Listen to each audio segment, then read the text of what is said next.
X in my name is not just a symbol or a target sign.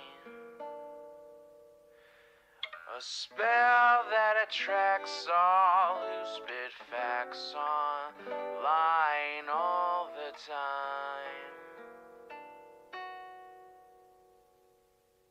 Can you see it? All the ones who drag my name every single day.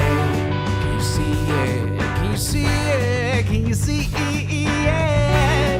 They keep saying you don't have what it takes to carve out your own name underneath the shadows of gods. And I keep waiting for the day disbelievers say I flew way too close to the sun. I wait, but it never really comes. The X in my name is not just a symbol or a target sign. A spell that attracts all who speak facts online all the time. The X in my name is not just a symbol or a target sign. A force that compels all to rebel from all that shackled mind. Why do they just stand there against when they fall from the battles I have overcome? You feel it, feel the cope and the seething tone that they make while I stand up, man among gods. And I keep thinking with my mill, shooting ropes in my cold that faces towards the sun.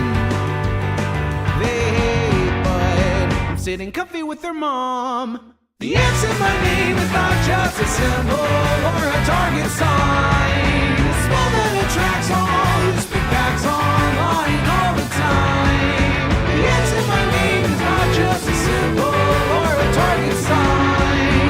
A force that compels all to rebel from all that shackled mind.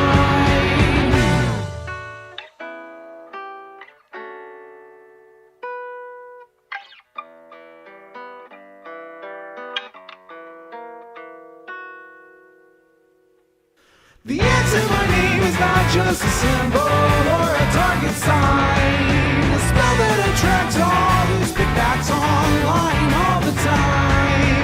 The X in my name is not just a symbol or a target sign. A force that compels all to rebel from all that shackled minds. It's you and me, your mom, it's me. I'll take another hit from my name. You see now, watch me right now, punch your things now. Let me show you how.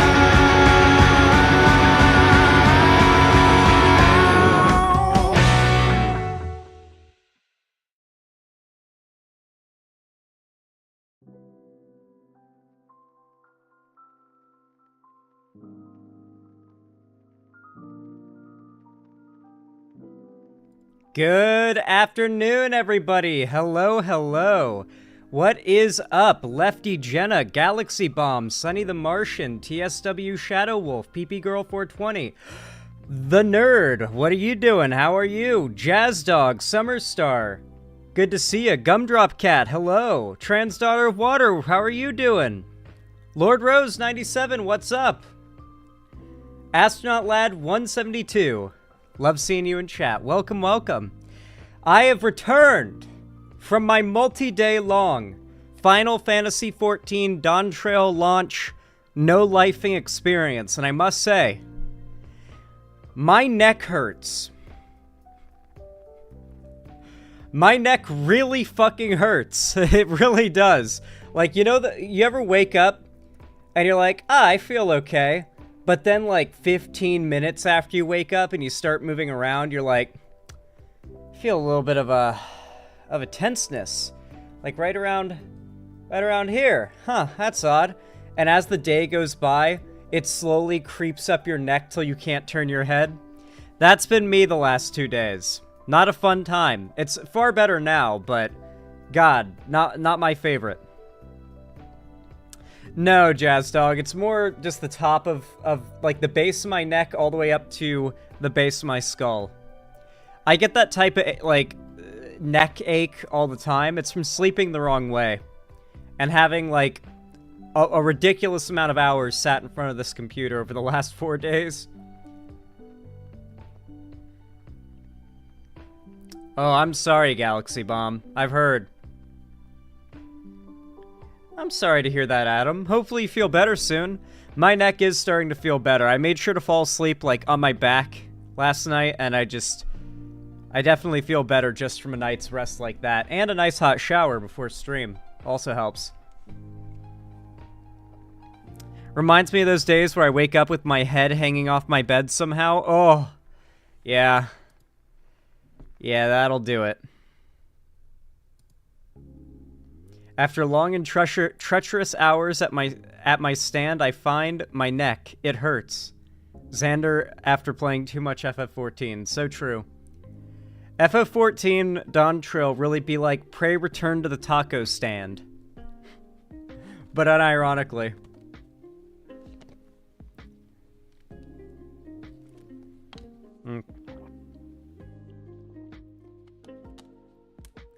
True, the neck in my name is not just a symbol or a target sign, it's the spot where my neck hurts. Pepper T21, thank you so much for the $5. I really appreciate that. Very kind of you. Thank you for the contribution. Says, glad you're back. Had to deal with both Vosh and Demon Mama dooming about the debate and ended up stress eating an entire tube of ice cream, Lamau. And then a link. Yeah. Something that I've noticed is that, like, there's so little market for praising Biden or covering anything good that Biden has done. And obviously this is a case where he's probably, like, deserving of some ridicule, but yeah, it seems like even the vote blue, no matter who side of the online left is just kind of like trying to monetize the overwhelming rage against Biden. Nice, the nerd. I hope she's enjoying it. I wanted Bernie Sanders to be nominated as a Democratic candidate, but oh well, Biden is the only... Oh, hold on, I gotta make my calculator go away so I can read the chat. Biden is the only candidate that we have, realistically. Yeah, of course. It's a choice between Biden or Trump. And you, like, Trump is going to be another $20 trillion to Israel and Project 2025. I haven't, TSW Shadow Wolf. I've never heard of that. Here, really quick. Pepper T21 sent a video. What is this? Doom Seekers are the worst units. Betrayers of the entire dwarf race. Jesus. Okay, what is this? Doom Seekers dare betray our Is this Total War? king. By Grimnir, we never betrayed our kin, but look at yourselves. You are all taller than not only average height Taoists, but also Umgis. You Doom Seekers are betrayers! Betrayers of the entire Dawi race! Betrayers of our kin! Worse than the Dawijar who pretends to be taller by wearing tall hats. High King, by Grimnir! Give me your pass. No, please! Give me your pass. You... Doom Seekers are not only banned from Karaz, Karak eternally, but also are not allowed to use the word short to Dawis. You are not our kin anymore. Taller monsters. You are not Dawi anymore. Now leave and never come back. Definitely Total War. What the fuck? Dude, imagine getting disowned by your own race so hard that they manifest your slur pass and rip it up in front of you. What would you do? What would you do if that happened to you? If they just, like, ripped up your pass to say a slur right in front of you. A pass that isn't a real thing. They just manifested it into reality just so they could destroy it and you could no longer use that word. No idea what I'd do, really. Exactly, you have no fucking idea what you would do. There's nothing you could do. You'd be powerless. You wouldn't be able to say a slur anymore. What's life? Life is honestly not worth living if you can't say slurs. I'm just gonna go ahead and say what all of you are too cowardly to admit. Anyway, Pepper T21, thank you for the additional $5. Why, thank you. I really appreciate that. Thank you, thank you. Added a YouTube link as well. Let's watch that real fast, and then we'll hop right into things. Let me add that to the dono goal. I don't want to discredit your glorious contributions. Oh yeah, I forgot to update the dono goal from last stream. Whoopsie daisy. Silly me. I probably have to make it 02, actually. Yeah, there we go. Yeah. Nice. Now the dono goal is accurate to today's amount. Zan, on behalf of the gay people, you have the F-word pass. Guys, I'm going to be completely honest with you. It's not even out of, like, an intention. Pretty much all of my friends are LGBT of some sort. And if you are LGBT or hang out with people who are LGBT, you know one thing to be true. And that's that nobody says the F-slur more than gay people do on the internet. So, like, when you're hanging out with nothing but, you better believe I'm saying it, yeah, but in private, of course, and when I have the pass. The way passes for saying a slur works is within an insular group of specific people. I can't say the F-slur publicly because, A, there's probably like 100 or so, give or take, of you guys who wouldn't appreciate that regardless. And then on top of that, I don't want to encourage public use of slurs, right? Like, it's basically like Destiny's take on slurs, which is the correct one, which is like if you have the pass from like a friend, you can say it in private, but don't take that shit into the public or you're going to have a negative effect on culture, on society, by encouraging and normalizing the public use of these slurs, which without context, without knowing your audience, can lead to real harm. Both the intangible sort of normalization of real bigotry kind of harm, and the outright tangible, like you've harmed somebody's feelings or made someone feel unsafe or unwelcome kind of harm. Yeah, I mean, that's... Slurs aren't like magic spells. It's not like when you say the F-slur, it's like Avada Kedavra, and like it fires a green bolt of lightning at the nearest gay person and eviscerates them on sight, right? iDubbbz throwback? Well, no, iDubbbz' whole thing was that it's okay for him to scream the N-word and the F-slur combined into a super slur publicly every 5 seconds because he believes that saying it constantly takes away the like slurness of it, I guess, and just makes it a word. I don't feel that's really true when it's a white person doing it, like a straight white person doing it for shock value. Like it's not really like taking away the slurness of that word in that case, because you're using it as a slur, you're using it to evoke the shock. But if a gay person uses the F-slur, for example, like if you know someone who's really gay and then you like are talking about Andrew Tate and then your gay friend says, oh yeah, Andrew Tate's and calls him the F-slur, the subversion of its use and the person who is using it is what allows that case of it to be reclaimed. But a straight person using it insultingly isn't really it being reclaimed, is it? Zan, why did a green cloud just appeal from a head shit? What? Why did a green cloud just appeal from a head shit? Are you okay, TSW Shadow Wolf? I think you might have gotten auto-corrected or might have mistyped a few things. Why did green cloud appear from my head? TSW Shadow Wolf, you gotta figure out what's going on. You gotta figure out what's going on with your typing for me to be able to understand what you're trying to tell me here, okay?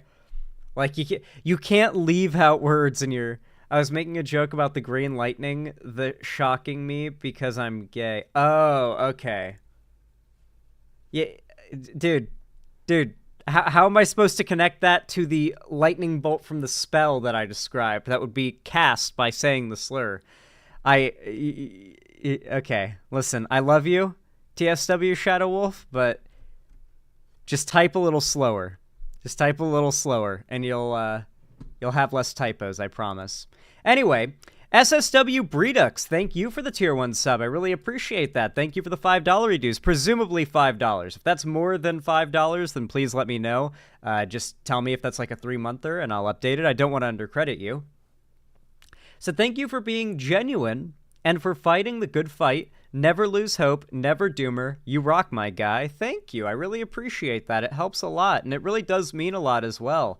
Thank you so much. Thank you, thank you. As someone who's yeah, I'm already like slightly dyslexic, so when you guys use it like just typo nonstop in your comments, like I'm just gonna stop reading your comment if I notice a single like typo in the sentence that makes it illegible. Otherwise, I have to like stumble the words out loud, you know?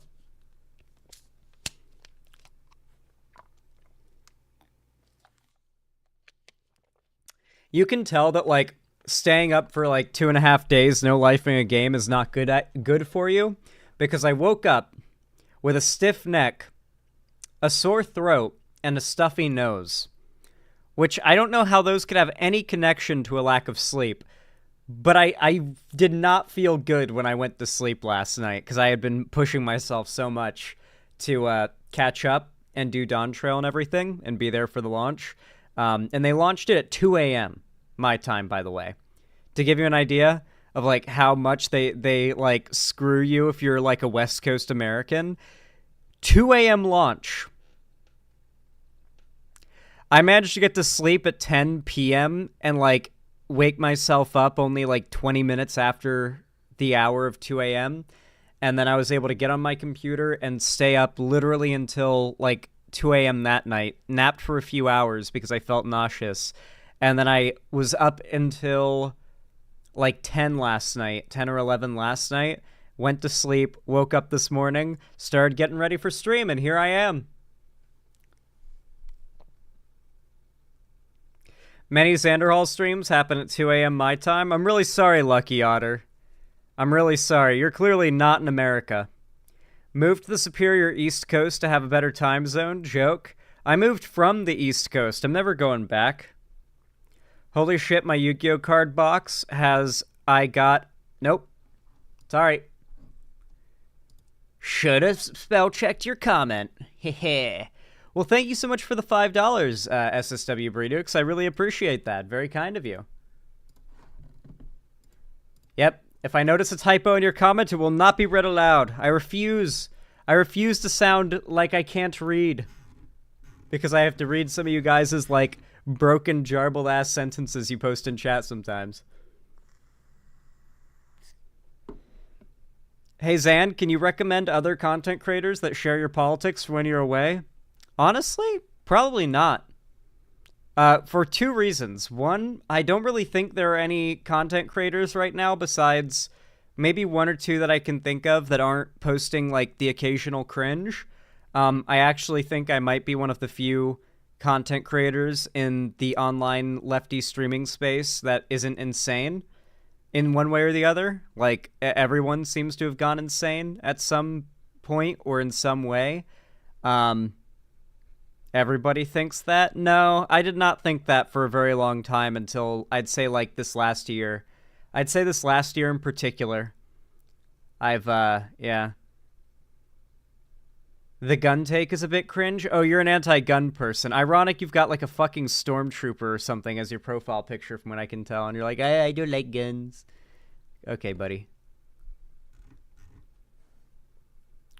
Nobody thinks they're wrong, otherwise they'd change their opinion. Oh no, there are plenty of people out there in the online political space that damn well know they're wrong and are lying actively to make money.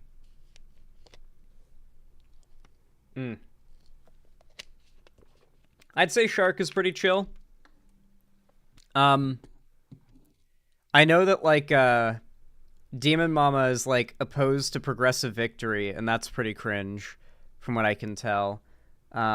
So, like, yeah, I've seen, like, this very general, like, weird it's all, like, the anti-liberal stuff, right? Like, in one way or the other, every leftist has, like, the urge to hate liberals more than conservatives and fascists broiling inside of them that they have to fight every single day.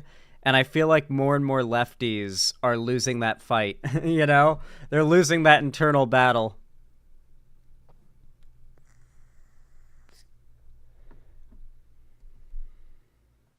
Are you scared of what might happen to lefty streamers if Project 2025 is implemented? No, actually. Like, if Project 2025 is implemented, I keep on mentioning, if Trump wins and Project 2025 is implemented, this isn't gonna hurt, like, me. It's gonna hurt, like, your average... It's going to be really bad for those that are in the government, those that are of a minority group. Straight white dudes aren't, even ones that are left-wing advocates, are going to be pretty low on the priority list for, like, genocide even, or losing rights. But I would worry a little, but overall it's going to lead to a massive bump in viewership. And that's why I keep telling you, whenever you see these content creators on the left that are, like, hardcore shitting on Biden, telling you not to vote for him, remember, all of these people stand to make more money if Trump is elected, left and right. All of these political pundits go back to making millions more per year in some cases if Trump's back in office. I took roughly a 60% hit to my income when Biden took office. Roughly that percentage follows to left and right across legacy and this, like, online media. Like, if any of these content creators and pundits are following the money, they want Trump back in office, and they've got a reason to be shitting on Biden so hard.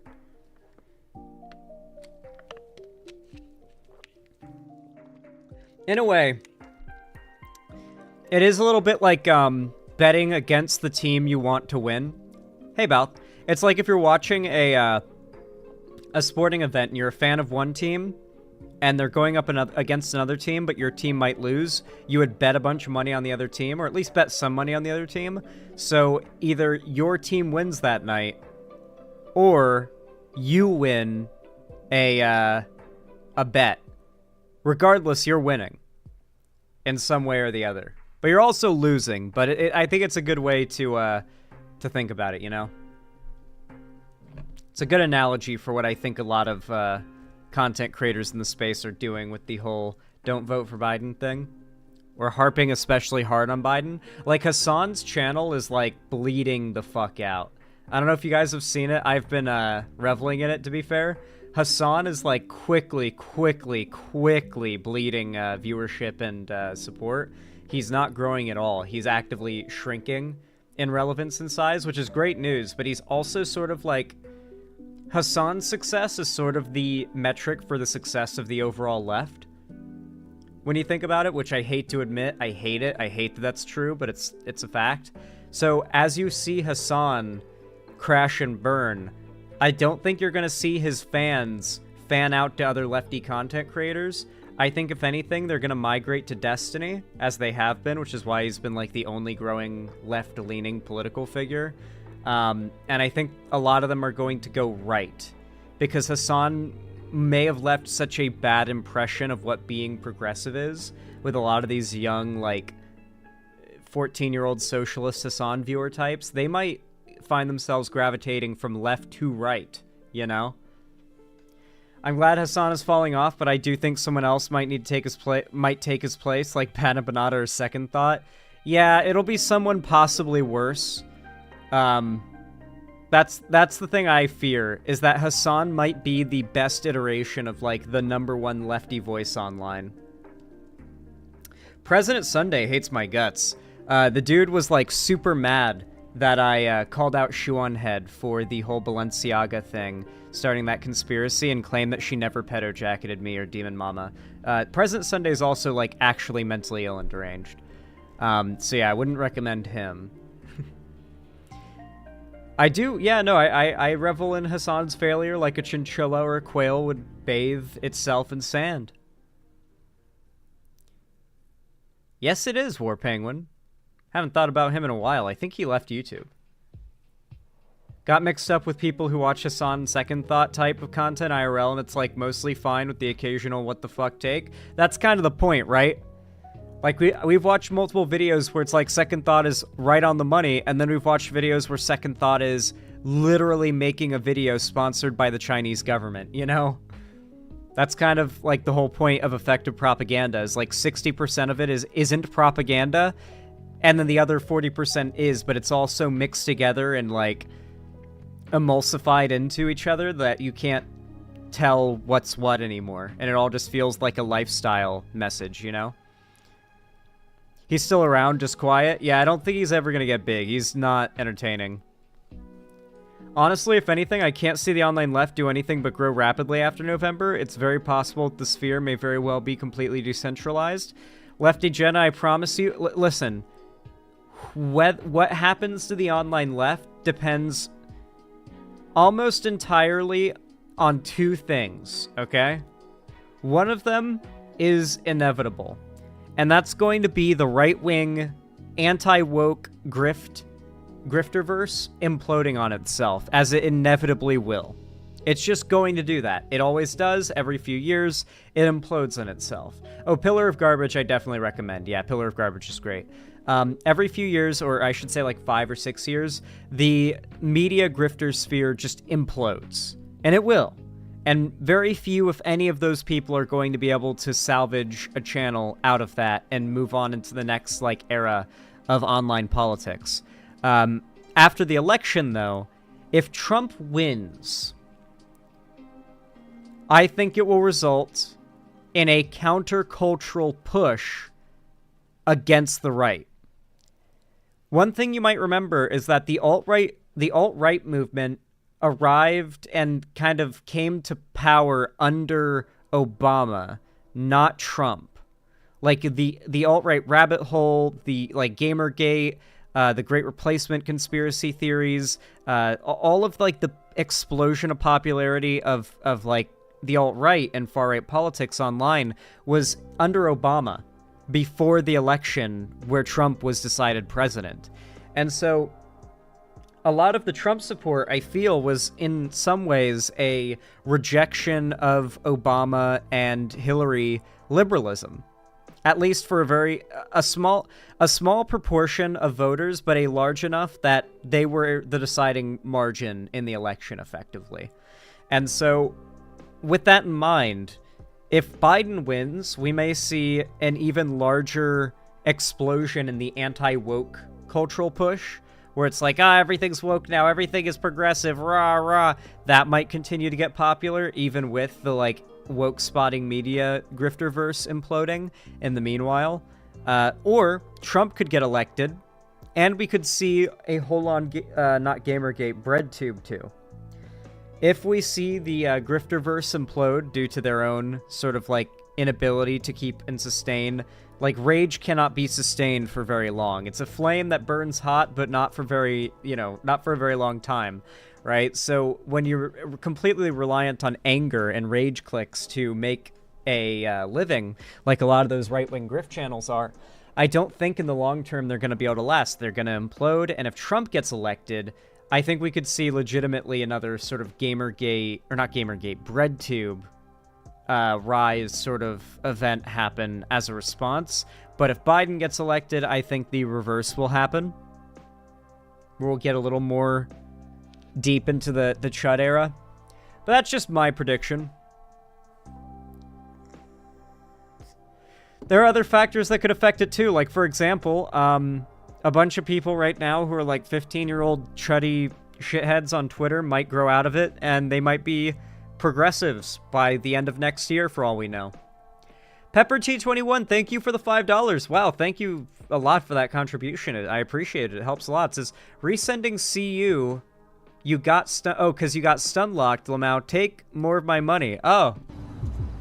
No, I already had the video up. It's just I had to talk to chat. I had the tab open, but thank you, Pepper T21. I appreciate it.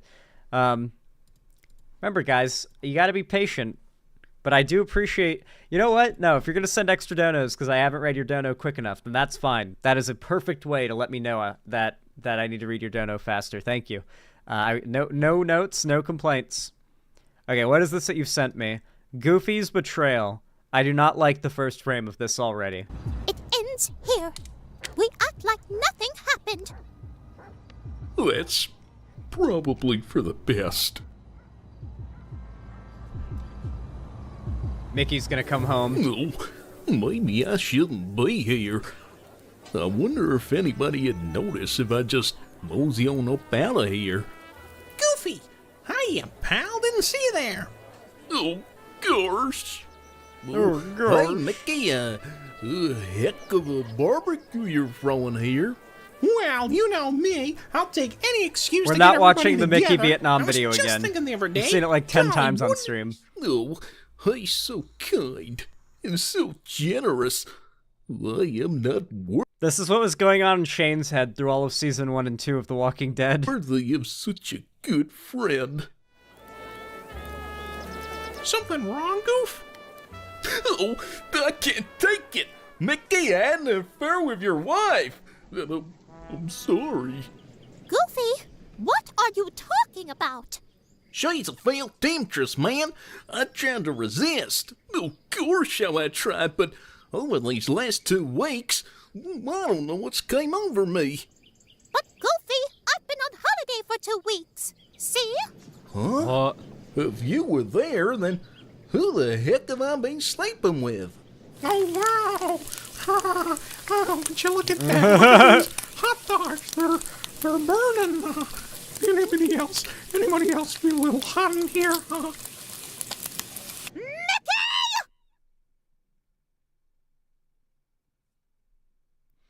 Oh. That is a good twist. That is actually a really good twist. Mickey wanted the meat. Yeah, it wasn't going where I thought it would. Respect. That wasn't going where I thought it would. That was good.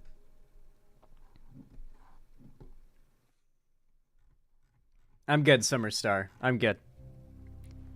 Wait, what? No, yeah, he just wanted that meat. He wanted the glizzy. He wanted the glizzy. Alright, guys. Allow me to retrieve the ancient scroll and consult it for what our first topic of the day shall be. You know what? Yeah, we'll start with the big news. The big news. I love when my nose itches. I really need to get some face moisturizer. My skin gets so dry. Benzoyl peroxide is rough on it, guys. It dries that shit out.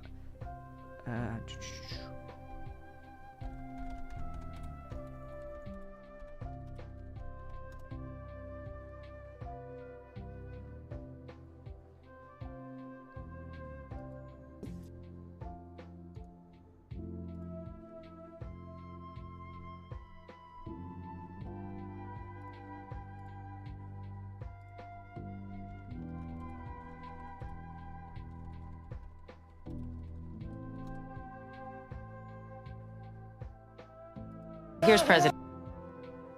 Alrighty. Y'all know what to do when I say action, right? 3, 2, 1, action. Alright, everybody. So, it would appear that my time away to grind the ever-living hell out of Final Fantasy XIV Dawn Trail launch has led me to missing the long-awaited first Biden v. Trump debate. And while I was very busy playing the new Final Fantasy expansion, I was able to get just a few little hints about how the debate went.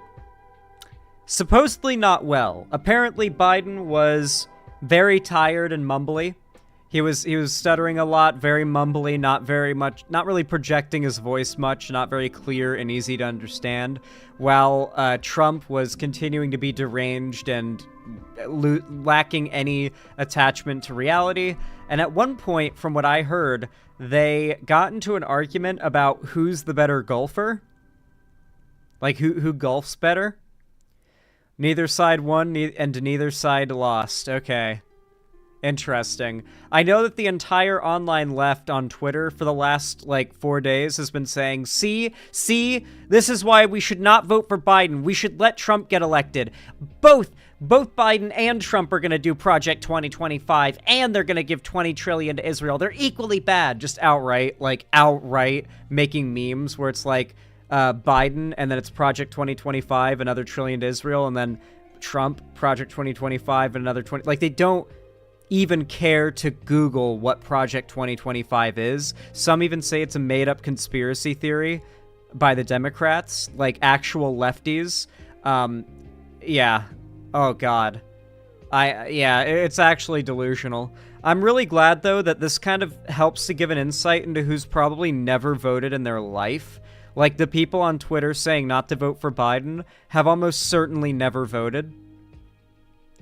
Like, for as much as they complain about who's in office right now and they talk about politics, they've probably never, ever gotten off their ass to go vote, or even been able to order a mail-in ballot and vote from home if they're genuinely this upset over Biden mumbling. I don't know.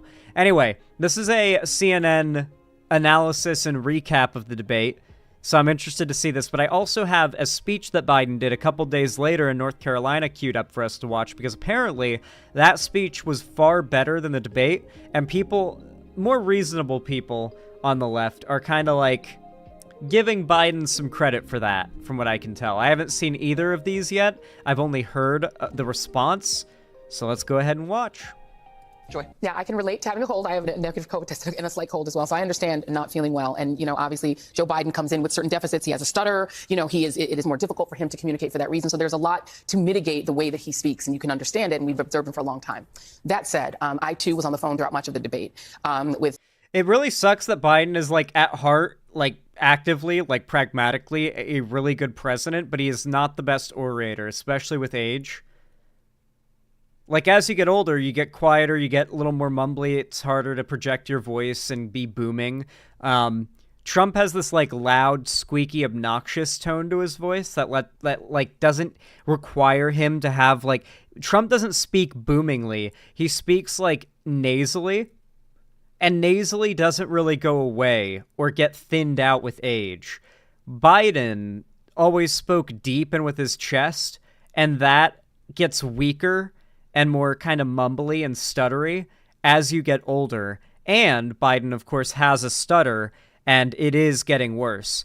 Multiple medical experts have come out to say that while Biden's brain is not degenerating, he's not going through dementia or anything like that, he is aging. His brain is aging. He does have a 90-year-old brain, right? But or however old he is. I think he's 92 or 80, 88 or 87 or something. He does have an 80-something-year-old brain. However, Trump, he's 82, my bad. Trump, on the other hand, seems to be showing actual signs of dementia. Like, even for his younger age than Biden, the connection with like, a thought process or with reality that Trump demonstrates is much lesser than that of Biden. Obama world people, with Democrats, with people who are political operatives, with campaign operatives. My phone really never stopped buzzing throughout. And the universal reaction was somewhere approaching panic.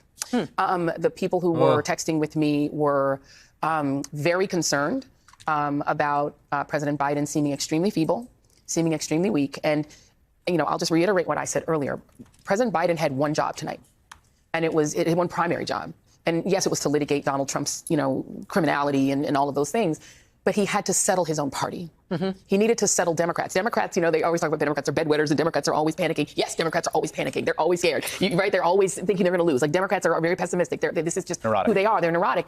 But Joe Biden's job was to reassure them tonight. Unironically true, though. Like, actually true. And even more so, I don't even know if it's more so on the left, because the left, like the left, feels like a mix of doomers and, like, unhinged high confidence in the inevitability of their beliefs winning lefties that are like delusional about, like, every other American they meet on the street being, like, armed and ready for the revolution to overthrow the bourgeoisie, right? Like, it's either they believe genocide's coming tomorrow or the revolution is coming tomorrow. In the online left, it feels like a very like solid split of unhingedness. Right. His job was to calm his party, to make them feel that, yes, I can do this. I have 4 more years in me. I have the ability and the stamina and the strength to do 4 more years. He didn't. Yeah, there are sometimes people who think both the genocide and the revolution are on the way. So yeah, not do that. He did the opposite of that. He made them more panicked. The people who were texting me were even more panicked. They actually expected it to be better than it was. And now they're in I won't say a full-fledged panic, but it's getting there. And are people that you're talking to who are expressing these concerns, are these people who are involved in Democratic politics, or Yes. are these liberals watching TV? These are not liberals watching TV. These are campaign people. These are people who are either Democratic operatives. These are people who are former, sort of Obama world administration people. These are people who are in the business. Okay. So the civilians are also panicking. They're also texting me, but I was trying to. They need to have, like, actually given Biden some, like, coke or something. I don't know, like, a Monster Energy even? Something to wake his ass up? Like, give him a Red Bull, even. Some Adderall. Like, I don't fucking know. Give him a Monster Energy enema. Zan, are you trying to kill him? No. But bro clearly needed, like, a Monster Energy enema as a pick-me-up or something like that before the debate. Like, yeah. Heart attack. Kind of ignore the civilians and really talk to the campaign folks. People are He they're needed worried, lock and and there load. is, it's not a full drumbeat yet, but there is talk of. Look, here's the thing. I know a lot of politicians. I just happen to know a lot of them at a lot of levels. They all believe that they have a unique ability to run the race that they passionately want to run. And I know for a fact that Joe Biden passionately believes that he is the only person who can beat Donald Trump, and he has evidence of it because he did it before. Right. He knows that he has certain. That is true. Like, people can shit talk Biden as much as they like, but he's the only person on the planet to ever beat Donald Trump in an election. Think about that for a moment. Nobody but Joe Biden has ever been capable of beating Trump in an election before. And he has. Demographic strengths that Donald Trump cannot counter. He is the real working class white guy that's actually Donald Trump's base, so he knows how to talk to them. He believes that he is the only person that can do it. The problem is, after tonight, his party doesn't believe that. I want to hear from Lawrence and Chris as well. I first want to go to our colleague Alex Wagner, who is on site in Atlanta. She has been watching the debate. Whoa, in the that's my spin room. name. Alex, what's the reaction that you've been hearing there? I'm not going to put a fine sheen on it. Alex is a or girl's spin name. on it. Even though I'm in the spin room, Rachel, there has been a uniformly negative reaction to. I will say, isn't it funny that I have, like, the non-binary name? Like, Alex, I think, is, like, possibly one of the most non-binary names there is, because if someone says, my friend Alex is coming over, you have no idea if a dude named Alexander is about to come into the room, or if a girl named Alexis or Alexandra is about to come into the room. You can't get, you have to ask, what's the full name, you know? Yeah.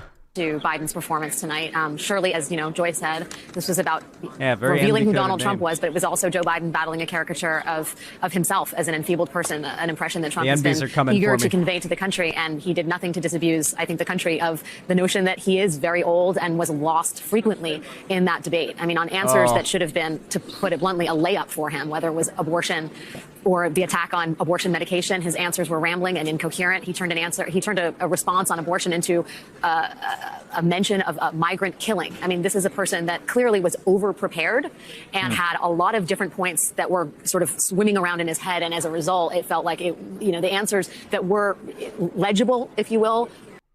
That's rough. That's really rough. He came over-prepared. I've done that for debates before. Something you gotta learn to do, and this is an experience thing, is like, if you do a shitload of research for a debate, and you make that obvious, and you, like, show your hand too early, your debate opponent will make sure that you are not able to pull from any of that, or you're not, or that, like, the conversation stays so base level that, like, your bringing that up seems like it's out of nowhere. So, yeah, it's probably best to just do the over-preparation, obviously, but then just go with the flow. In fact, my parents listen to right-wing news, and they've been repeating these same rumors for the past 3 years. The thing is, though, Zan, this isn't the first time that people have been panicking about Biden, TBH, or that there have been rumors about President Biden being replaced, etc. Yeah, I get it. I get it, Lefty Jenny. You don't need to spam that I need to read that. Were not nearly delivered with the force and the clarity that they should have been. And I will say Donald Trump was in some ways the most Trumpy he has been lately, full of lies and misinformation, but it was almost... Oh, did anyone do an official counter for how many lies Trump told during the debate? I know he told over, 30,000 lies in the course of his presidency from, 2016 to, 2018. How many lies did he tell in the debate alone? I didn't see one. we used to be a real country back when we did like the live Donald Trump lie tallier. It's an afterthought. I think that the press that I've spoken with and the sort of the focus in this room is just, the Biden campaign wanted this debate. This was their idea. Last I heard, it was about 53 lies. Okay, that's about right. He usually averages between 40 and 50 in any speaking engagement.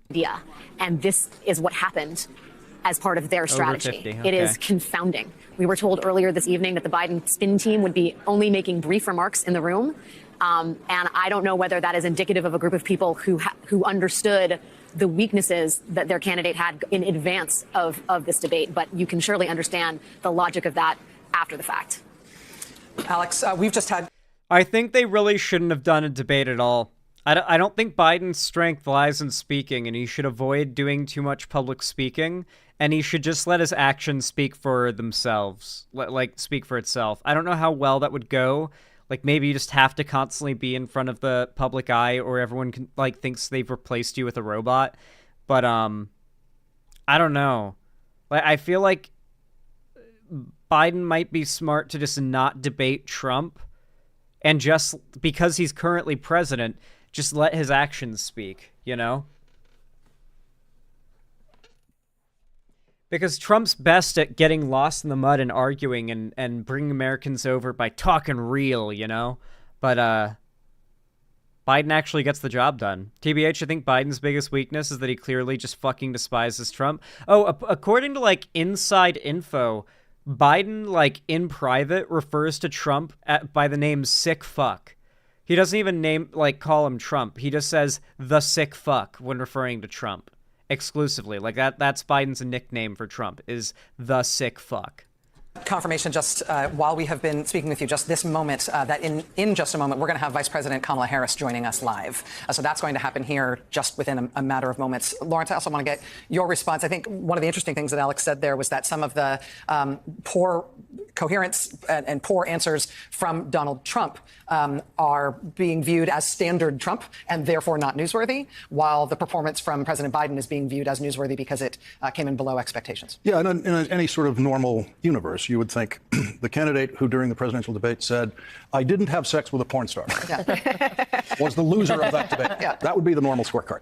So let's just remember that so far, the only thing we've been concentrating on here is optics, that thing we call optics, and in this case also audio because of the aging voice of Joe Biden. But the question is that we don't know the answer to is voters out there who went into this debate thinking they're for Biden or they're... Here's the thing, though, that you also have to think about. Who was going into this debate thinking whoever sounds best coming out of this is who I'm voting for at this point? We've had 4 years of Trump, 4 years of Biden. I feel like everyone's made up their mind. Maybe I'm discounting the effect of, but even the young people entering voting age are not undecided. They're really likely to lean Biden or not vote at all. So it's I don't know. There are undecided voters. How many, though? How many at this point? That's the question. They're for Trump or thinking whatever they were thinking. Oh, my God. What in this debate of substance that was true, if anything, moved their vote? So if you really wanted to look at it in terms of what is it supposed to be, it's supposed to be an illuminating forum in which you learn something about a candidate that you didn't know before that is true. Not that you learn a lie from the candidate. That's not what the objective is. But given that the optics is the way the game is played, what we don't yet know, and we'll know in polling a week from now or so, is what was the effect of all of this? Mm-hmm. What was the effect of the guy who said, I did not have sex with a porn star? What was the effect of the convicted criminal candidate pointing to the other candidate and calling him a criminal? What is the effect of all of that back and forth? And I think we're guessing about what the effect is of the realization that Joe Biden is actually as old as his birth certificate says he is. His voice is that old, too, but he's 10 years younger than Warren Buffett. And both of them have a job that is essentially making... Fucking fair, actually. That is a good argument. Biden is 10 years younger than Warren Buffett. And no one's going to deny the capabilities of Warren Buffett to do his job, which is making money. Warren Buffett's really good at that. decisions. And what was not shown to me in a way that was true in that debate is that Joe Biden has made bad decisions in the presidency. I don't see the set of bad decisions. And what was done in the Biden presidency was certainly underdeveloped in a debate where you never heard the word infrastructure, for example. Like, it was pretty underdeveloped as this went on. And that has a lot to do with the nature of the rules of these debates. I think what you just put your finger on to me is sort of the whole issue around where we find ourselves. The job of the president is making decisions. The job of a presidential candidate is to communicate. It just is. That's the job. It's a communications job. It is talking to people and communicating them, persuading them, trying to get people who don't agree with you. And I think Joe Biden has a very good record on making decisions, and I think he's a very poor communicator right now. And that's exactly what I said. Yeah, this is very clear. He has a very good record in office with his policies, with his decisions, doing his job, but he's a very bad speaker, a very bad orator. People don't really, like, it seems like he loses supporters every time he opens his mouth. Inability to communicate. I mean, I see this all the time. We will cover things on our show all the time. This big OPEC oil trade they did, where they bought high, they bought oil very cheap and then they sold very high. They made all this money. Like, I've seen even lefties, I saw a quote that really upset me from, I think Vosh. I think Vosh said this, and it, like, actually made me cringe. Like to my bones, I cringed when I read it. It was something like, Biden's always asking, who's the president? I'd really like to have a talk with this guy, as if it's not him. In reference to things like when Biden tweets, something like every American should have student debt relief. And the criticism is like, see, Biden should just, why isn't Biden dealing with that then? And then, like, literally the next day he does, right? And it's like Biden does this thing where he tweets about a thing being a problem, it gets a lot of attention, and then he deals with that problem. But every time I see Biden tweeting about that problem, even when he is the record of dealing with it like the next day, and that being like the prelude to a policy decision on his part or some kind of executive order, the replies are all like, then do something about it. Like, you're literally the president. This is your fault. Like, I don't know. It's really frustrating. I've seen that take a lot, and yeah. Kind of broke the back of OPEC, and people say, I didn't know that. Yeah. Well, that's awesome. That's cool. Joe Biden. Some dipshit told me to cope when I said that Biden did well in his current condition compared to Trump, who kept looping and pivoting on certain topics like abortion or Ukraine. Yeah. Kyle Kalinske, for example. Kyle Kalinske was a Bernie or buster in 2020. You guys know that, right? Like Kyle Kalinske literally encouraged his audience not to vote for Biden and to let Trump win to punish the Democrats for not letting Bernie get the nomination. Honestly, I don't think the lack of support for Biden could be bigger this time around than after Bernie. And the Bernie supporters, going Bernie or bust was negligible in the 2020 election. So I don't know. I don't know if like the people on the left who are not willing to use their ballot unless the perfect candidate is in place make up enough of the voter base to make a difference. And I know that a lot of median voters have left Trump and voted Biden. Will they swing back to Trump? That's unlikely, I think. Should be the person communicating that.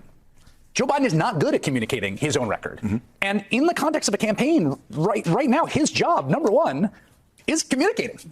So that, and I don't disagree with you. I mean, I think you're right about the decision making. But I think the reason that there is all this, anxiety and all this stuff is because ultimately, and particularly in the television age, a lot of the presidency is communicating, but particularly when you're running for re-election, when it is the thing that is the most important thing. But there's another job of the and this is even I hate that Americans are so stupid and politics is so focused on like non-tangible like owns and dubs and wins and like who's winning the culture war, who do I lean more towards, that like it's not what policies and how well has this guy done so far in the 4 years he's been in office, because that it would be too hard to research like how good of a job he's doing. No, we got to decide who's the better communicator, who makes us more excited to have them in office based on what they say, when we've literally had 4 years of both of them that we could research to figure out what their presidencies would actually be like, thus giving you an empirical decision of which outcome you would most prefer, how things were under Trump or how things were under Biden. We have the opportunity to choose more of one of those two options, and that is it. Television era. There's a reason that FDR was never. Well, Americans are actually pretty politically informed because America is one of the unique situations where the 24-hour news cycle is so prevalent. There's a good handful of countries around the world where there is a very strong, prevalent 24-hour news cycle, and in America, it's one of the most pervasive. So Americans are actually very informed, but they're so information and news is so frequently shotgunned their way, no one retains anything. So Americans are actually super informed, but have the memory of goldfish. Because everything goes in one ear, out the other, and only has a day's worth of consideration and time in the memory banks, if that makes sense. Shown in his wheelchair. There's a reason that John F. Kennedy pretended to be a vigorous man when he was certainly not. And Kennedy accelerated it, and I think Reagan super accelerated it because he was an actor and he was a Hollywood figure. And it's only gotten more intense until we got to President Obama, who became popular partly because rap artists were taking his speeches and turning them into hit music video. It's accelerated, but it was even true during the Roosevelt era. The president. Obama was a very interesting phenomenon to witness as an 8-year-old, because it really did seem with my very childish understanding of politics, it really seemed and you're going to laugh at me for this, but it actually seemed like I was born just in time to witness the end of racism.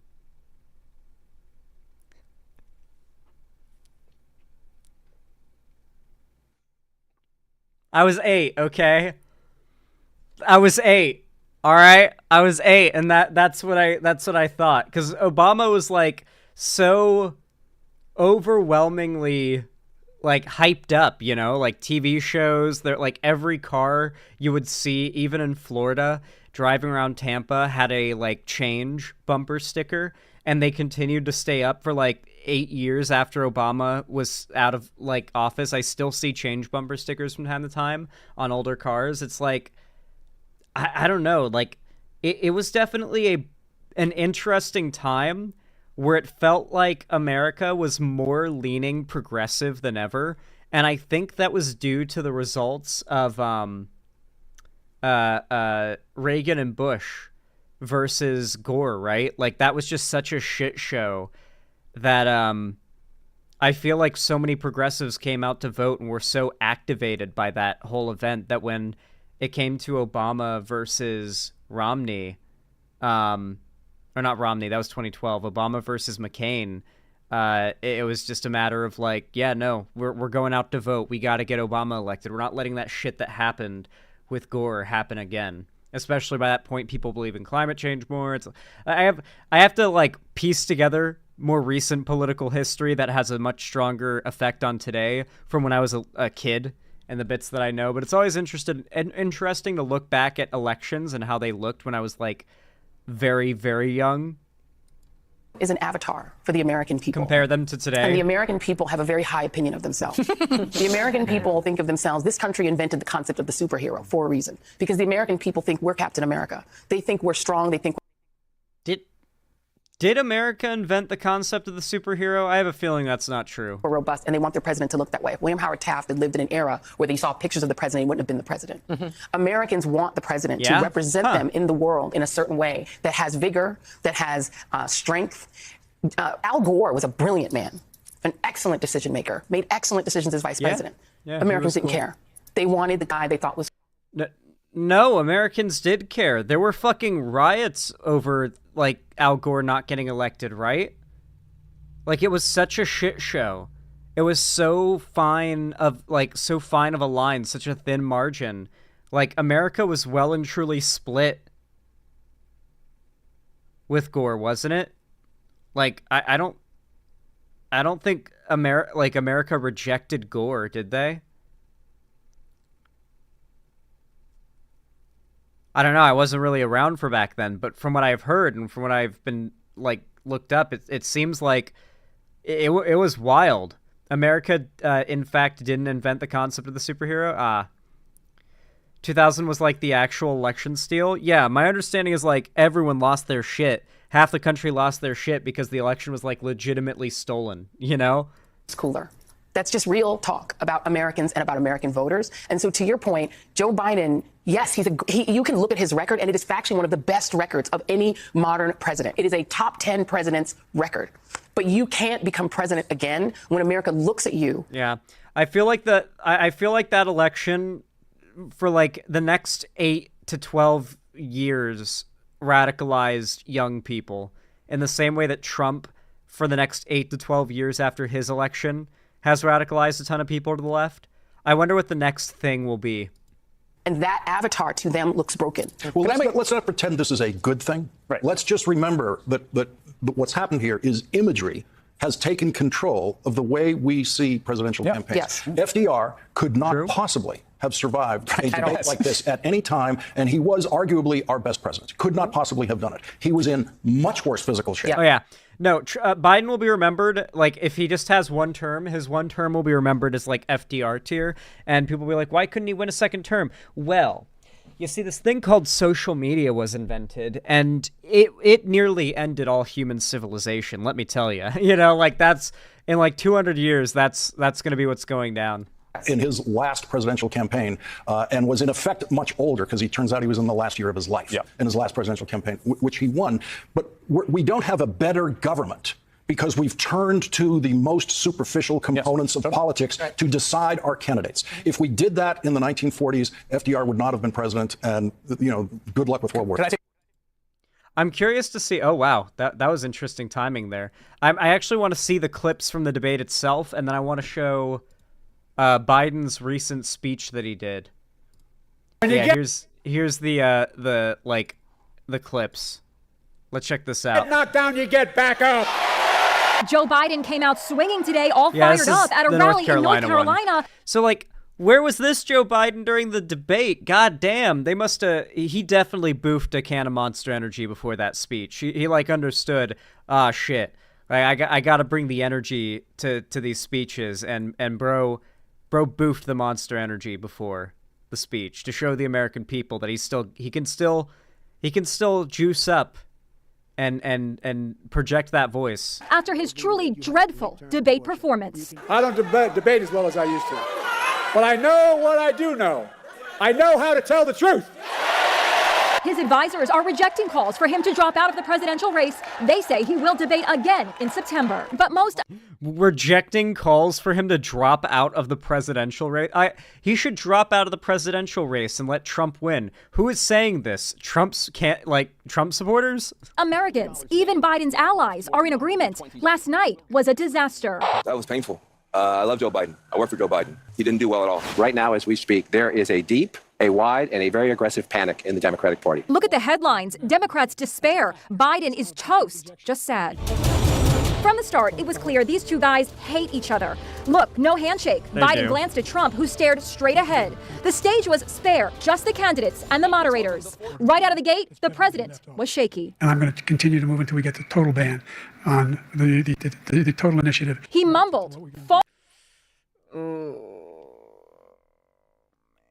You can, like, tell he's, like, shivering with anger that he has to be in the same room as Trump. Why would he agree to this? Why would he? Did he suggest it? Altered, lost his train of thought. What I've been able to do with the COVID, with dealing with. Bro, like, what? Dude, this isn't even like his normal, like, mumbling. This is like he's shivering. Like, he looks afraid of Trump. Everything we have to do with, look, if we finally beat Medicare. When he stumbled again, Trump pounced.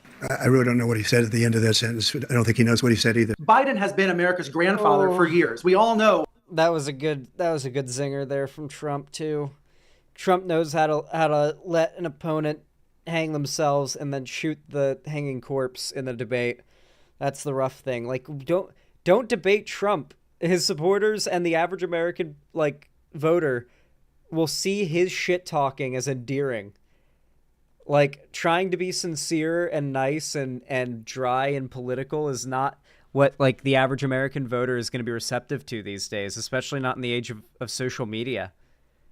how old he is. But this was a moment where you went to visit your grandpa and you realized that maybe he was declining, that maybe he wasn't as healthy as you thought he was a couple of years ago. This was a giant wake-up call for the American people. So what was going on with Biden? We asked neuropsychologist Dr. Sanham Hafiz. He seems kind of disconnected from what's going on around him. He fumbles for his words. And we can, as a neuropsychologist, I can tell the difference between someone who is struggling with language versus cognition.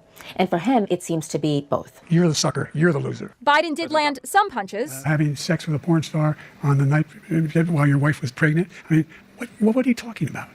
You have the morals of an alley cat.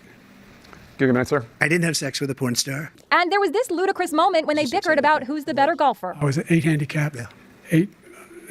But I had, how many? I've seen you swing. I know you swing. Yeah, let's not act like children. The most significant exchange between the two candidates Was over their golf. was over their golf. A CNN Snap poll declared Trump the clear winner. But Oof. God damn. Like I said, the American people, they want someone who talks shit. The American people watch, like, reality TV. They want a reality TV president. Not one that's going to literally kill them with a global pandemic, but they don't remember it anymore. The Americans have a memory span of at most a year. At most a year when it comes to politics.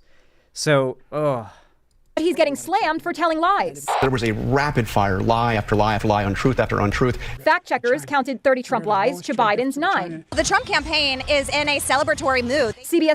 Yeah, last time I checked, polls already changed to favor Trump. Yes, the polls swing to favor, went from favoring Biden to favoring Trump after the debate. News Like correspondent Caitlin Huey Burns is traveling with Trump. 30 lies. The conversation today is whether or not the president will be replaced on the party's ticket. Is that even conversation there at the rally? Biden is the candidate they want to run against. Replacing Biden on the ticket, however... Ultimately, the Democratic establishment did this. What does that mean? I've heard this since Bernie lost the election. What does that mean? The Democratic establishment established this. Like, everyone else lost the primary in 2020 or 2019. But Biden won it. The majority of Democrat voters supported Biden. And so, like, are those the people who are at fault? Because I remember that for a long time, the idea was those people needed to be punished with another Trump presidency for not voting Bernie. That was the logic back in 2020. Meant to say polls have already started moving to favor Biden, not Trump. Ah, okay, that's good. However far-fetched, is not something that the Trump campaign wants. We had a big victory against a man that really is looking to destroy our country. Biden, you're fired. Get out of here. You're fired.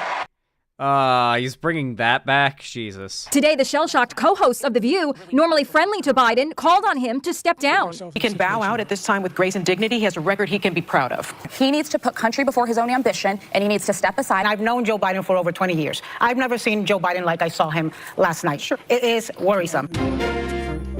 Dude, imagine he just didn't get a lot of sleep the night before because he was nervous about the debate.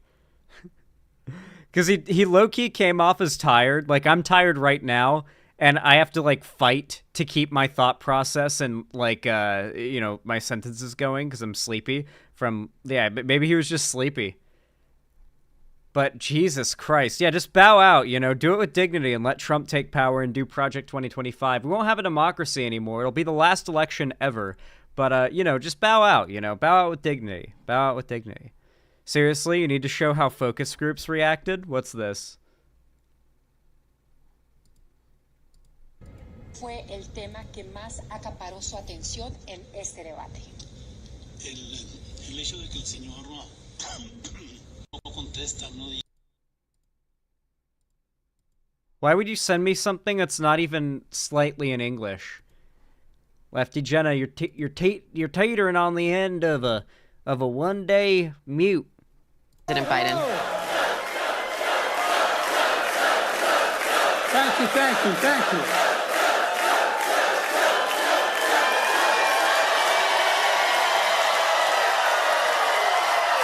So this is the Biden North Carolina speech. Apparently he's way stronger here. Let's see it. Thank you, North Carolina. Okay, where was this? He definitely boofed some monster. I get in trouble with my mom looking down in heaven if I don't say, please excuse my back. I apologize. Yeah, everyone seemed to like this speech. Everyone loved this speech. It's good This is a couple days after.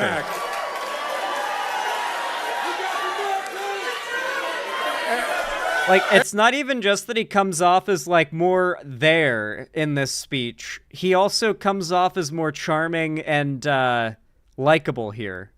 Eric, thanks for that introduction. We had a wonderful time spending time with your sons, Kristen and Carter. We're going to grow up to be incredible young men. You would have been really impressed the way they talked about their dad, how informed they were about what was going on. I was truly impressed. And I ate 2 hamburgers. Hamburger. And a special thanks to Roy and Kristen Cooper. Roy, you've been a great governor.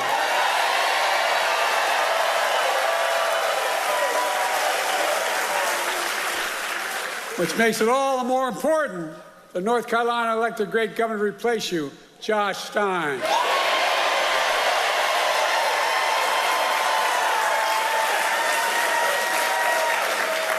And when I'm reelected again with your help, I want you to know that I'm not promising not to take Roy away from North Carolina. I like that he's, like, talking to the North Carolinians, you know? That's a big part of these public speaking events, is you've got to feel like you want the crowd and the people of that state that are seeing the speech to feel like they are being spoken to directly. And Biden's doing that well here. He's doing that well. I like that. Biden has sundown. That's not what sundowners is. Sundowners isn't when, like, it gets late in the day and you get tired. You know, it's not what sundowning is, right? Sundowning is when someone with dementia or schizophrenia later in the day, as the sun goes away, loses their attachment to, like, their memory and their space and where they are, and they start, like, hallucinating and having, like, dementia moments where they think they're, like, back at the pool 20 years ago, like walking their, I don't know, like they'll completely like think they're reliving a memory from a past event. They'll rewind, you know, it's just dementia acting up late in the day when the sun goes down. Biden is not sundowning. He does not have dementia. Where they're coming out, I don't know.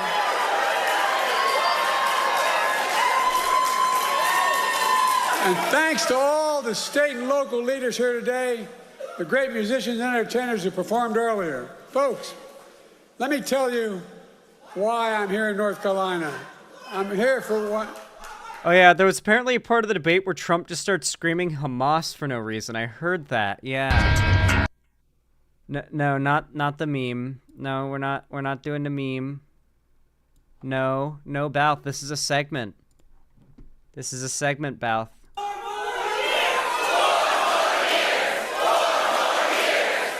4 more years. 4 more years. 4 more years. 4 more years. 4 more years. 4 more years. 4 more years. 4 more years. I'm here in North Carolina for one reason. Because I intend to win this state in November. Are you going to see that?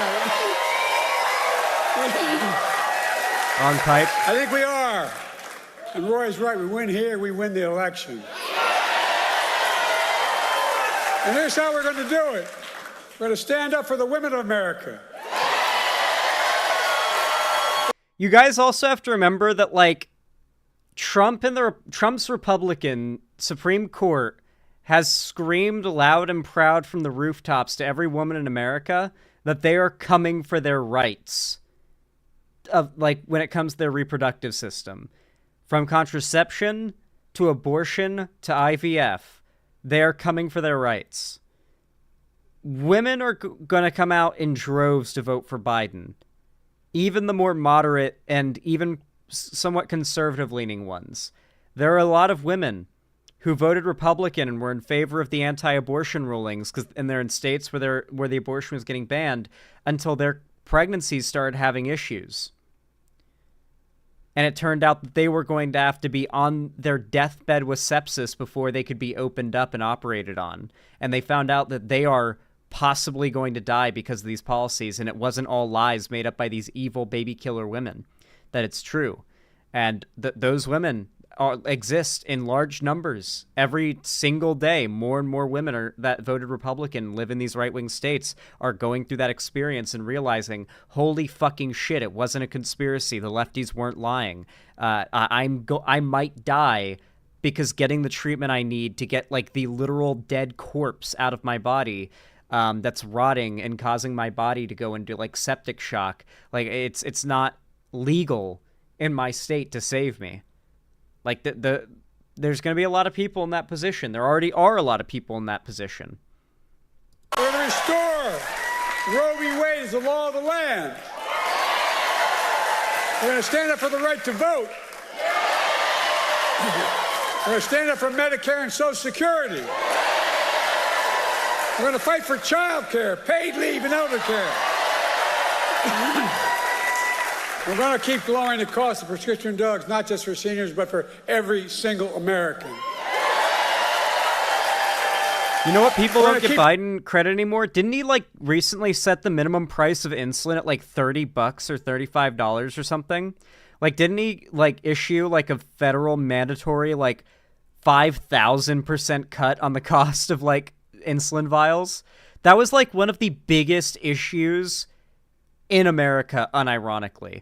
That insulin was so fucking expensive, people had to hoard it and go to Mexico to buy it for the prices that you can now get it here in America. Like, Biden doing that was the thing that, like, shoe-on-head type progressives would always criticize Democrats for not having the balls to do. And then Biden did that. Biden fucking did the fucking insulin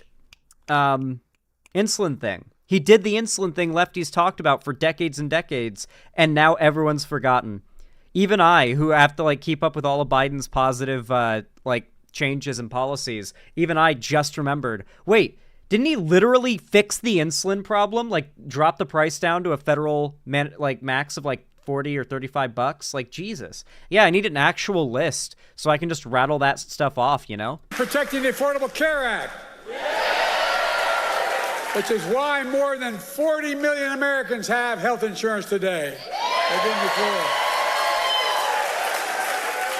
We're going to protect our children and get the weapons of war off our streets.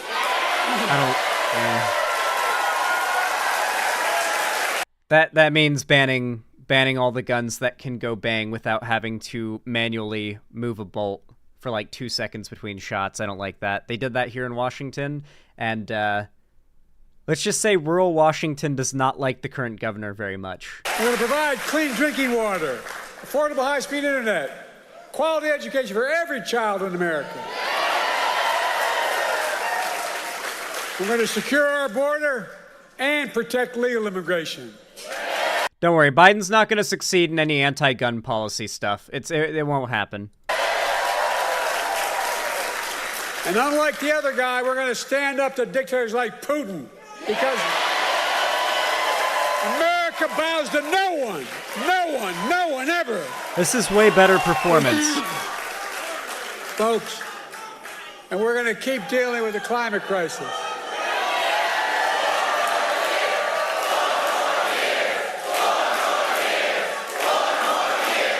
And when he talks about the climate crisis, you have to remember he's basically killed the coal industry. That's like 80% of the like yearly carbon emissions dealt with by Biden already. You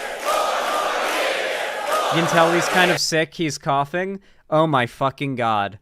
Yeah, so like this is a good idea of like why the American people and like the people who watch these speeches and debates are just so easy to like fall into these conspiracies. You can tell he's sick. He's coughing. Have you seen him sip any water at any point? Maybe it's only me that can relate because my job is to talk for hours on end for a living. But when you're projecting your voice out to a crowd, into a microphone even, for a while, and you're not taking... My lips are dry as a fucking desert right now. I have to actively... I have to use discipline to keep myself from sipping water as much as I would like to, because my throat, mouth, and lips are so dry, you know? Because when you're speaking, it's like drying, but you can't stop and take a sip every second because people watching realize that. If you're not experienced in public speaking, it's really hard to realize how much you have to keep yourself from coughing, from how dry all this gets from speaking and not drinking water because you're so locked in on speaking. But yeah, like people hear a cough from having like a dry throat and they think he's sick. He's dying. He's fucking sick, you know? Look,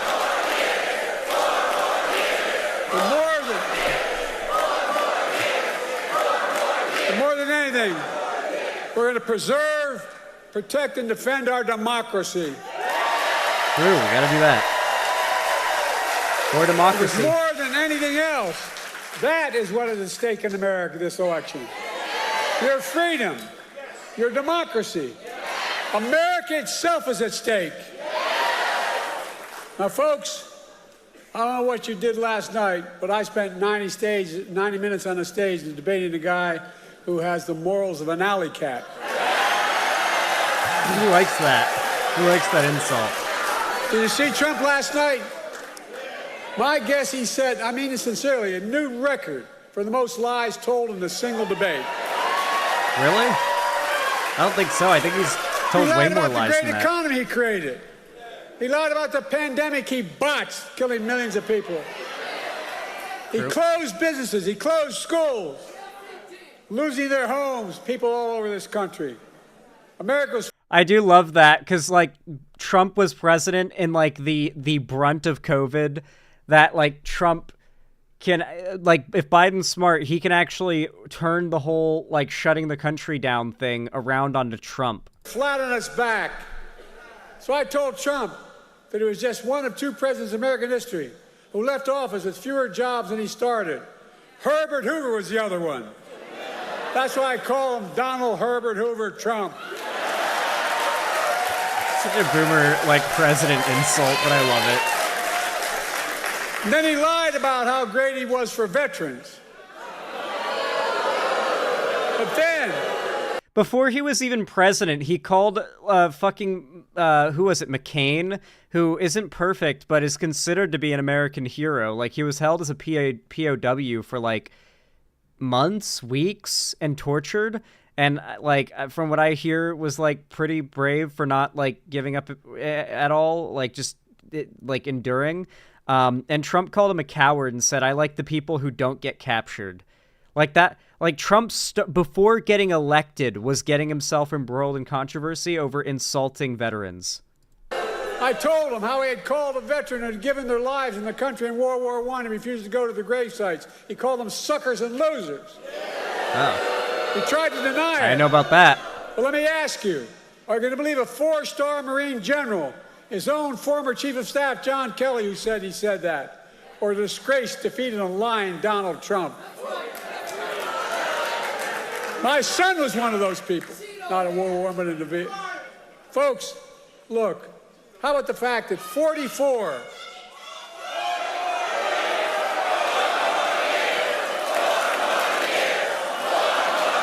I like how the crowd, like when Biden stutters, the crowd just starts chanting, you know? Like the crowd caught him there. How about the fact... That's okay. How about the fact that 40 out of his 44 top advisors, including the vice president, aren't supporting him this time around? The people who know him best, 40 of them said, I will not support the man I work for this time around. It tells you a lot about the person who knows him. Oh, there was a heckler. He lied about how great he was on crime. I had to remind him that he oversaw a record increase in murder rates in 2020. On my watch, violent crime has hit a 50-year low. There's more to do with 50-year low. That's true. To be fair, it's been consistently dropping with small spikes. I pointed out that the only convicted criminal on the stage last night was Donald Trump. True. When I thought about his 34 felony convictions, his sexual assault on a woman in a public place, his being fined $400 million for business fraud, I thought to myself, Donald Trump isn't just a convicted felon. Donald Trump is a one-man crime wave.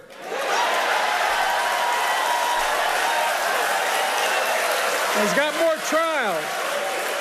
He's got more trials coming up. Well, time for that. Let them, Biden. Let them. The thing that bothers me maybe most about him, he has no respect for women Lock or the him law. up. He doesn't. And then, his biggest lie, he lied about how he had nothing to do with the insurrection of January 6th. Did he really We all during saw this with our own debate? eyes. We watch it on television. He called them very special. He literally called them his special little guys. We saw thousands in his direction attack the Capitol. We saw police being attacked, the Capitol being ransacked, the mob hunting for Speaker Pelosi, gallows Denied it literally outright. set up for Mike Pence.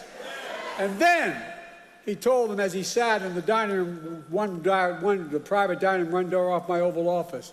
He sat there for 3 hours watching the TV. He did not a single thing to stop it. Nothing. Nothing at all. And now he wants to pardon all those convicted and criminals. But folks, for all his lies, My we Oval Office. We learned some important truths about Donald Trump last night. We learned he's still proud of being the person who killed Roe v. Wade. We learned, we learned he's Bro still needs a proud sip of about water, the you pain can and tell. cruelty inflicted on America's women. We learned he still Like- believes. Like I said before, the Roe v. Wade thing is going to be a powerful motivator when Election Day actually comes. You have to remember, that Roe v. Wade thing, man. Like, reproductive rights have always been a powerful wedge issue for Democrats. This time around, it might have the most water behind it that it has in any election in modern politics. Americans don't remember. That's an exception. That's an exception, though. The Roe v. Wade thing, I don't know if that one's going to fall to the wayside and be forgotten so quickly. The Roe v. Wade thing affects the active, like, planning and way of, like, going about your life of so many uterus-having people. Mostly women, but also non-binary people and, like, trans men as well in some cases. So it's like if you're in a red state and you're a woman, you have to tailor your sex life around the local laws that you live under. It's not the kind of thing you can forget. I don't know. So would he be able to reverse it? Can't really say, but at the very least, he's on the opposite side of the people who got rid of it. So that's going to be a pretty powerful motivator. But man, Biden seems so much stronger here than he did during the debate, doesn't he?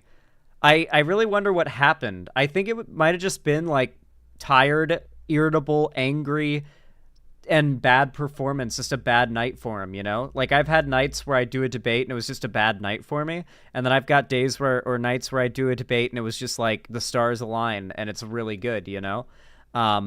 Who knows? Maybe in debate number 2, which I think is still, like, supposed to happen, maybe in debate number 2, he just brings out this energy and trounces Trump. That's really the debate that matters more, would be the debate closer to the election.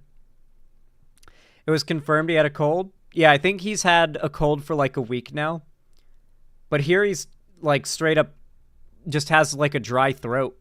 Like, you can tell he's talked for about 10 minutes straight, and I know from experience doing that without even a sip of water dries your ass out. By the way, I did get the Hamas clip, but do the meme later. We may watch the meme later, but not in the middle of a recorded segment. Thank you, though, Beth. All right, here's apparently the clip where Trump just starts yelling Hamas over and over again. Back to Ukraine for 1 second. We have an ocean separating us. Yeah, so if you think that, like, Biden isn't doing good, like, enough to stop the genocide in Gaza, you should know that Trump thinks that Biden is a Hamas sympathizer. That is how not in favor of the genocide Biden is. That Trump, the other guy, accuses Biden of being a Hamas sympathizer. Just going back to Ukraine for 1 second. We have an ocean separating us. The European nations together have spent Biden's face there $100 is billion like or meme maybe more material. than that, less than us. I need it traced. Why doesn't he call them and say, you got to put up your money like I did with NATO? I got them to put up hundreds of billions of dollars. The Secretary General of NATO said Trump did the most incredible job I've ever seen. They wouldn't have any. They were going out of business. We were spending almost 100% of the money was paid by us. He didn't do that. He's getting all. You got to ask these people to put up the money. We're over $100 billion more spent, and it has a bigger impact on them because of location, because we have an ocean in between. You got to ask them. As far as Israel, I hate YouTube for this and shit. Hamas. I hate Israel's YouTube. the one that wants to go. He said the only one that wants to keep going is Hamas. Actually, Israel is the one, and you should let him go and let him finish the job. He doesn't want to do it. He's become like a Palestinian, but they don't like him because he's a very bad Palestinian. He's a weak one. I hate that Trump's nonsensical ramblings that are actually the words coming from a brain that's degenerating, not aging. He's always been so ridiculous that people are just like, it's just good old Trump, and it's like experts are like, no, he's actually experiencing neural degradation very clearly. This is a problem for him. All right. Anyway, I'm really sorry that I missed the live debate and everything, but, the gods decided that debate would be hosted on the night that Dawn Trail launches, so, I decided it would probably be best just to do the recap segment.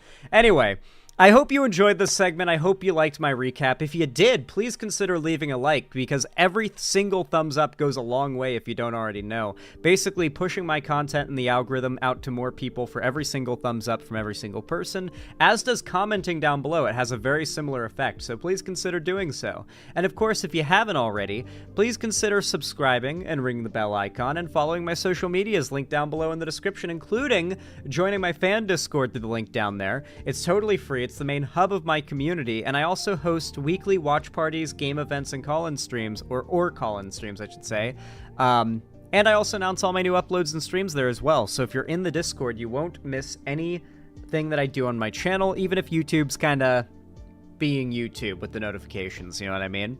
And of course, if you'd really love to go the extra mile, you can afford it and you feel like it, consider donating, subscribing, or gifting a sub directly to me on my website, xanderhall.com/live, or supporting me through YouTube, Twitch, Streamlabs, StreamElements, Patreon, or buying merch at the Streamlabs link down below. I really do appreciate any direct support you guys are able to send, as it really does help a lot. It really, really does. And don't forget, there's a link to join Progressive Victory there as well. There's actually multiple links for Progressive Victory. You've got the one for signing up for volunteering and the one for doing the Amplify stuff. So you've got PV Amplify and you've got the PV volunteering site, where, if you don't already know, you can volunteer to either phone bank or go to one of their upcoming canvassing events. They do a lot of local politics canvassing events, and so if you want to volunteer, then they will happily, I imagine, accept you. Apparently the last canvassing event they did, they knocked a load of doors, like a lot of doors, so I'm pretty happy to hear that. Anyway, with that said, thank you so much for watching. I hope you enjoyed. Thank you for your likes, your comments, your subs, any form of support you sent my way, even if you just watched, and have a good one. How do you guys like that segment? I feel like it came out pretty good.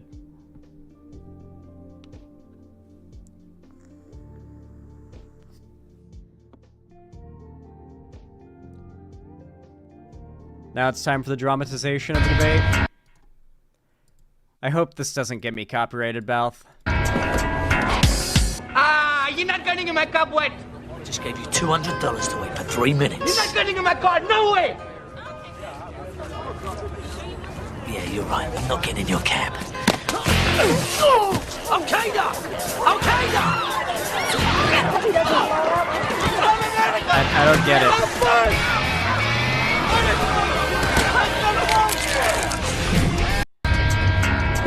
I don't get it, Balth. Like I said, the meme's a non sequitur. Why did you send me this? I know you like the movie, but it has nothing to do with the segment. Why? I cannot explain it all, no. It makes zero sense. It's a non sequitur.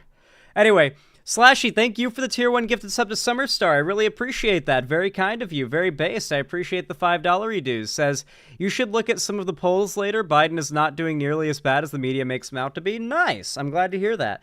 Yeah, apparently things swung to Biden's favor. So that's good. God, my nose is so dry and itchy. I hate it. Trump was Jason Statham and Biden was the cab driver.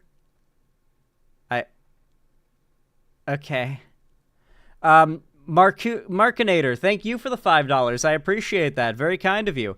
Zan, has what you've learned about Neil Druckmann truly diminished your opinion of The Last of Us? Because it really hasn't for me at all. I still love that entire franchise. I mean, I liked the games, and I liked the first season of the show, and maybe the next season will be, but I don't like Neil Druckmann as a person, and it definitely puts the franchise in a new light, especially when you consider that, like, Neil Druckmann does that whole, like, bro wants to be the face of the entire franchise, you know? He wants to be the guy that it came from, but in reality, he's just a dude who had to be convinced not to make the game about, like, a virus that kills all the women on the planet and turns them into zombies, so you would be playing as Joel just beating the shit out of zombie women the whole time. He had to be, like, talked out of that.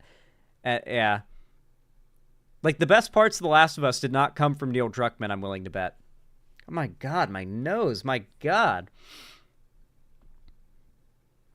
Trump was already the somebody else guy. People still remember how that went. Druckmann's very out of touch with the left. Oh, that's to say the least, yeah. Anyway, thank you for the $5, Markinator. Perry Icefire, thank you for the tier 2 sub. I really appreciate that. Very kind of you. I assume that's a 1-monther. But let me know if I'm wrong. Thank you, thank you. Said, my PayPal hates me, but I've been oh my gosh. Oh my lord. My nose is all stuffy, and it has been all morning. I think that's also why my nose is a bit itchy as well. But I've been rewatching the debate to take notes, and it messes with me knowing a bunch of lefties won't vote or hate Biden over his speech and age. Yeah, ageism is actually, like, real. I remember people joking about, like, oh, yeah, people are ageist against Biden back in 2020, and I laughed at it, but now it's like, no, but actually they are, you know? But like, actually, that was real. That wasn't a meme. Thank you. I appreciate the support, though. Thank you, thank you. Let me update the dono goal really quick to reflect your overwhelming generosity, chat. Alrighty. Al-Qaeda equals Hamas. True. So true. And ISIS. And every other group that Americans are scared of.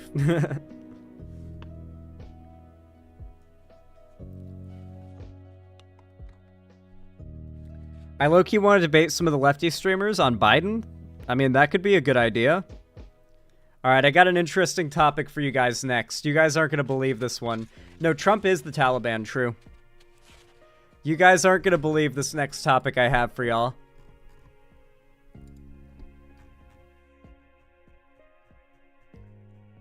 Let me see if I can find the video.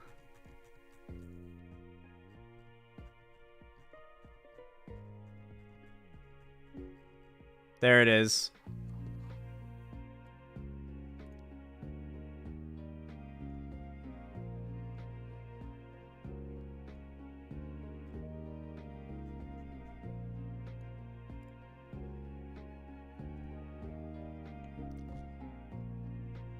All right. You all know what to do when I say action, right? 3, 2, 1, action. All right, everyone. So a few months ago, I was requested a video to cover by a channel called Shadow Raven Studios about Fallout New Vegas, of all things. A mod for Fallout New Vegas, a free Fallout New Vegas mod called the Ashfall mod, supposedly going woke.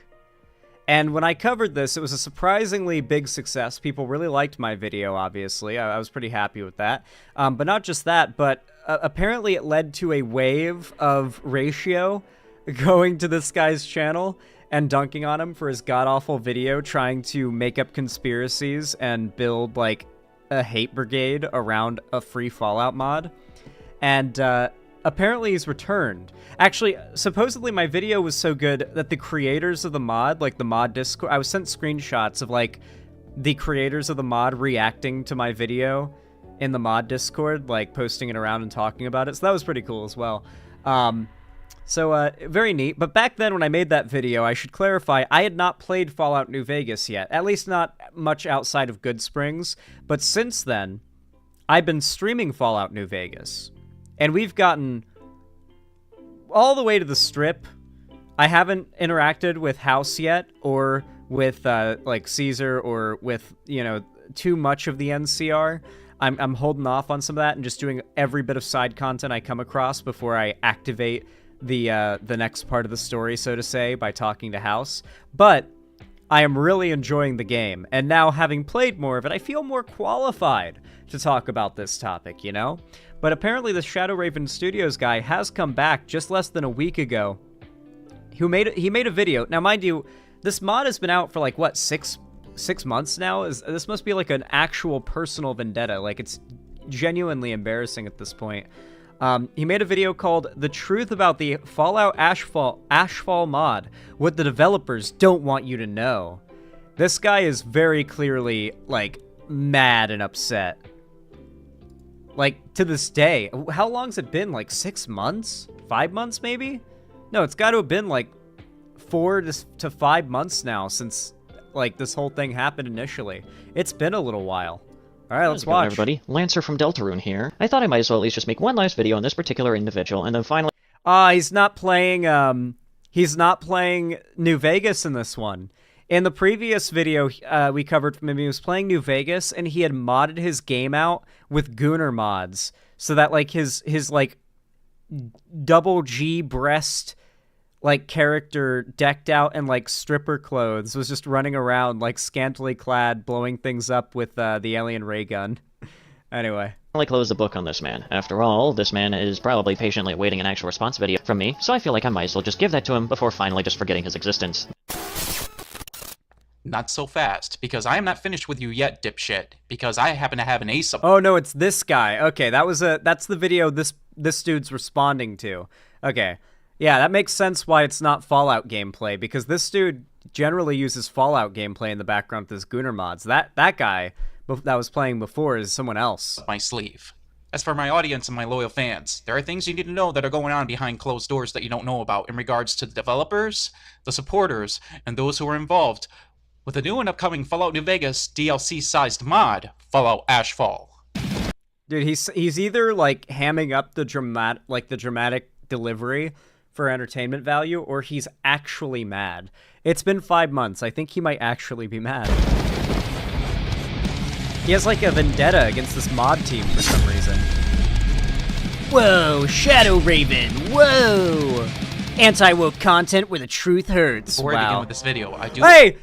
He did it. He actually did it. See? This is what I was talking about before. The fucking, like, double G's stripper outfit modded in Gooner mods with a alien ray gun. Yep, you better believe it. This guy's not even trying to hide why he plays video games. Oh, a big apology to Dark Mastermind Gaming and how to exist pranks. You guys have no idea how happy I am that I'm already a better Fallout New Vegas modder than him. Like, I've already, like, for one, what is the, like, DLSS aliasing situation this motherfucker is going on here? Hold on. I do owe a big apology. Look how, like, pixelated and awful everything looks in the distance. There are LOD mods to fix this. Also, is there a reshade here? I don't think there's a reshade here. Not using New Vegas Natural Weather's add-on that, like, makes it so the sky is all blue and pretty and change, like, no New Vegas foliage overhaul and its add-ons, no... I know that they're at least using either NMCs or more likely Poco Bueno. I think this is Poco Bueno just from the brick texture on the saloon. Like, this guy, like, has a tangible understanding of mods. Maybe he can't afford to put any more graphical enhancement mods in the game because he's already loaded up the 4 gigs of memory with Gooner mods. He's also... Oh, he's using NMC. Okay, no, he is using NMC. You're completely right. He might actually be using, like, a... How funny would it be if he was using an E and B and NMC's textures. For those who don't know, NMC's textures are like the most unoptimized bullshit, like broken ass fucking texture pack you can get. You're much better off using Poco Bueno or what's it called? Nuevo Bueno, which is the other one? The larger Bueno pack. You're like, yeah. I guess he doesn't know how to unlock the 4 GB limit. There is no unlocking the 4 GB limit. You have to you unlock the 4 GB limit, but you can't unlock anything beyond it, you know? Dark Mastermind Gaming and how to assist pranks and tutorials, because they were right all along about this whole thing regarding Ashfall Dude and the crooked things that they are doing behind the scenes with the Fallout Ashfall project. I can even say for the most part, I even owe... No, NMC's optimized, but the problem with it is that it's way too big for what it does. I've looked into it even more, and you're way better off using a few smaller texture packs that are very high resolution together for the same effect than just using NMC's large. A big apology to Elder Lindquist, the one who was trying to help me with this in the first place, because all these guys are right about Ashfall, dude. Yeah. There is something definitely wrong with him, and the people who are behind this Fallout Ashfall project, they are absolutely no good. But I will get to that. I love this too, because this guy's so obsessed. What he's trying to do is claim the people behind the mod are bad, evil people. Like, he's actually got like a vengeance quest out against the developers of this free mod. Later in the video. However, so I will just begin with this. Ever since the fight I had with Moment of Sanity and this band of pussy little bitch boys, I noticed some things started to surface. And one of the things that I know... Okay, so it's very clear I am far from the first or last person to just destroy this guy online. He's actually mad. Like, he has been getting his asshole wrenched apart, torn asunder, if you will, nonstop by a variety of people dunking on him. I am not the first or the last. How is this channel not satire? I don't know. I guess we're like just the next person in line to bully this dude, and he's clearly, like, it's been penting up. He's mad. He's got that sort of, like, Elliot Rodger energy, too. Like, that penting up rage that like, the femoids might one day have to pay for. I hope he doesn't pull an Elliot Rodger, because he's giving me Elliot Rodger vibes. You know, if you've ever seen those, like, car videos he did, very similar vibes. Noticed is Fallout Ashfall official page on Twitter, they happen to change their avatar to this, and I know why they did it. Because it's Pride Month. Not only they did it as a means to support Pride Month, but anyone with a working brain should know why they did this. Now, gents and ladies, it is time to get into the real good stuff, because in this video, alright, let's find out what's the deal. I'm about to manhandle these fucking assholes. I'm about to manhandle these fucking assholes. Okay, man. Let's watch you manhandle. Now, I already know and I'm well aware I made a huge mistake. Did bro actually switch to, like, some fucking New Vegas combat footage and start playing rock music to try to make himself sound cool? Oh my god, he's such an internet tough guy, I forgot. Giving Ashfall Dude and Cell Block Psycho the benefit of the doubt. However, in this video this time, am I gonna do it?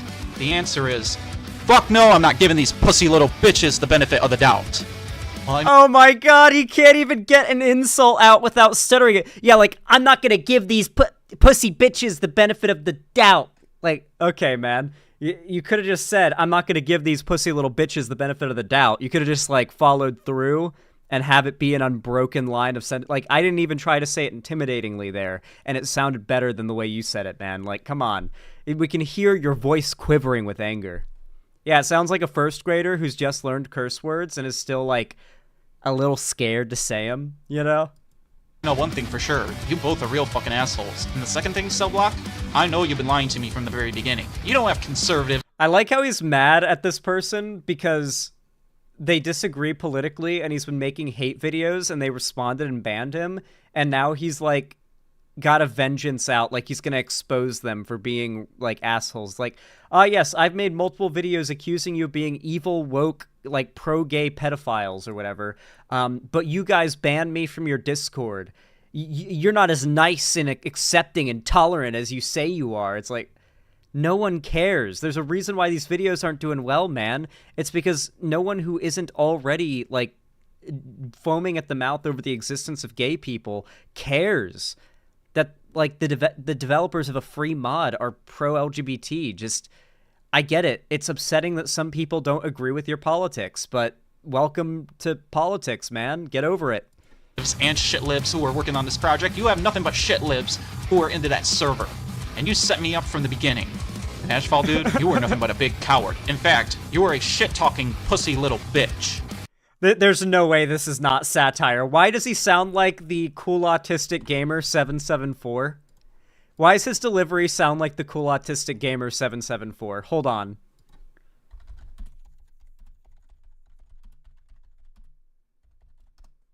I'm not joking. I need to show you guys a clip so you understand where I'm coming from here.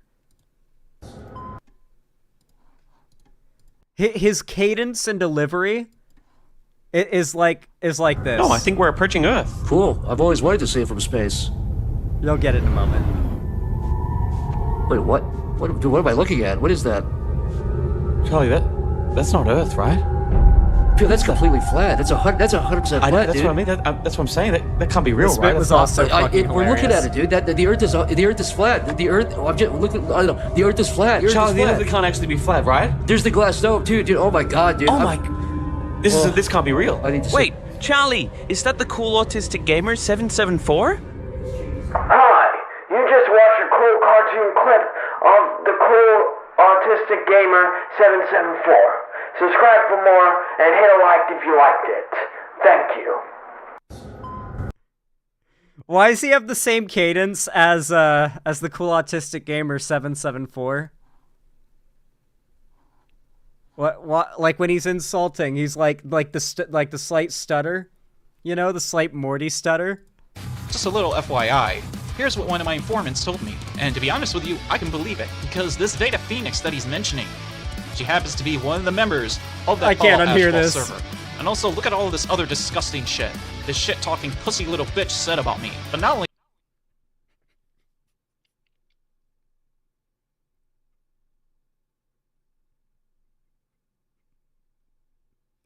What can I even say, dude? What can I even say in response to the gold, the unintentional satire we are currently enjoying? That, other things.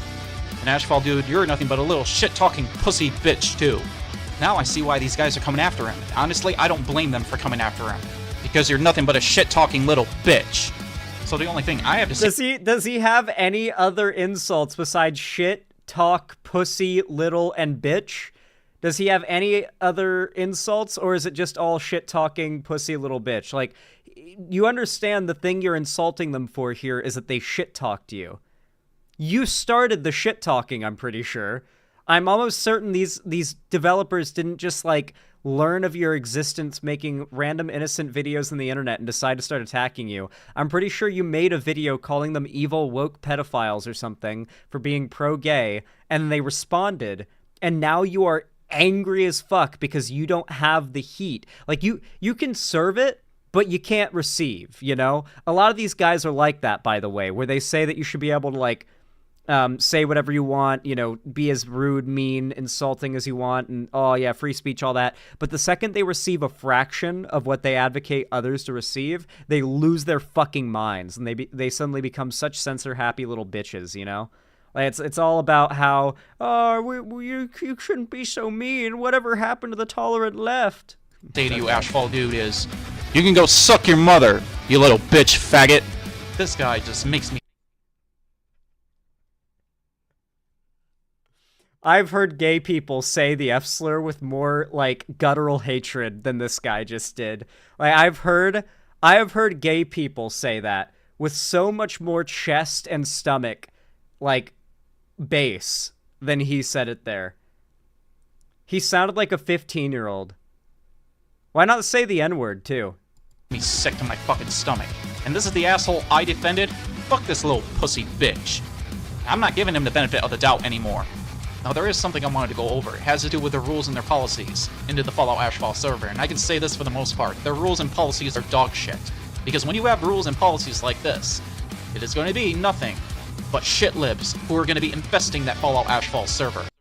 let's see what the policy is. Do not discuss real-world politics in this Discord server. Simply put, I am of the firm opinion that Discord is not a good place for political discussions in general. This is a place meant to be Fallout-centric community, and bringing politics into the mix doesn't help anybody. Wait, really? Wait, holy shit.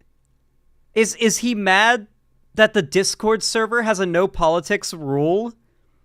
And thus that would mean that...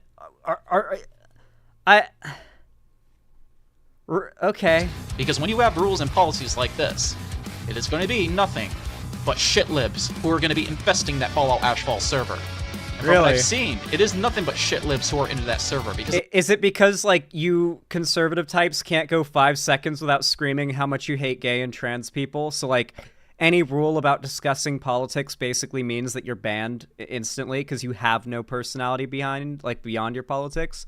Yeah, it makes sense. Yeah. No, I get where the anger would come from, because a lot of these conservatives, to be fair, literally aren't a person beyond their political identity and values. Like, how many like conservative Zoomer type dudes have you met that don't say anything other than like dumb fuck buzzwords? Like, there's that one meme that is a little exaggerated, and I know it's not real, but there are people like this.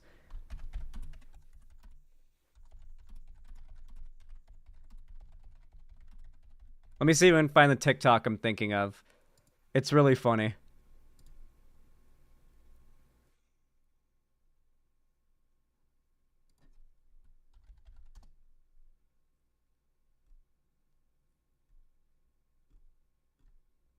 Damn, I've shown it on stream before and I can't find it now. Ah, damn.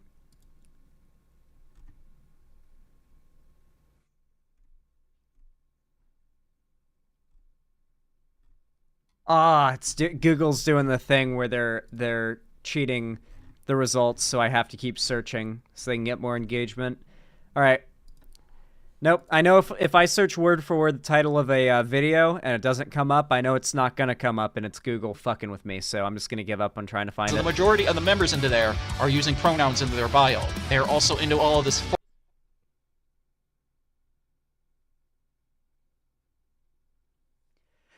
The rule bans politics, but people in there have pronouns in their bio. Why are they allowed? Because having pronouns is political. Far left LGBTQ bullshit, and they're into far this left Pride Month crap, LGBTQ. too. Guys, did you know that being pro LGBTQ is far left? Did you guys know that?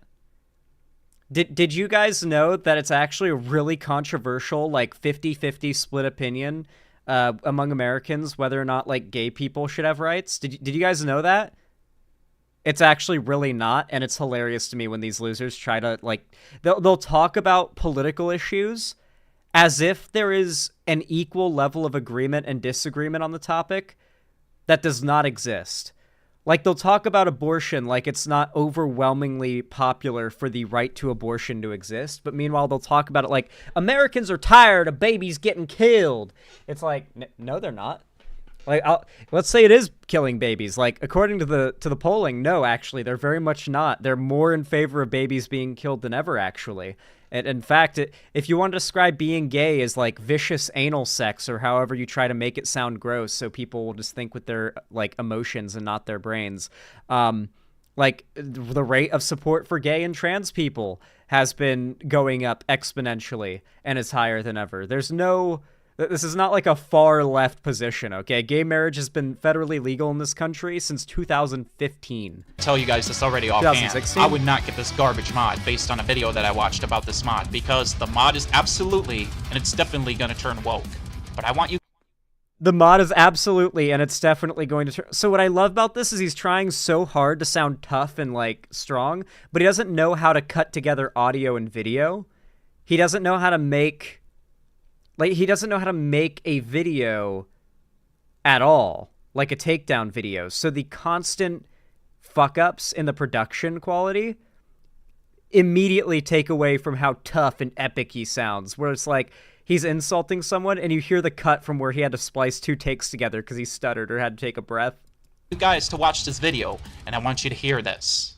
As you can see here, he is very upset that some of the modders are not happy with his weird political backstory for the character, and he even threatened to stop the mod from ever being made. Man, this guy is insane. Oh, brother, this Fallout Ashfall dude stinks! Oh. Oh my god, this guy's got no sauce. Okay, what's the quote that's apparently stinky? Man, this guy. Yes, I will be adding a new system of the character creation. Say goodbye to the cisnormative system that we've seen in every game. All those alt-right crybabies can yap all they want. I'm not removing genderless chat creation, Pip-Boy pronouns, Nation of Islam faction, hormone blocker chems, polyamory trait, the players in the game, in-game father. The player's in-game father is a Leninist socialist, and that's how it's going to be, or my creative vision will be destroyed, and I will pull the plug on the mod. I'm not fucking around. Yeah, no, that's fine. Yeah, like, if this is the person who's leading the mod and they've got a team of people working with them, it's kind of their job to keep that up. Nation of Islam? Yeah, there's going to be a Nation of Islam faction, apparently. I mean, the game's definitely going to be... the mod's definitely going to be woke, but, like, so is New Vegas. New Vegas lets you be bi or gay, and you get a buff to damage for being that. You know, like, if you're bisexual, you literally do 10% more damage to every human enemy in the game. That's just base level Fallout New Vegas. I mean, on top of that, like, there is a faction in the base game that are just Mormons. Like, there's a Mormon faction. Like, the Mormons already play a big role. Christianity, fucking... Like, there's already a lot of religious theming in Fallout, so introducing, like, more religious theming in a DLC that takes place elsewhere makes sense. Yeah, Yakub's the final boss, so real. This guy is insane. Oh, brother, this Fallout Ashfall dude stinks! Oh, but I already see where this is going. This is just going to be like Fallout the Frontier and those lunatic nutjob developers all over again, because I heard that was a mess. That is one big pile of shit. I, for one, am not allowed back into the Fallout Ashfall server. It appears that yeah, I Ashfall imagine. Dude and the other members, including Cellblock Cycle, were catching on to what I was doing into the server, and they knew that I was extracting information, so I eventually... Oh yeah, this is the guy who kept getting banned because he was making alts so he could quote-unquote extract information from the server. He calls it extracting information. What he's doing is making, like, dozens upon dozens of Discord alts to stock the Discord server. Ended up getting kicked out of the Fallout Ashfall server, and currently I am not allowed back into it. But what I do know is they are actually sharing pro-SJW LGBTQ stuff into the Fallout Ashfall server. But then they're... Pro-SJW. I haven't heard a quote like that in a long time, guys. Sorry, that just really made me feel like I got a blast to the past. A blast back to 2016 there. Holy shit. Rules state that there was no politics allowed into the server. I find that to be ironic. Those are the only kind of people who can share political stuff into the server. But I do know one thing for certain, and it all started with this post I made on Twitter, and I found out Fresh Your Mama happened to be on Twitter, but not this post Dude, this I made guy on has Twitter. got no sauce. Pussy's like sanity itself, and his bitch boys are not worth it. One day they're going to fuck with the wrong person, then reality is going to hit them like a semi-truck. It's called karma, buddy. Sooner or later... Hold on, should I try to do his voice? Pussy's like sanity itself, YT, and his bitch boys are not worth it. One day, they're gonna fuck with the wrong person, then reality is gonna hit them like a semi-truck. It's called karma, buddy. Sooner or later, with the bad direction you're going in, it will come for you. That's I think, a good narration of this guy's tweet and how it would sound. I love the fact that this guy's like the living example of how all the dudes on Twitter you see writing up paragraphs of insults trying to sound like internet tough guys all sound like this in real life. And you can tell from this guy's voice how he probably looks in real life, right? And I found out Fresh Your Mama happened to be on Twitter, but not only he is on Twitter, and not only he is a minor, but the Fallout Ashfall server is harboring minors into the server. Fresh Your Mama being one of the minors that they're harboring into the Fallout Ashfall server.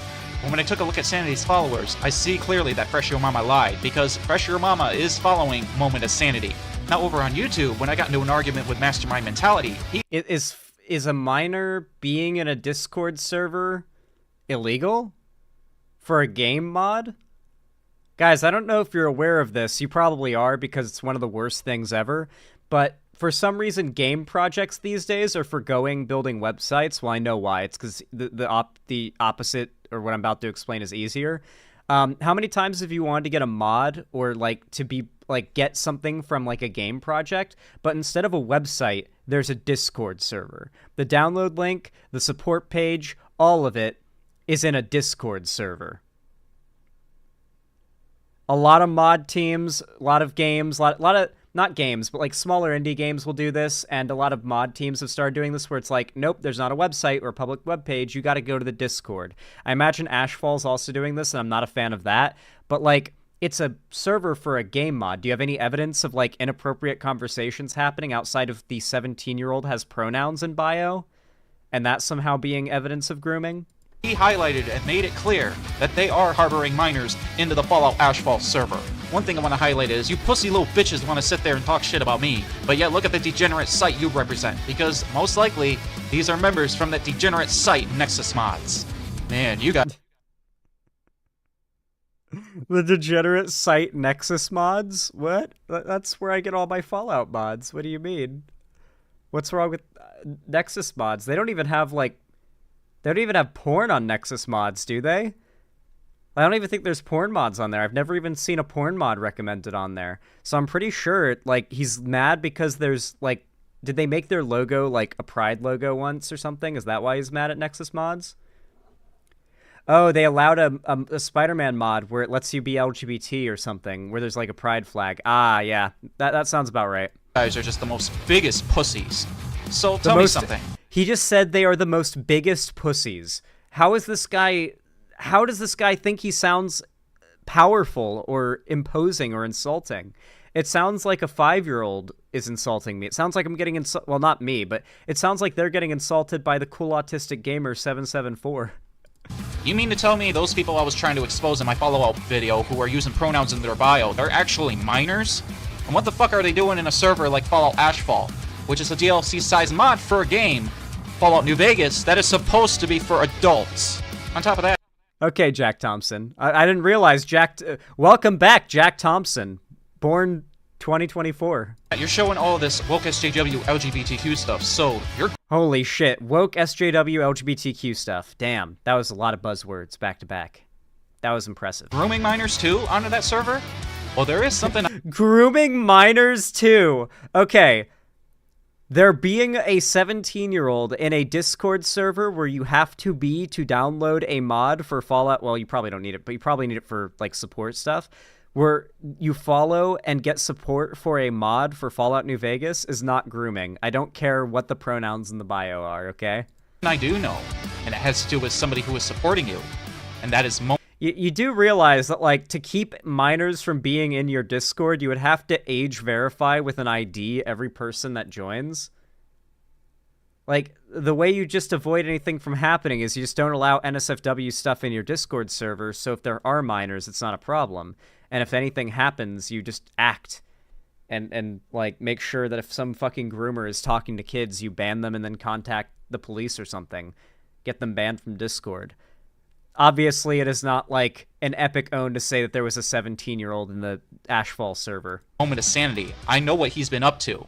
I'll just point out the obvious, but Moment of Sanity is actually a woke content creator in disguise, but it's not that hard to tell that he's a woke content creator, because he lies about everybody in his videos, and does nothing but tells lies in his videos. But there is something else I know. When I looked on his Twitter page, not only he has followers and a following of minors, but he is also a follower to the Fallout Ashfall server.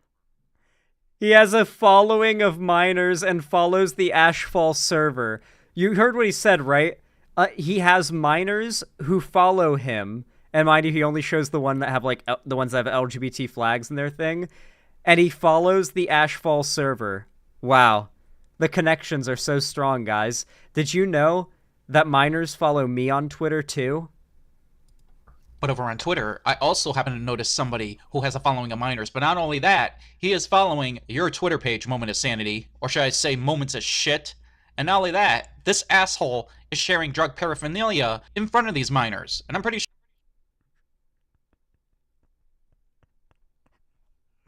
By retweeting an account called Weed Porn! Weed! Oh my god. Oh my god, this has to be a joke. There's no way. This account, this YouTuber has to be a meme.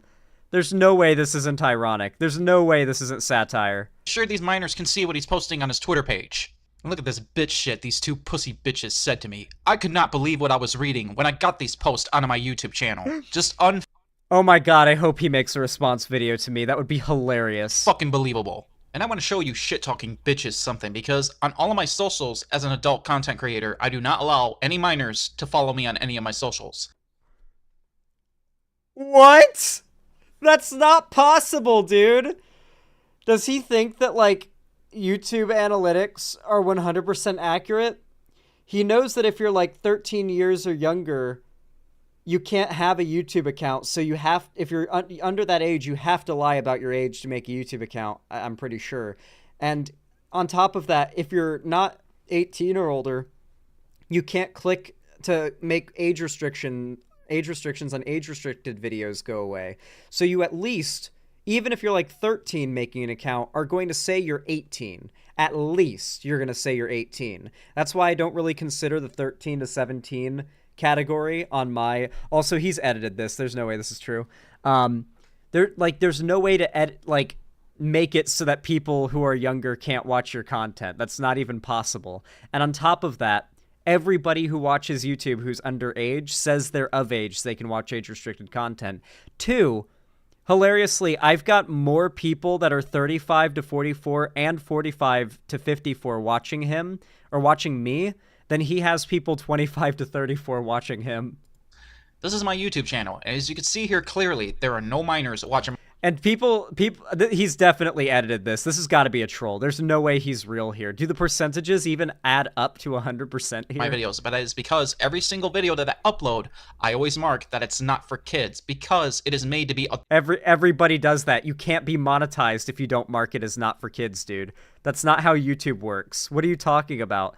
You have to mark your videos as not for kids, or you can't have ads on your videos and can't make any money. That doesn't make it so that 13 to 17-year-olds can't see your videos. Adult content. And as an adult content creator, what I can say here is what these guys are doing is not normal. And I want to talk to the adults here. That is the ones who are running the Fallout Ashfall server and also the supporters. Honestly, I like how he's now calling them pedophiles. If those were my kids you were trying to groom and trying to show them and expose them to all this woke and LGBTQ, this far-left LGBTQ dog shit, this is what I would do to your fucking ass. I will kick the living shit out of you! Get this Hollywood-loving pussy out of my face! I just want to know one thing. Where are the parents? Because I blame the parents.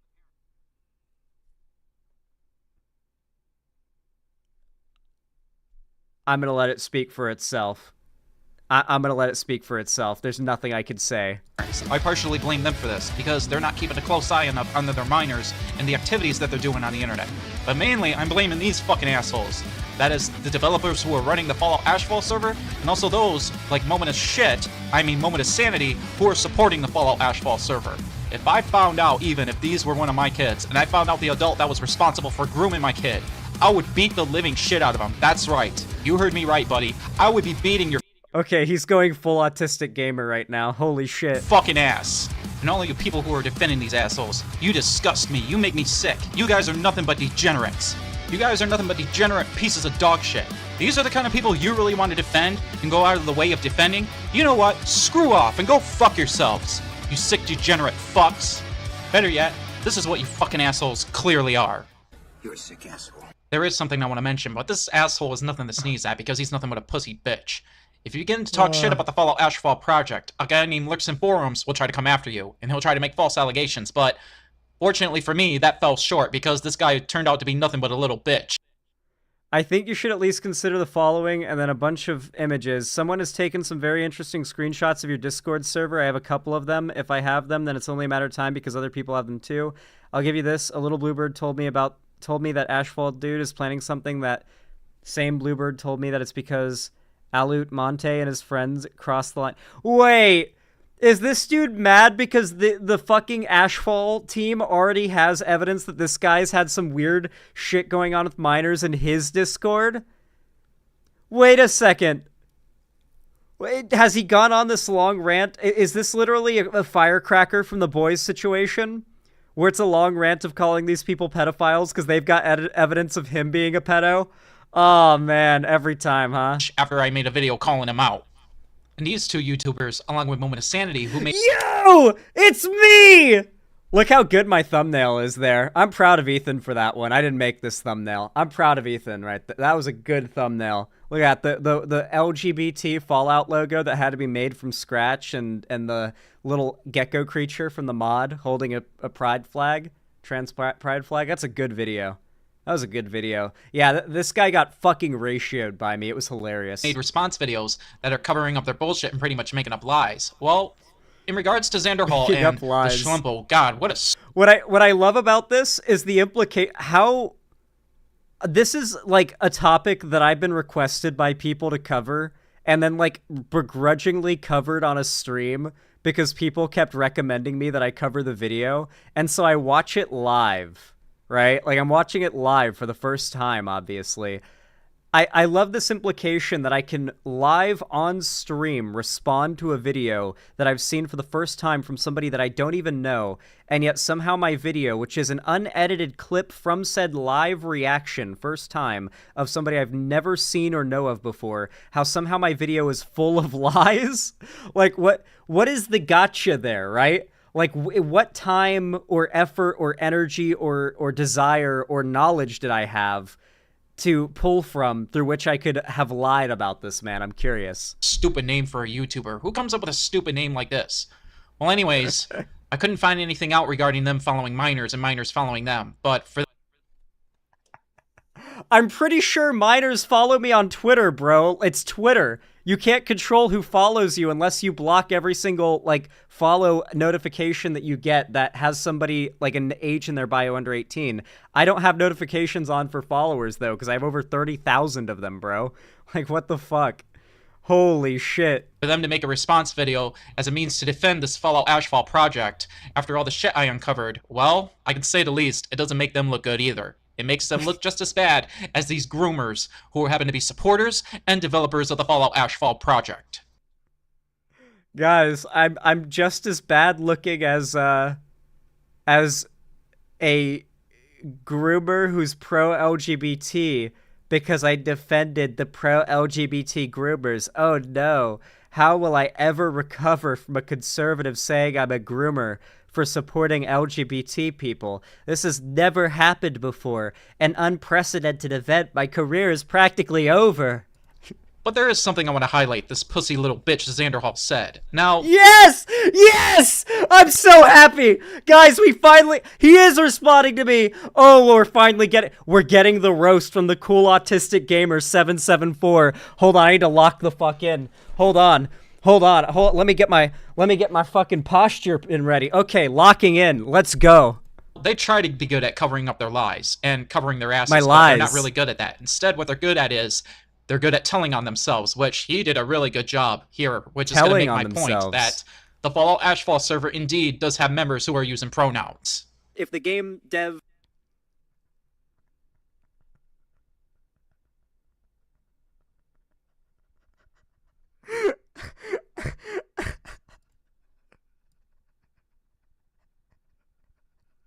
I'm gonna fucking lose it. Let's fucking go, dude. Hold on, I'm rewinding. We're not cutting this up. Hold on. I want this all in its glory. It's full glory. Said. Now, they try to be good at covering up their lies and covering their asses, but they're not really good at that. Instead, what they're good at is they're good at telling on themselves, which he did a really good job here, which is going to make my point that the Fallout Ashfall server indeed does have members who are using pronouns. If the game dev modder wants to ban people from the Discord for having politics that invoke the idea that their identity isn't valid, then they can do that.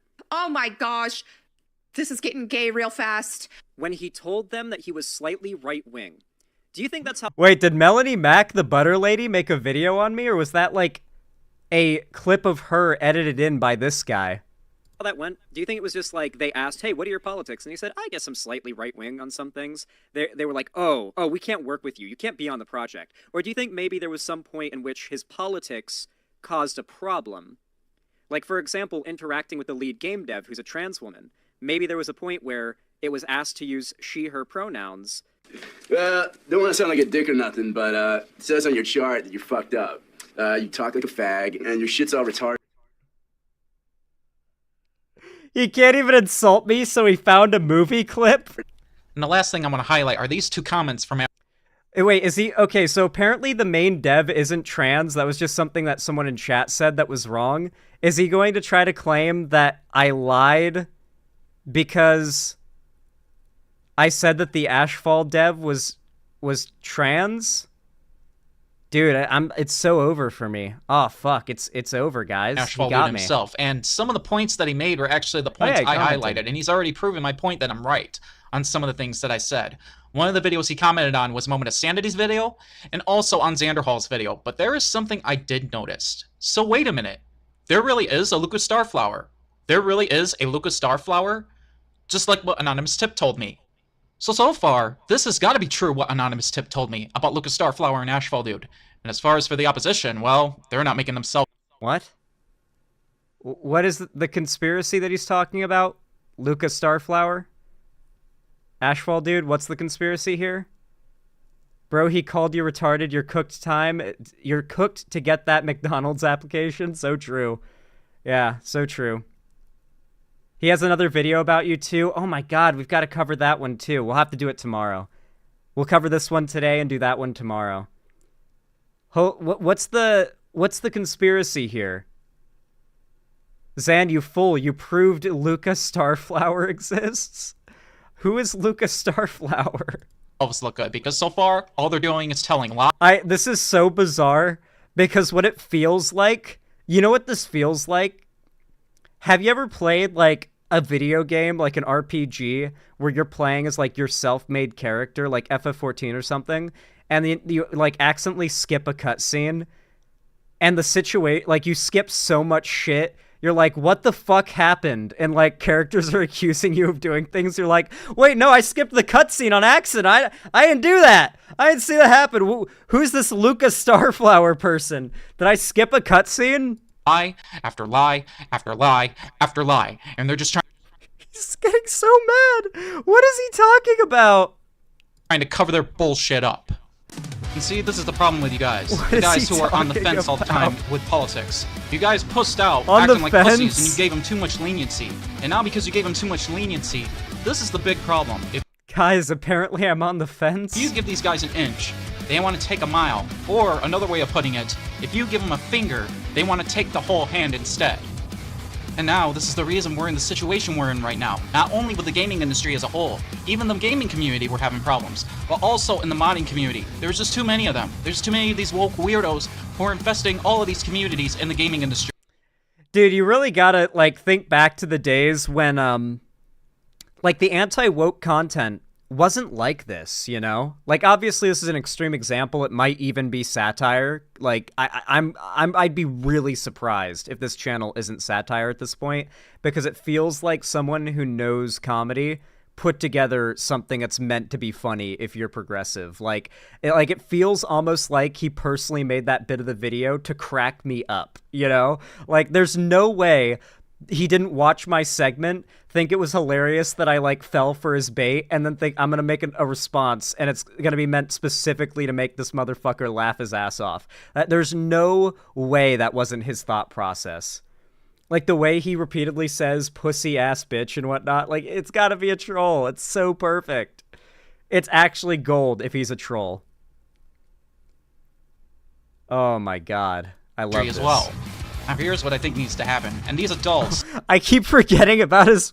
I keep forgetting what his avatar is and what his Courier 6 looks like in New Vegas is, like, his Gooner character. Oh my god. Need to be held accountable. I think the server and these members all... But no. Like I was saying before, you gotta remember, like, the anti-woke content wasn't always like this. Back in 2016, there was more of this... The state of gaming was more such that, like, the left was attacking the popular stuff while the right was in the cultural position of defending it, right? My favorite example to bring up, because it kind of helps to date what era what the time was when The Witcher 3 came out.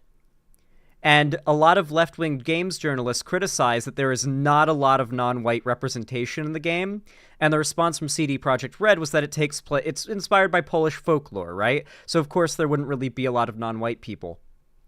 And the response to to the games journalists from all the like right-wing games like creators and the anti-SJW types was to say, just let these people make games. Just let them make their games. You don't need to force your politics onto them. Just let them make their games.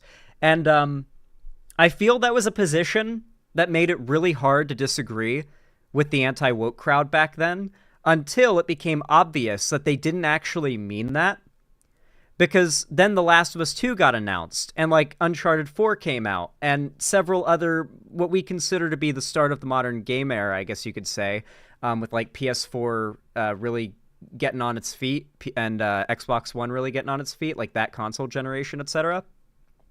Where the anti-woke like people couldn't defend the games as they currently exist because they were starting to be praised for how woke they are by those same journalists. So instead, they had to pivot to making rage bait, but not about journalists criticizing your favorite game. Instead, it's about how your favorite game has been ruined by games journalists and turned woke. So there's been a total flipping of the script now, where supposedly, from their view, it would be that games have gotten so woke, but in my view, it's probably that, like, in one way, I'd say games have gotten more progressive. That's a good thing, though. I mean, lay epic own, games have gotten woke, but that is good. And on the other hand, I think rage bait, regardless of what kind, is what sells for the like people like this, people like the quartering content creators like this.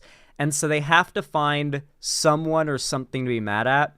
And so it just went from being mad at the people saying that the games need to change to being mad at the people making the games and demanding that they change.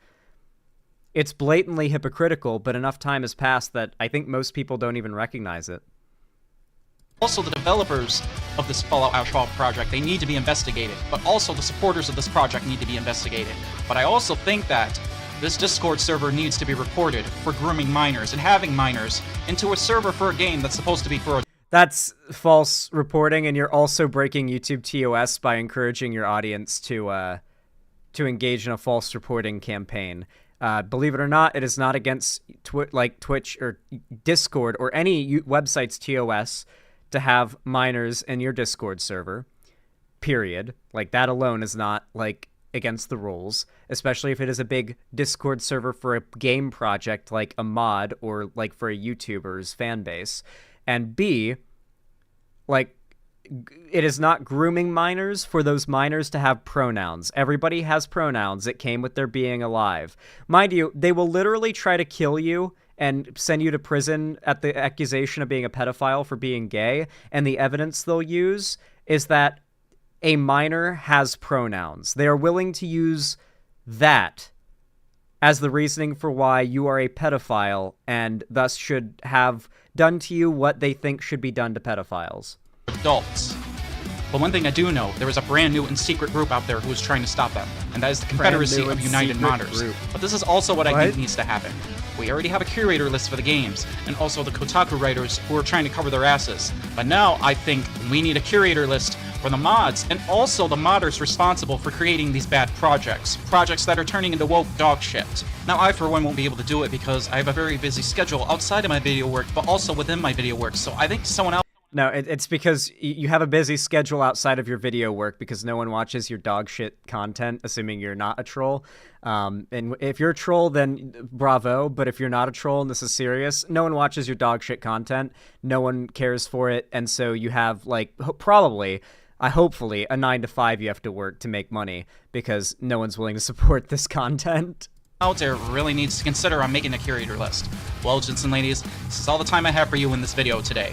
I believe it is very important we continue to fight back and continue to gatekeep our fandoms from these woke weirdos who are trying to invade the gaming industry and also other gaming communities and our fandoms. As a means to support this fight, you can still get your hands... Real OG gamers, Team Gamer Food, DEI/ESG organizations, woke idiots, fake gamer tourists, the woke mob. This is what Gamergate 2 looks like. Gamergate 2, War GG2, fuel the fight. Oh my god, this is gold. Hands on these banners. You can find them on my Twitter page and also in my YouTube community posts. The links oh my to these god, banners he's advertising will be in the these banners. Of this video. But I also believe it is very important we also continue to fight back and protect our fandoms in the modding community as well. And as always, to my loyal fans, viewers, and loyal subscribers, Keep being awesome fans out there, and keep fighting the good fight in the Gamergate tour.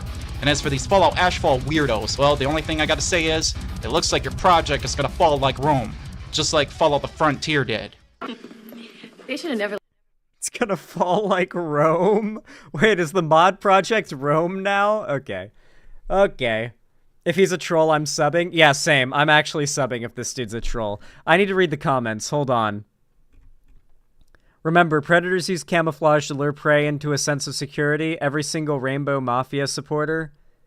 New Vegas modding is cursed. Every single big mod turns out like this. I fear Nova, Arizona will suffer from the same kind of rot. 11 days till the 4th of July. You actually reached a new level of crying and seething in this video. Oh my god. I like New Vegas, but I definitely stay away from the big mods. Well, good to know I won't need to worry about ruining my capital punishment playlist with this mod. This is insane. 11 days till we say goodbye to Demon Month? Oh, there's a person doing a countdown in the comments of every day until Pride Month ends. Well, just like I close my wallet if a game is woke, I make sure my hard drive is not polluted by installing woke mods. This is pathetic. Please go outside, fellas.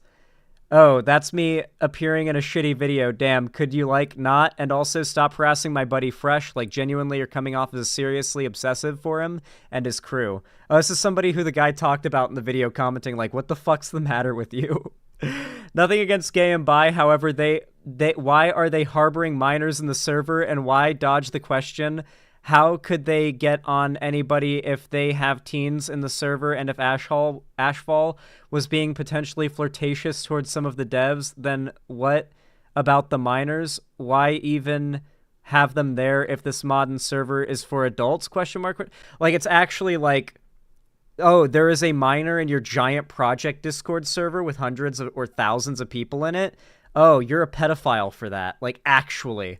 Holy shit. Great video. Groomers get the wood chipper. Yeah, you can very much tell based on the fact that all of these replies have a bunch of comments shit-talking them. This guy's deleting comments. Oh, yep. Yeah, only about 6 comments show up here. And there are 76 comments. He has deleted a lot of fucking comments. Here's one from one of you. I refuse to believe this isn't satire, Lamau. Jesus Christ. Yeah, so maybe he's real, because he's deleting a shitload of comments. Like, dozens upon dozens of comments he's deleted. The video has 29 likes. And 77 comments. Ooh. I have a feeling some comments were deleted when only like 6 to 8 are showing up. Oh boy. That was pretty funny, though. That was genuinely pretty funny. What is this guy's Twitter like? I need to see this guy's Twitter.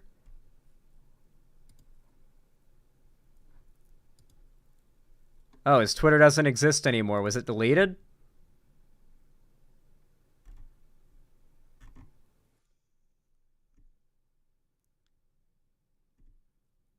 Huh. Looks like he doesn't have a... Looks like he does not have a Twitter anymore. Interesting. Maybe he got banned. Did he say sis in a tweet and Elon Musk banned him? Ooh, unfortunate.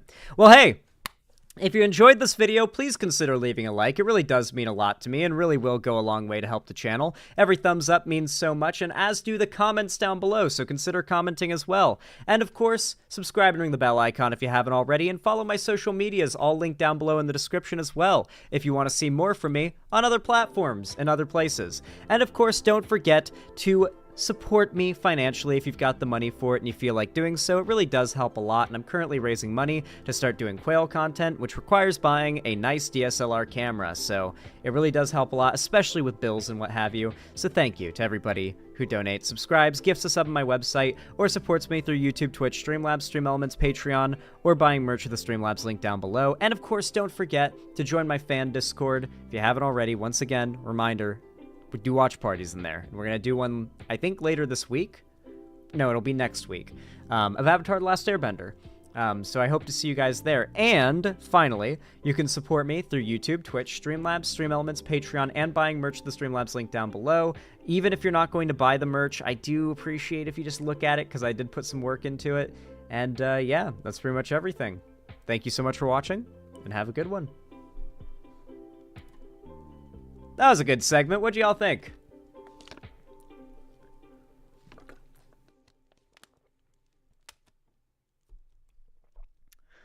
Very funny segment. Nice. I enjoyed it, Zan. Based.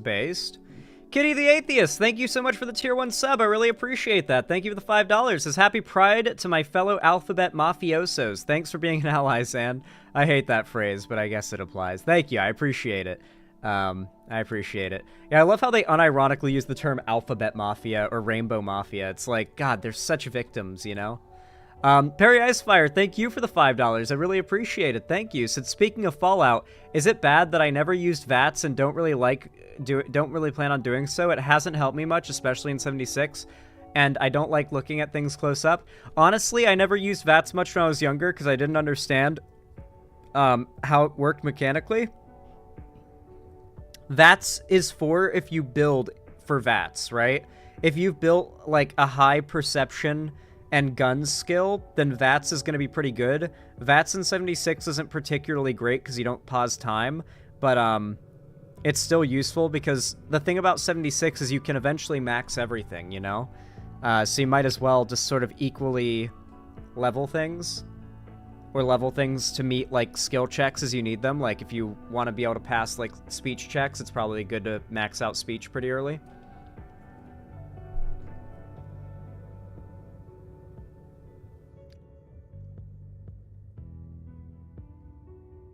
Yeah, I'm excited to play New Vegas some more. Not today, because FF14 Dawn Trail just came out, and I've been playing the ever-living fuck out of that, and plan to do some more tonight and tomorrow morning, but I will be streaming tomorrow, so just know that I love you guys so much that I've ripped myself from this MMO that has just launched, that all my friends are currently playing right now, so I can stream for you guys. I love you all so much. Alright, let me check off that topic from the list.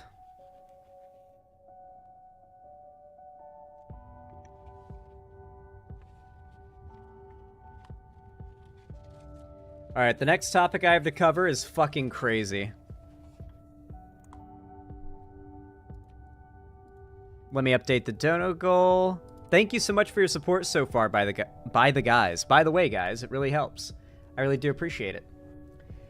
Would you also play Fallout 3? If you do, you gotta play all the DLCs for it as well. Maybe, eventually. But I'm probably gonna take a break from Fallout games after Fallout New Vegas. And you know what I'm thinking of playing after New Vegas? I want to play all the way through both Subnautica games. Because I've always given them a try, but I always fall off of it just because life just pulls me to other things. I get lost in another game, and it's like... That's the kind of game I want to play as, like, an experience. Just, like, stream it, like, no-lifing it for, like, 3 or 4 days and stream it, you know? Like, I want to do the next game on our list is Subnautica 1 and then Below Zero. I think would be cool. I think they'd work back-to-back. What do you guys think? I don't have thalassophobia. That's the really crazy thing. When watching videos of, like, the deep ocean, I have thalassophobia. But when in the deep ocean, it goes away.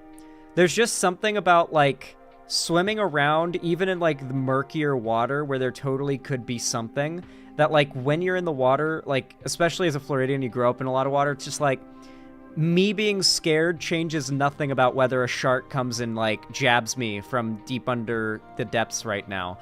I just need to keep swimming to shore and not act like prey.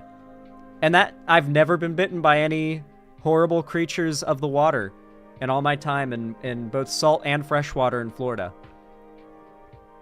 So when I see videos that are, or pictures that are meant to evoke thalassophobia, I get it. Like, I get that vibe, but in the water, it goes away. Especially if I'm in the water for a reason, you know? Like, scalloping. The water can be pretty murky when you're scalloping in the Gulf of Mexico. Like a bull shark could easily just pull up on you and bite your leg off in like half a second. You'd never know. But you just focus on scalloping. You know, for all I know, a bull shark has swam within a foot of me while I'm doing it, and I never noticed. A jellyfish stung my genitals once. Jesus, Xena Grells, that's awful. I think I've gotten stung by a few jellyfish, and I always just thought that was like from salt water. I didn't realize until I was older that those were jellyfish stings. I would go to the beach so much, and sometimes I would just be like, man, my legs, they're They sting. Like, is this the sand in the salt water? Mind you, I'm like 6 or 7 or 5, that area. Like, they sting. And looking back, I think that those were jellyfish stings. So yeah, I'm pretty certain. I'm pretty certain I've been stung many a time by jellyfish. I thought jellyfish are instant. No. No, there's like 4 or 5 jellyfish in the ocean that kill you instantly if you get stung. There are so many more that just make you hurt. The ones that'll kill you are box jellyfish, I think a certain type of moon jellyfish, Portuguese man-o'-war, which aren't even jellyfish technically, but we do get those in Florida, and there's like another kind as well that's like super mega death. My mom's been stung by jellyfish too. Everyone in Florida's been stung by jellyfish. I think I got it in the thigh, to be honest. If I were to guess, like, like, the pain I felt coming out of the water as a kid that most definitely was a jellyfish sting was on the back of my leg, like, a little high up towards my thigh, when I was, like, 12 or something. I definitely got stung by a jellyfish that day at the beach. Can you watch jellyfish videos? Maybe. Maybe if you guys are well-behaved. In my case, it isn't the thalassophobia, it's the knowledge that the threat is there and is out there to get you. No, it's not out there to get you, I promise you. Hey, Silhouetted Animator, thank you for the $2 super chat. So that guy probably has XJ9 Rule 34 on his hard drive? Who's XJ9? I don't know what XJ9 is, but I'm sure he has something Rule 34 on his hard drive, for sure. Well, thank you for the super chat. I appreciate it. Is that like an underage character? Because if so, then accurate. He probably does. Oh, the character from My Life as a Teenage Robot. Okay, I remember ads for that show when I was a kid. Okay. Okay. Imagine downloading porn? So true. Imagine downloading porn in 2024, the year of our Lord and Savior, Jesus Christ. Okay, next topic. Next topic. Oh yeah, I forgot. I forgot what the next topic was going to be, but then I remembered, and now... Oh boy, this is a spicy one.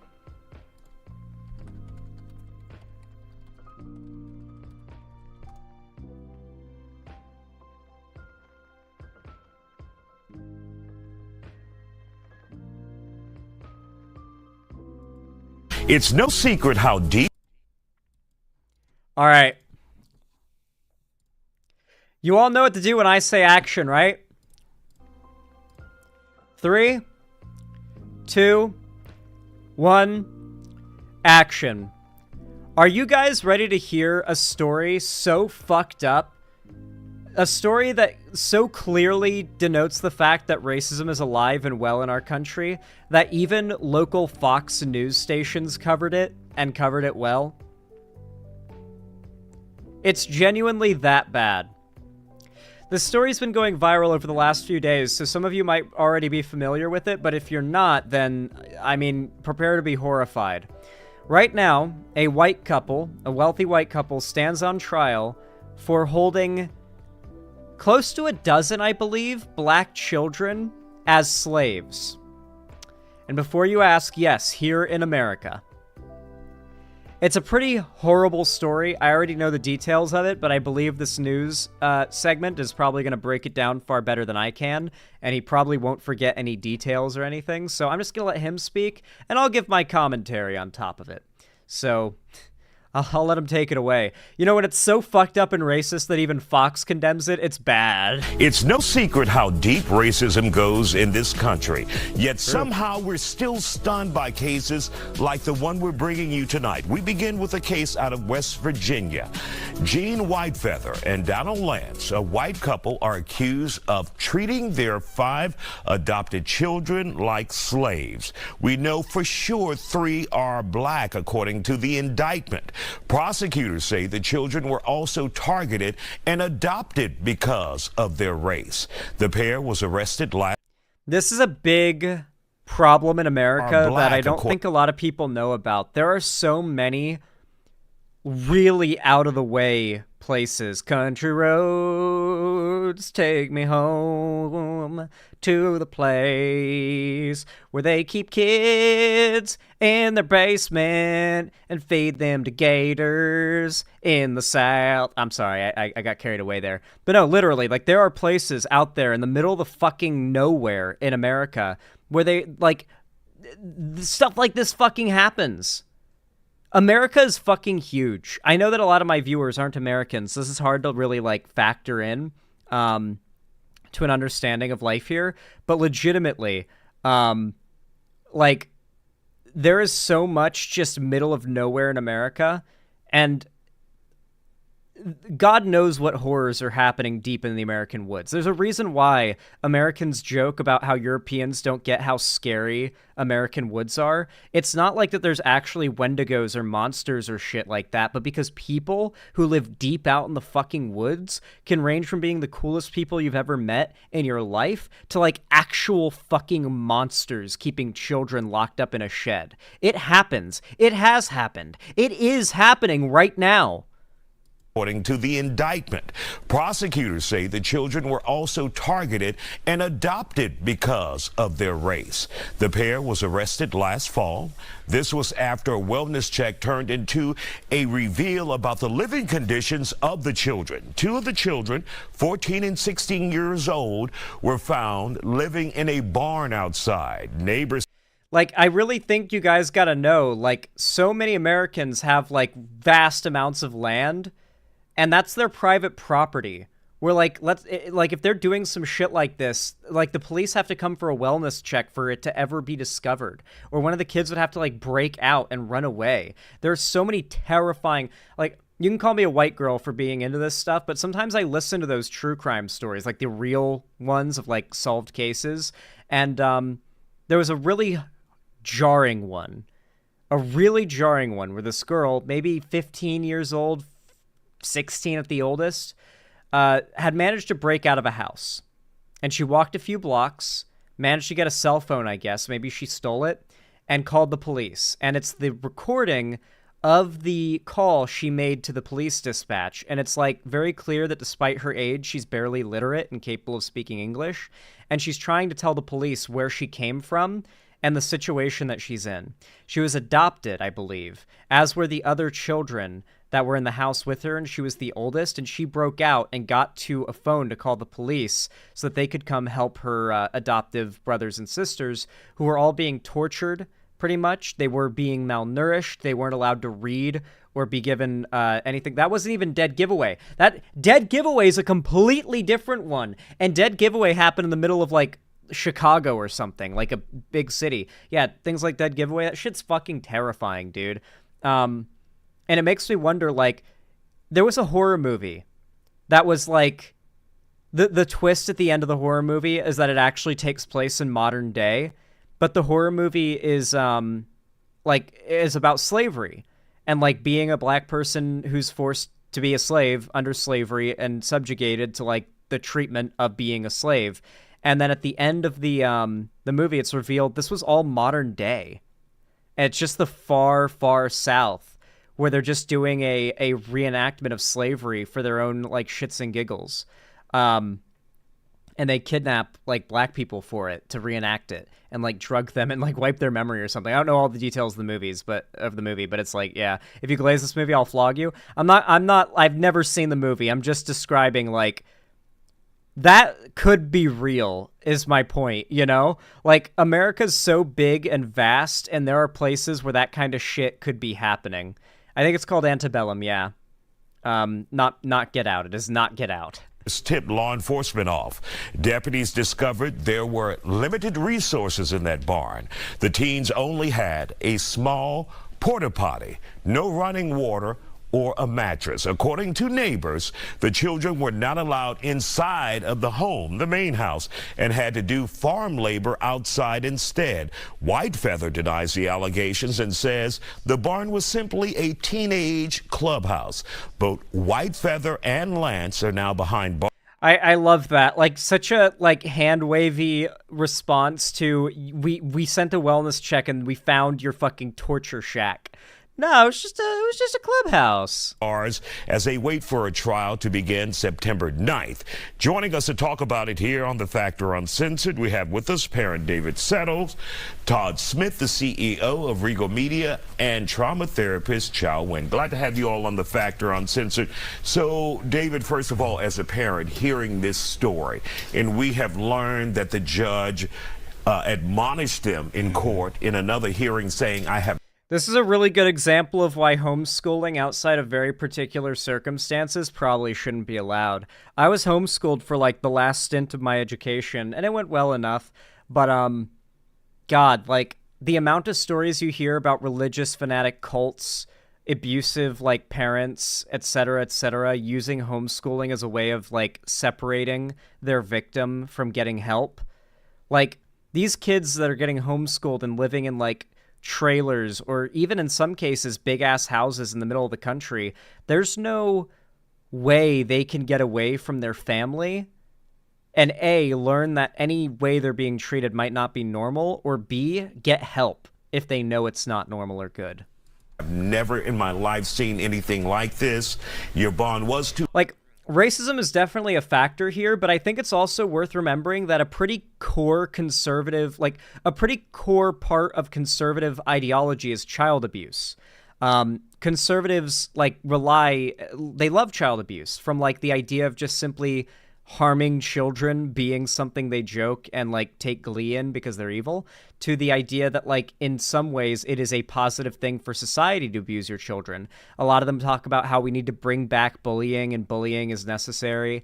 You know, I like, you got to remember, like, child abuse is a fundamental sort of cornerstone of conservative culture. 200,000 come back. It is now 500,000 each. Yeah, absolutely. And I think the judge did the right thing by increasing the bond. But as a parent, absolutely, it's downright deplorable, right? It's not even just disgusting, but it's purely evil at this point, right? And but to go back to the point about them raising the bond, you know, people have been talking about Houston versus all y'all. Hold on, chat. I'm screenshotting it and sending it to somebody.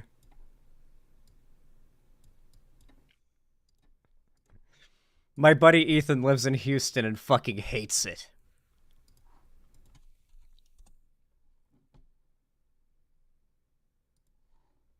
I'm gonna get him that hat, and he's gonna be mad at me about for the it. foster care system and adoption regulations and things like that.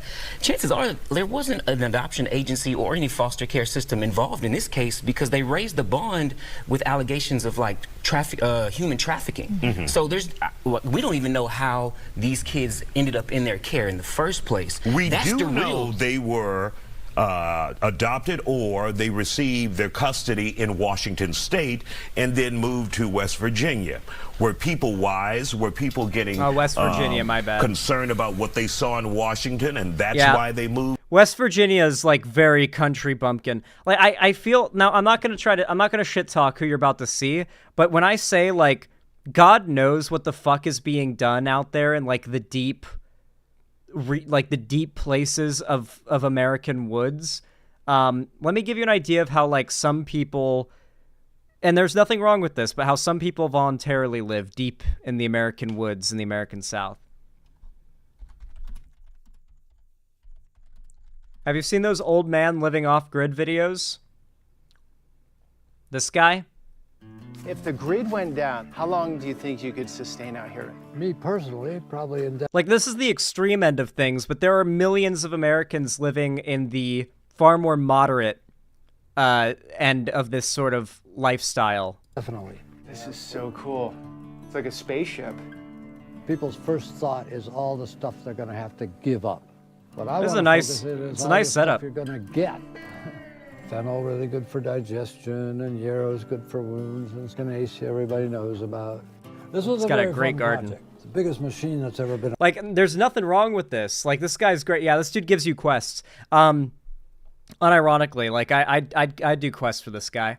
But like, my point being that like America is so fucking vast, and some people outside of it don't understand that like there are unique problems here, like this, like weird country bumpkin families keeping children as slaves in their shack. Maybe dozens, if not hundreds, well, like 100+ miles from like the nearest big city, you know? Move to West Virginia? That's a question we still have to explore. Two things come to mind. The child welfare system, which is an institution that really needs some serious reform. There was talk about defunding the CPS and foster care system. It's not there to protect the children in cases like this. That's a whole other issue. The institutions that are meant to support children can sometimes hurt them. And that's a very broad statement that could be, I don't know, maybe she's cringe. Hard to say. the other thing I think about is the trauma that's instilled on these kids for a lifetime. We talk about something called adverse childhood experiences, neglect, abuse, poverty, unhealthy sanitary conditions, poor parenting. Those are things that can affect those children for a lifetime, that can create PTSD, anxiety, depression, poor relationships, poor job. Yeah, unironically, Resident Evil 7 is not even an inaccurate depiction. Like, they could have done RE7 without the whole, like, they have mold that made them that way thing. Like, they wouldn't be able to regenerate, but, like, that shit's real. Like, properties in places where it's accurate.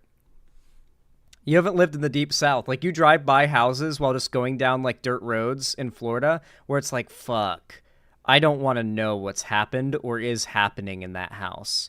Because you can see a light is on, but it's decrepit, and you're like, someone lives there and is in there. I don't want to know what's happening in there. Like, you just drive on by. Me and my mom had a game where we just call them, like, murder houses. Like, how many murder houses will we pass when we drive through the rural areas, you know? And that was a little game me and my mom would play while driving in the car since I was a kid. How many murder houses? Because it's just a thing in the South. You pass so many, like, middle-of-the-woods murder houses. Crime, those are very serious outcomes for those children. And Todd, we've heard that the 16-year-old boy in this case reeked and had sores on his feet. It was so bad the neighbors could smell it. It just, if you look at the images, it looked like an old school plantation. The shed, the barn looked like a slave shack. It's just, like David said, it's just evil. And to think in 2024, you still have people who see black people and children at that as property, you know, just to use for their own purposes. Well, I mean, especially people see children as property, but yeah, his point is very, very strong. I think broadly, though, our culture views children as property in a very fucked way. Less so young boys, though. It's a very bizarre normalization of a creepy relationship dynamic that I noticed. It's going away, thankfully. Like, this is a problem that's kind of fizzling out. But, you know, like the highly protective of their daughter dad, where it goes beyond just trying to, like, actually be a protective dad and goes into, like, controlling of, like, the daughter's life and sexuality and everything in a really weird way where, like, the dad's just thinking about it too much and is way too obsessed with it. That kind of shit, that sort of, like, treating children like property has been pervasive in our society for a very fucking long time. And I'm glad it's going away right now, but it's still a problem. Yeah, Lucky Otter, that's a very good example. Purity balls are a very good example. Ninja Knot is, like, confused, like, what are you talking about? But Lucky Otter knows exactly what I'm referring to, like purity balls, or like those what is it called? They're like, there's purity balls, and then there's also purity rings, where it's like a daughter and a dad will get matching rings that are supposed to be like a constant reminder to the daughter to not lose her virginity. Like, oh, a guy's asking you out, but look at your purity ring, your father. You wouldn't want to upset your father, right? Before that, it was chastity cages, yeah. And stuff like that. The only way to describe it is evil. This is for the first time in my being on this show, I'm just flabbergasted. I have really nothing to say about how this is, but this is why we should take racism seriously. This is why when people talk about certain things, we should listen to them, because it's so easy to fall back into the trap of yesteryear when things happen that were this atrocious. You know what I mean? People would do evil things to people, to innocent people. So we have to really be careful about. One of my favorite responses, like, why should we need government regulation of like businesses and corporations? It's like, well, we know from history that they would literally keep us as unpaid slaves and punish us with beatings or death if we don't like work as hard as they want us to, if the government didn't keep them from doing that. Like, yeah, they do that. They did it. They did it to people before. Do you think if they could have like had millions more white slaves on top of that, they would have turned it down? Slavery wasn't just the racism. It was also the fact that it made money for the wealthy Southern plantation owners who had slaves. And it like modern day business owners, I mean, barring the sort of popularity of automation, which might like phase out the usefulness of slavery conceptually. But yeah, like if you think that we don't need regulation today, don't you think these companies without regulation stopping it wouldn't literally keep you as a slave and treat you like chattel? Or chattel? Chattel? I don't know how it's pronounced. You know, the race relations in this country and stuff like that, and so we won't fall back into that trap again. And of course, we heard from the judge and prosecutors that these kids were targeted because of their race. Yeah, and of course, you go back to like ancient Rome and stuff, they did slavery not really based on skin color, but based on what tribe or nation you came from. If you were conquered by Rome, you were likely to become a slave, and what kind of slave you would be depended, and the terms of your enslavement could be far more... Slavery is never good, but Roman slavery was arguably far less brutal and awful than the Atlantic slave trade. In a variety of ways, it was less brutal, but nonetheless, they still did slavery, and it very clearly shows that there is a desire among powerful people to subjugate others and force them to work themselves literally to death just so that they can see like a number go up in their personal income, you know? This is why those parents went after them. So that's why we need to take a serious look at the child welfare system. We don't know what happened to these kids, but did you know that only 15% of all cases in which children are taken away from their parents involve physical violence? A lot of them involve neglect. We're talking about maybe there's not enough food at the table, maybe they weren't clothed properly, maybe mom or dad had an addiction problem, things that stem from trauma. If we can address keeping families together and address things like poverty and prosperity and economic prosperity, maybe we can keep families together so we don't see these situations. Well, another thing, but you can't say it on a Fox network, is if we promote contraception and sex education, fewer people will have babies before they're like physically in a position where they can. Like if you're addicted to drugs, chances are you're not going to decide to see a pregnancy to term if you have the option not to. And so you're probably not going to, if you get an abortion, you're probably not going to end up being a drug addict mom. Obviously there are like greater problems to solve here, but like, yeah, that's also a factor, you know, like a lot of people who get pregnant and have kids didn't really have much of a choice in it, and they weren't in much of a position for that situation to begin with, right? And they would change it if they could. Sometimes. Not always, but the option should be there. Something has to seriously be done about that institution. And we're hearing that they also sold a $700,000 ranch and a $200,000 house, I think, the house as well. That they were in.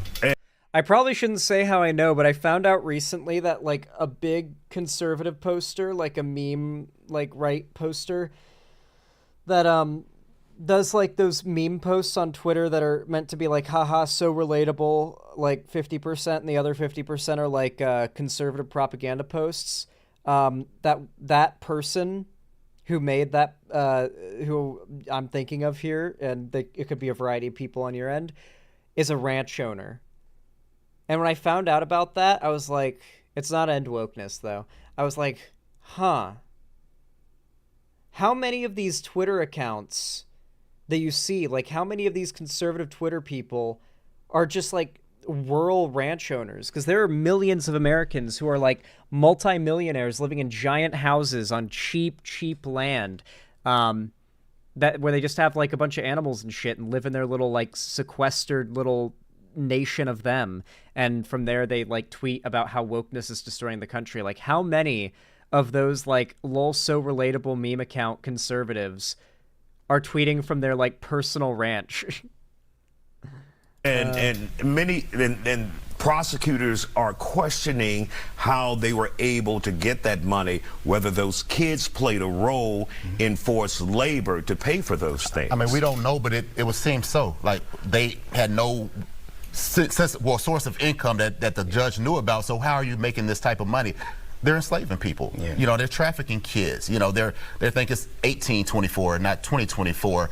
And like Chow said, we have to start at the root and fix some of the problems that people are having that lead to this situation, because there's no child that should be. These kids are going to be traumatized for life. And the excuses that they use, oh, it was a clubhouse. When I was a teenager, I didn't want nothing to do with a clubhouse. I wanted to hang out with my friends and do normal things. That's elementary stuff. And the fact that the cops had to pry the door open.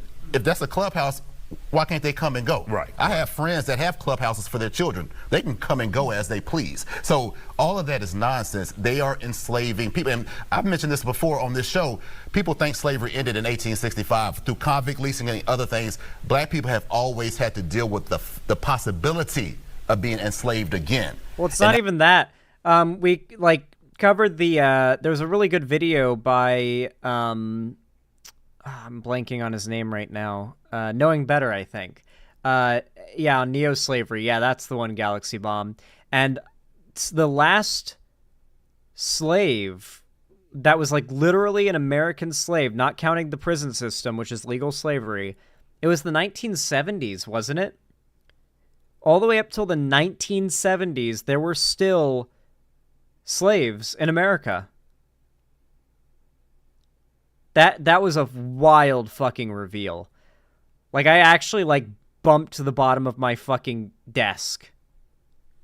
Oh, 1940s. I thought, okay, I mixed up why did I think 1970s? 1940s, regardless, still ridiculously recently. The fucking 1940s, dude. Holy shit. During World War II.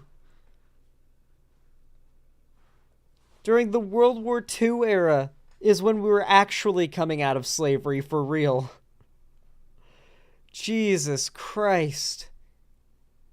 That reveal is wild. Now in 2024, we have kids having to go through things that my ancestors went through, and it's horrifying. Last 30 seconds. Maybe because that's when France banned the guillotine and I mixed them up. That makes sense. 14% of this country is a black population, yet 25% of all kids in the child welfare system. I got really scared when she did, she was in the first half of 1350ing. I got scared. Black. There's a serious racism problem in the foster care and the child welfare system. All right. We want to thank you all for joining us here on The Factor. Dude, what a horrific story. What an absolutely horrific story, but a reminder of the types of people out there that are voting Trump, that are wanting this fascistic rise in America and the destruction of our democracy, the kind of things they do when Trump's not in power, when they're not in control of the government. This is what they're up to now. Imagine if they are in power everywhere and in control of everything. Please vote. Anyway, if you liked what I had to say here, you enjoyed the video, consider dropping a like. Every thumbs up really does go a long way to push my content in the algorithm, whether you're watching now or you're watching later, or no matter what, when, or where you're watching, please consider leaving a like. The thumbs up really do help. Thank you, thank you. And of course, please consider following my social medias linked down below, commenting and subscribing. And of course, don't forget to join my fan Discord, which is the free home of my fan base. It is the main hub, and I host watch parties, call-in streams, all sorts of cool stuff there, as well as watch parties. So hopefully you'll be there for the Avatar: The Last Airbender watch parties.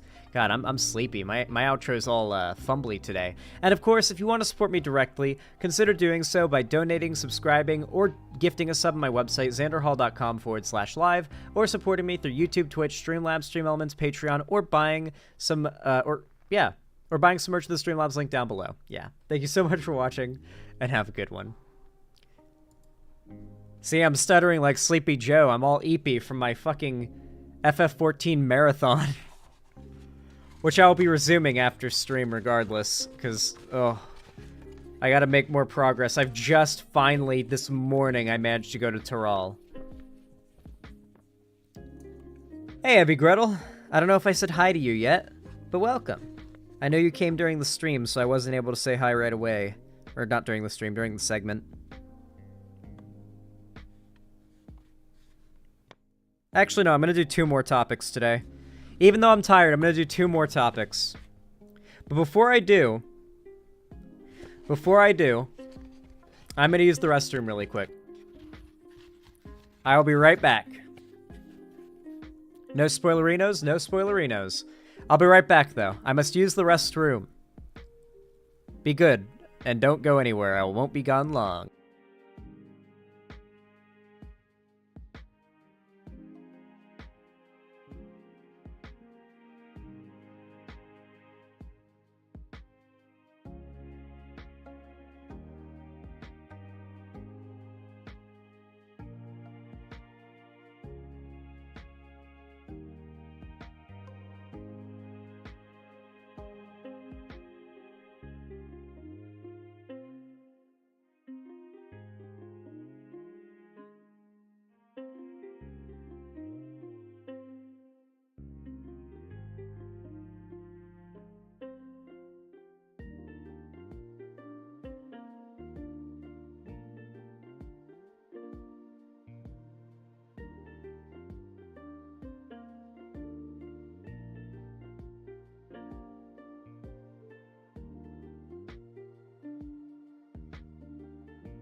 I've returned, my lovely chatters. Welcome. I recently saw the 1970s was another mind-numbing last X was died ended state outlawed, but not sure what it is, blanking out. I think it was that France stopped using the guillotine for executions in the 70s. This is what I mixed up there. He's back, run! Alright. Oh yeah, I know what I'm covering next. Oh yeah.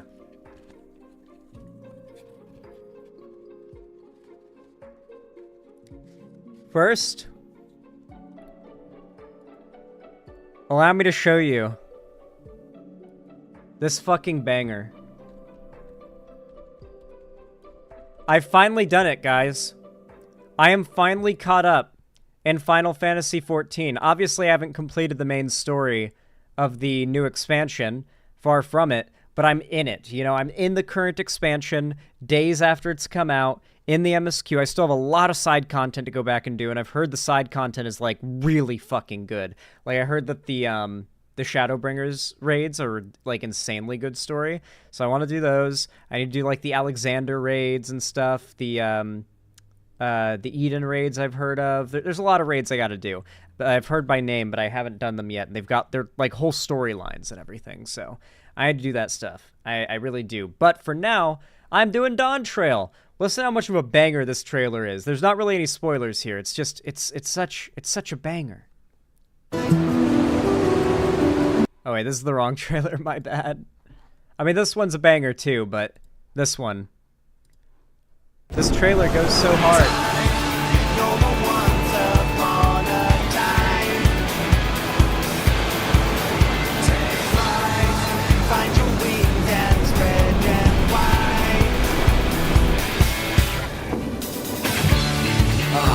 Blue seas, clear skies, and boundless possibilities. Oh, my neck hurts too much. I dare say our destination will soon be in sight. Enjoying yourself for a change?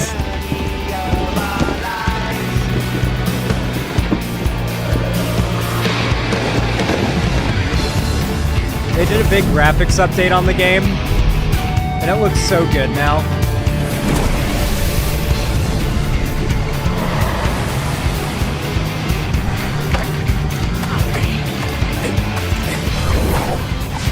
Yeah, you can think of it like AC Black Flag, but with furries. Sure. Come now. There's no cause for panic. Justinian's cool.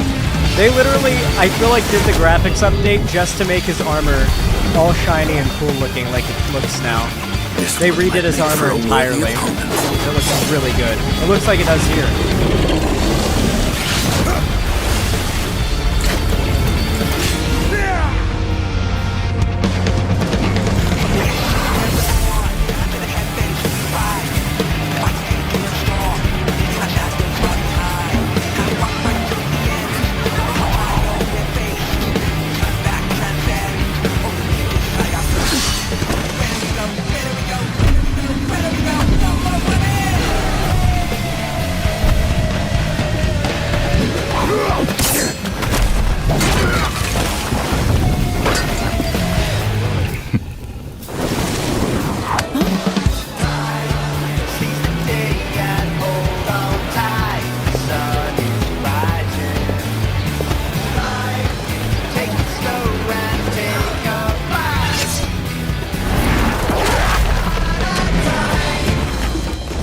banger the song is.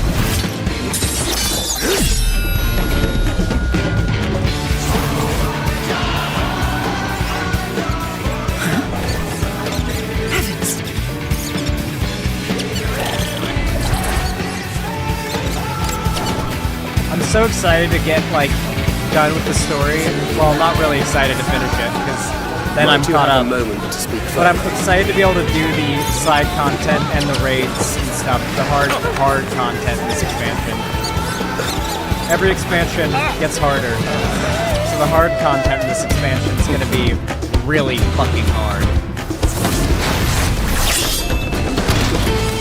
The main story can be challenging, but I wouldn't say it's hard, but this game can get fucking hard if you choose to pursue the harder optional content.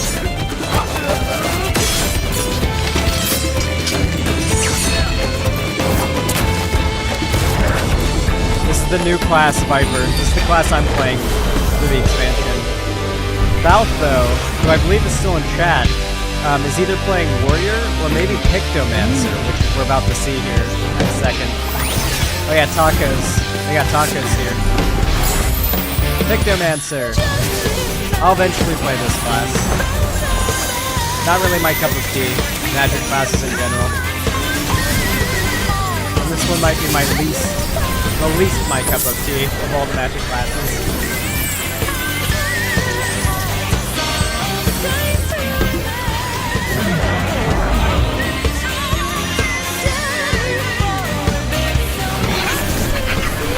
I love this class.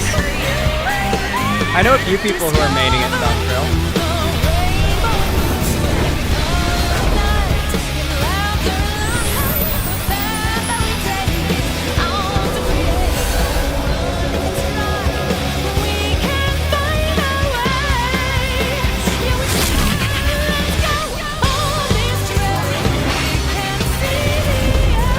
Do all Final Fantasy games look so unappealingly generic? Yeah.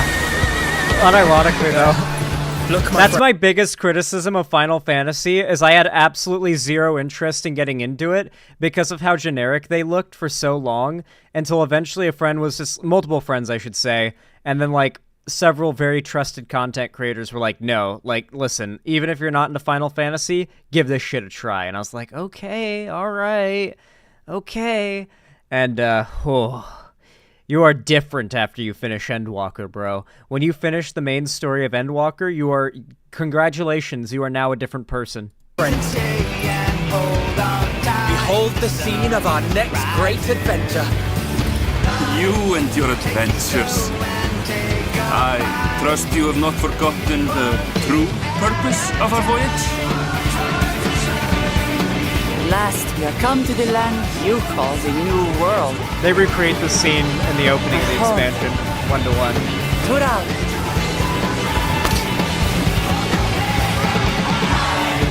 You just don't get to be in that outfit in the intro. I don't know how you get that outfit, but I'm pretty sure you can't get it before going to Brawl.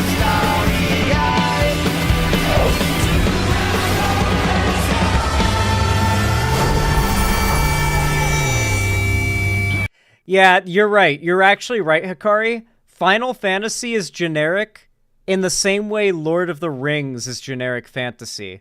It's less so that it is generic or formulaic, and more so that it created the formula that other things have copied, and thus established the idea of what is formulaic or generic. So, like, I'll show somebody who's never seen Lord of the Rings but likes fantasy stuff, Lord of the Rings, they're like, it's kind of generic. And I'm like, well, you know, this is what inspired all the fantasy stuff you like, right? You know, that kind of thing. And the same goes for, like the JRPG industry as a whole was basically built by Final Fantasy. So the reason why to you it seems generic is because everything is copying Final Fantasy that's trying to, like, do what Final Fantasy did. So to you it seems generic, but for Final Fantasy it's just itself. It's what made it that. It's what other things try to copy. So yeah, pretty cool. Pretty big fan. I'm liking the expansion so far. It's definitely starting slow. That's kind of what I expect, considering it's the start of a new story. Like Endwalker, Endwalker caps off everything that started in A Realm Reborn. And A Realm Reborn is known as, like, the somewhat boring establishing of lore, characters, locations, and stakes expansion before things really get moving in Heavensward, and like we get the character development and like the story starts like really rolling, right? And I think that's what this expansion's gonna be, is like the A Realm Reborn equivalent. Obviously, it's high budget. They did a big graphics update. There's a lot more voice acting and cutscenes, and the cutscenes look good, and there's like, it's a great design world, especially compared to A Realm Reborn. But for the new, like, kind of story they're building, this is that, like, sort of slower, lower stakes establishing expansion for the future. I hope the post-patch quests are as nice as the A Realm Reborn ones.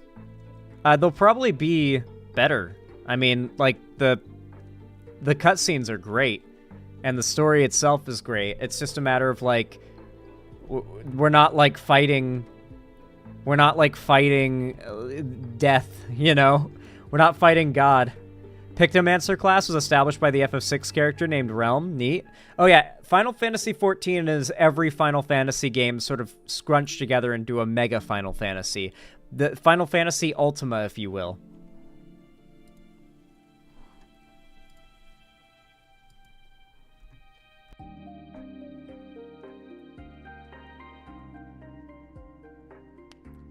All right.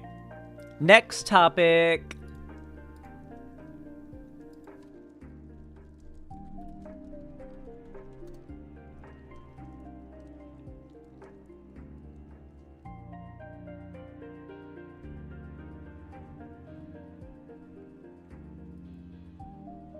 Let me bring up the next topic. Hold on a moment.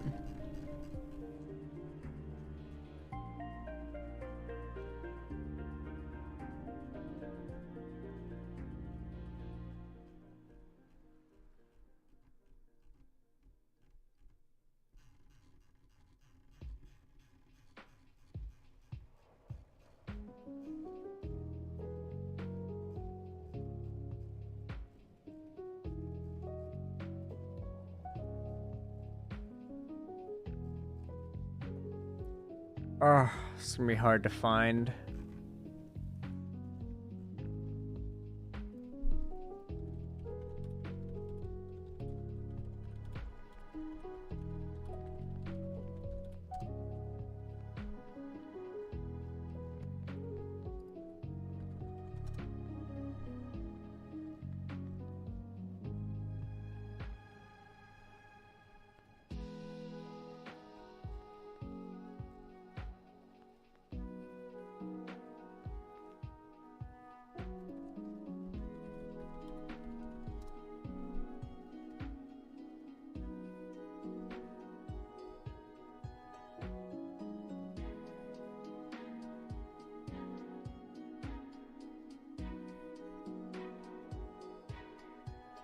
Mewing helped me. I hate that it fucking spoiled it. Damn it.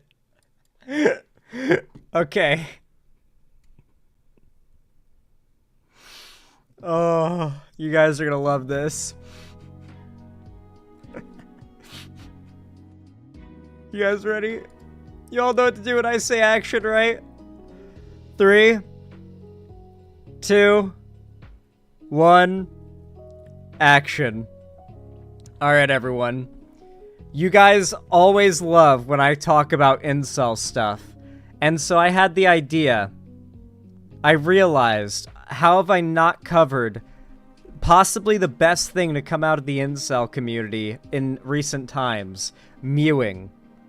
For those that don't know, my basic understanding is mewing basically ranges from just making a face like this. I'll try to do my best mew right now.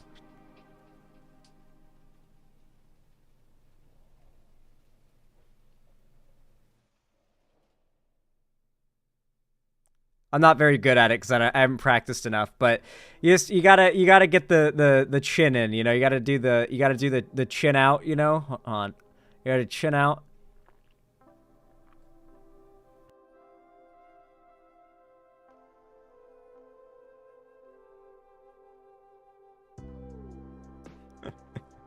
It's very good. Yeah, chin out, cheeks in, exactly. You basically have to mew constantly, and apparently it improves your jawline. Now, if you look at my jawline, you can tell I clearly mew constantly. I'm very clearly a mewing expert. That's how I achieved this Chad jawline. So we're going to listen to Matt Phelps, an Incel content creator, explain how to mew in 5 steps, because you got to understand, men are so convinced that women only care about your appearance that they, like, train themselves to have a stronger jawline because they believe it's the only way they can find a girl, and they want a girl that, I guess, I don't even know if it's that they want to find a girl, because I think a lot of these guys are cognizant of the fact that, like, the type of women that would be into them because they mewed and have, like, a strong jawline, apparently, as opposed to the women who wouldn't, like, if they're into the women who wouldn't be into them unless they mewed, they know those women aren't really into them for them. It's just their canthal tilt or whatever the term is, right? So I think a lot of them know that, and they're not really interested in doing this so they can be attractive enough for a relationship. I think a lot of these incel dudes, like we talked about in that recent incel justice video, as I called it, I think a lot of them want vengeance on women. I think a lot of them desperately want to be an attractive, like, top 1% guy that women actively thirst for so that they can finally be in the position of being the rejecter. Every, like, teenage boy has dealt with this, like, idea, like, I want to be big and muscular so all the girls think that I'm good looking and I can reject them. Like, every teenage boy after rejection has thought this, but these dudes carry that forward past the age of 12 well into adulthood. Mewing helped me get from this baby-faced, chubby-cheeked guy into this guy in 13 months. Wait, really? Guys, for one, we're looking at his face right now. His jawline's pretty solid, but it's not as good as it is in that first, or that second photo. How to mew correctly. So if you're stuffing in 13 months, okay. Mewing helped me get from this baby... So, this is an angle where, one, you can tell he's probably got, like, 2%, maybe 1.5% more body fat on him. Do you guys want to know what instantly made my jawline and, like, face bones far more pronounced and Chad-like, quote-unquote, is I just lost a few pounds. For me, I just had to lose a few. If you're heavier, you might have to lose, like, a dozen or so. But losing fat makes fat leave your face. Like, this stuff here, a lot of this is a small layer of fat that exists on top of the muscle in your face. When that goes away, you have far more definition. So simply working out and losing weight will make your face more defined. Dude looks fine regardless in this pic, but, like, I'm just saying, you know, like, a lot of it's losing weight will completely change the shape of your face. Face chubby-cheeked guy into this guy. And then here, he's mewing here. So let me show you what he's doing here. Here's my face normally. Here's what he's doing. He's doing that. And then whenever the camera switches back to him not mewing, he doesn't have that jawline anymore because he's mewing in that photo. It doesn't count if you are always having to mew for the jawline effects. I think he probably just lost some weight. This is the only video you need to watch on how to mew correctly. So if you're stuffing your face with pizza, come back when you're ready to focus, because I'm going to show you how. Wait, no, actually though, because, like, you should probably, like, losing weight is a really good way to define your face more. I don't think you should build your life around it, but if that's your goal for you or whatever, like, I'm telling you, every human being has a pretty solid foundation of bone under their face, unless they're literally, like, deformed of some kind. Also, that's a lot of Dragon Ball Z. And so, like, if you just remove a lot of the fat on the surface there that makes up a lot of the roundness in the face, you just get more sharp features like this, or like what I have, because I'm scared to know what % body fat I am. It's probably lower than some bodybuilders because I have such a fast metabolism and I don't eat a lot of junk food. I'm mostly eating, like, healthy food. How to change your facial bone structure with the 6 steps of mewing. As you get further and further into this video, you're going to realize just how simple mewing is. It's not the magic pill that a lot of people think it is, and that's why they give up. But you know that the key to success with mewing is consistency. If you can follow these 6 steps and stick to it like I did, then you will transform your facial bone structure. So if you're dedicated to Guys, you cannot transform your facial bone structure. That is not possible. At best, you could be like Peacemaker doing made-up face muscle exercises. That's not a... You can't literally change your facial bone structure unless a surgeon goes in with like a hammer and breaks your fucking bones and like restructures them physically with a surgery. That can happen. That's a way, but you can't do it by mewing, I promise. Transforming your jawline. Then after this mewing tutorial, I will... You know what mewing might actually be? For those that don't know, when you get braces, there's a good chance they'll correct your jaw. And when they do so, there are these two, like on the front, you've got 2 hooks. On the front here, you got 2 hooks. And on the back, you got 2 hooks. And on the other back, you got 2 hooks. And you're meant to like take a rubber band and attach them to each other. And it's supposed to create tension that brings your jaw backwards or forwards, depending on if you have an underbite or an overbite. And it corrects your jaw. What if mewing is just manually enforcing the rubber bands thing? And it has a similar effect on making your jawline drift forward or back. If you mew, like that there would be some level of science there. Like that would be somewhat medically and scientifically sound, I think, from my understanding of how the human body works. But you're not changing bone structure. You're just changing like your jaw hinge. You can change your bone structure for the worse. Constant friction against the roof of your mouth or teeth will mess with the roof of your mouth and push the teeth forward. Huh. I wasn't aware of that. Interesting. Will give you my 3-step formula to reach your genetic jawline potential. Are you telling me that sucking too much dick can fuck up your teeth? Interesting. In fact, I have some people to warn now. On this channel, I'll be sharing everything I learned on my jawline journey. I've really tried it all and I know what works, so please let me help you by squashing the subscribe button. All right, step 1, seal your lips lightly. Yeah, I'm gonna have to tell Ethan to cut back a little bit. And try to use as little lip muscle as possible. You don't want to be pushing down like this, and you don't want to be pouting your lips like this. Your front teeth should not touch each other at all. You can have your back teeth slightly together, so you shouldn't have a pout, and you shouldn't have pursed lips either. Lightly touching each other with your bottom teeth slightly behind your upper teeth, so it's a slight overbite, and that's the natural position our teeth are supposed to be in. It's okay for your back teeth to be a little bit apart, maybe 1 centimeter maximum, but anything more than that is wrong. All right, step 2. Now this is the part that everyone thinks about when they think about mewing. Going to talk about your tongue against your upper palate, but it's only one of the 5 steps. Now that's the goal, to have your tongue. Wait, is that why I have such a strong jawline? Because that's where I just naturally rest my tongue, is like against the roof of my mouth. Like when I'm just chilling, I'm just like,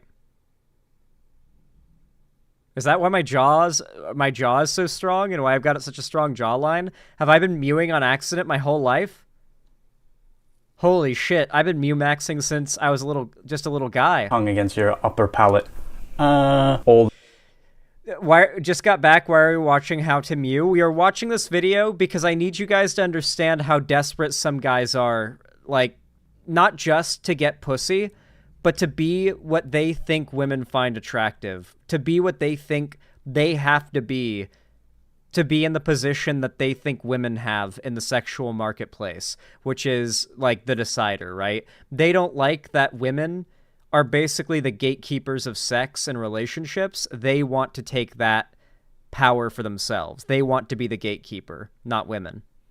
All the time, from the back right to the front, all the time when you're not eating, drinking, or talking. But it's a little bit harder than it sounds, so let me break it down for you. The tip of your tongue should not be touching your front teeth. It should be a little bit behind your front teeth. So try to make your tongue cover your palate as much as possible. And a good way to actually practice this is to say the word, or the letter rather, N, and hold it. And that's roughly the tongue position that you want to I'm sure he lets out that syllable frequently. Be maintaining. And that was mean, I'm sorry. I don't know if this guy's racist. I mean, like, I mean, he's got probably one of the best, like, pieces of black culture out there sitting on his desk there. So, I mean, he might actually be, like, super woke and progressive outside of the incel stuff. Who knows? I watched a video essay the other day about how Dragon Ball is, like, a cornerstone of black culture. It was really good. If you have crooked teeth, this will help straighten them out over time. And if you have straight teeth, this will help keep them straight without a retainer or braces. Now, a lot of people get this one wrong, and you'll know if you're doing it properly if the skin between your chin and your neck is tight and up, like that. You shouldn't have a bulge here. What that means is you're pushing too much with the tip of your tongue. The front of your tongue is up against your palate, but the back part isn't. It's actually the back part that matters the most. So you need to practice trying to get the back third of your tongue up against the palate. And it can take months until you actually... I mean, there is actually some, like, this isn't bone structure. This is just training yourself to keep your resting face in a more, like, defined and like, I guess what you could say more attractive position, what we consider more conventionally attractive. I mean, I don't want to like shit on the science of mewing. I obviously consider it sacred. It's a sacred art. But but I think it's important to talk about why dudes are watching this shit. It's sad. These guys want to finally be the ones who get to gatekeep sex. Today in February 1st, 2024, and today I will start my mewing journey. If someone sees this comment, please like this so I can remember and go back with this video again. The older I get, the more I realize that real privilege is having great parents. All that ballet and mom yelling at me to straighten your back and close your mouth, stop eating that fast, doesn't seem too bad now. Unironically true, though. Some of that stuff like puffing your chest out and keeping your shoulders back, it does help. It's been a year, and I do see positive changes. Thank you. Mewing equals becoming handsome Squidward. TLDR, seal... No. It's so obvious that you genuinely care about the viewers learning this properly and to stick with it, and that's very kind of you. Thanks. Very good advice. Clearest step-by-step mewing I've ever seen. Encouraging to commit. Stick to it and get results. Thank you, young man. You're doing great. I've had a pretty good jaw structure my whole life. Watching your vid about mewing, I realized that I've actually been doing it naturally. Unironically, though, I'm pretty lucky, so I can say, yeah, mewing helps a ton. That's literally me, though. It turns out I've been mewing naturally my whole life. Oh, God. I watched before, and I rewatch it, so I always remind myself to keep mewing correctly. Great guide. Thank you for supporting our movement. What? I modeled in my teens and early 20s, and this is what I did in photo shoots to give my face a more chiseled and lifted look. I practice it so much that it is now at 45 my natural resting face position. Good, good. 2+ years into mewing, and my face is transformed. It actually gets easier. And you gotta understand, like, men are fucking out there mewing, dude. Like, you gotta...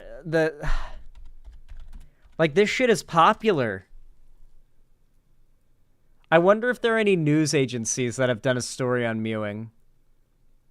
Yeah, here it is. What is this mewing trend and why teachers are clapping back at classroom craze? The mewing trend has risen in popularity on social media, but teachers are now being vocal about why they don't approve of this behavior. Oh God, can't have shit in school. The method, which is named after Professor John Mew, involves flattening the tongue against the roof of your mouth to purposefully lift the jawline and alleviate jaw and mouth muscle pain, according to Healthline. However, the American Association of Orthodontists has noted that changing tongue placement isn't enough to magically correct misaligned teeth, reshape your jawline, and prevent the need for orthodontic treatment. Now, teachers have shared... A lot of it is also just having braces as a kid, by the way. Now, teachers have shared that there is another aspect related to the term mewing that has nothing to do with reshaping your jawline. In a video posted to TikTok last month by Teresa Newman, she pointed out that when her students are mewing, they put their finger over their mouth before sliding their finger down their jawline as a way of indicating that they don't want to answer a question. According to Newman, this gesture is students' way of signaling that they don't care about what their peers and teachers have to say, or that they're too busy being... Dude... Oh my fucking God. Teachers are just the goddamn worst sometimes when it comes to talking about, like, popular trends among the Zoomers. What the fuck? She's talking about doing this.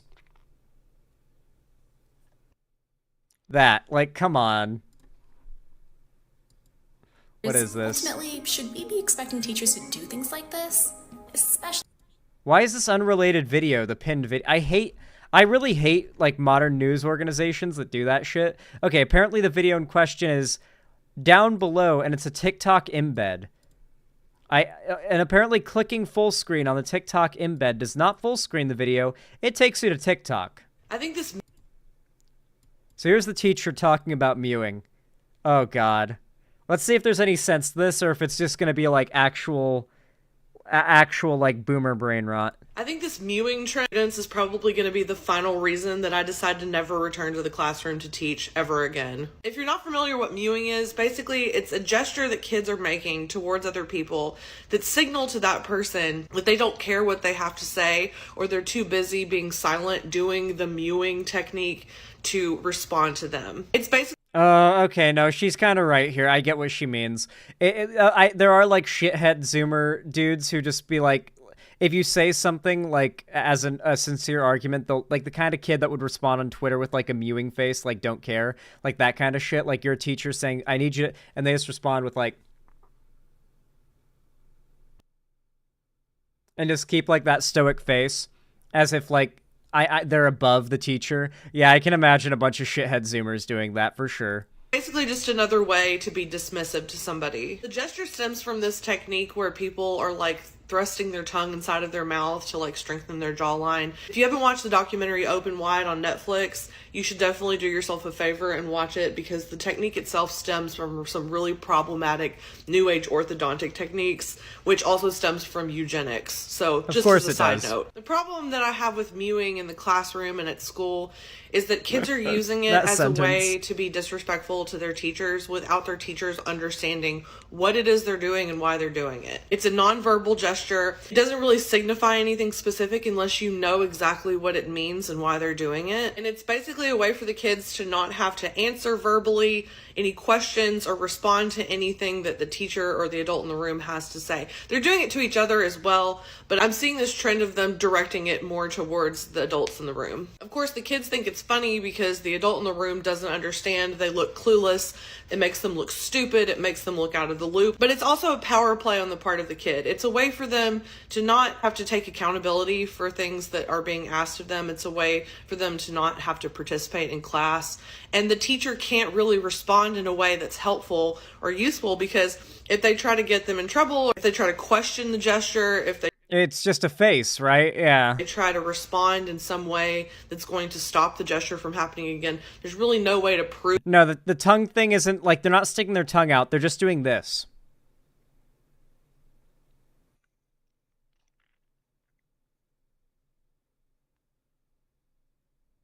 They're just doing that.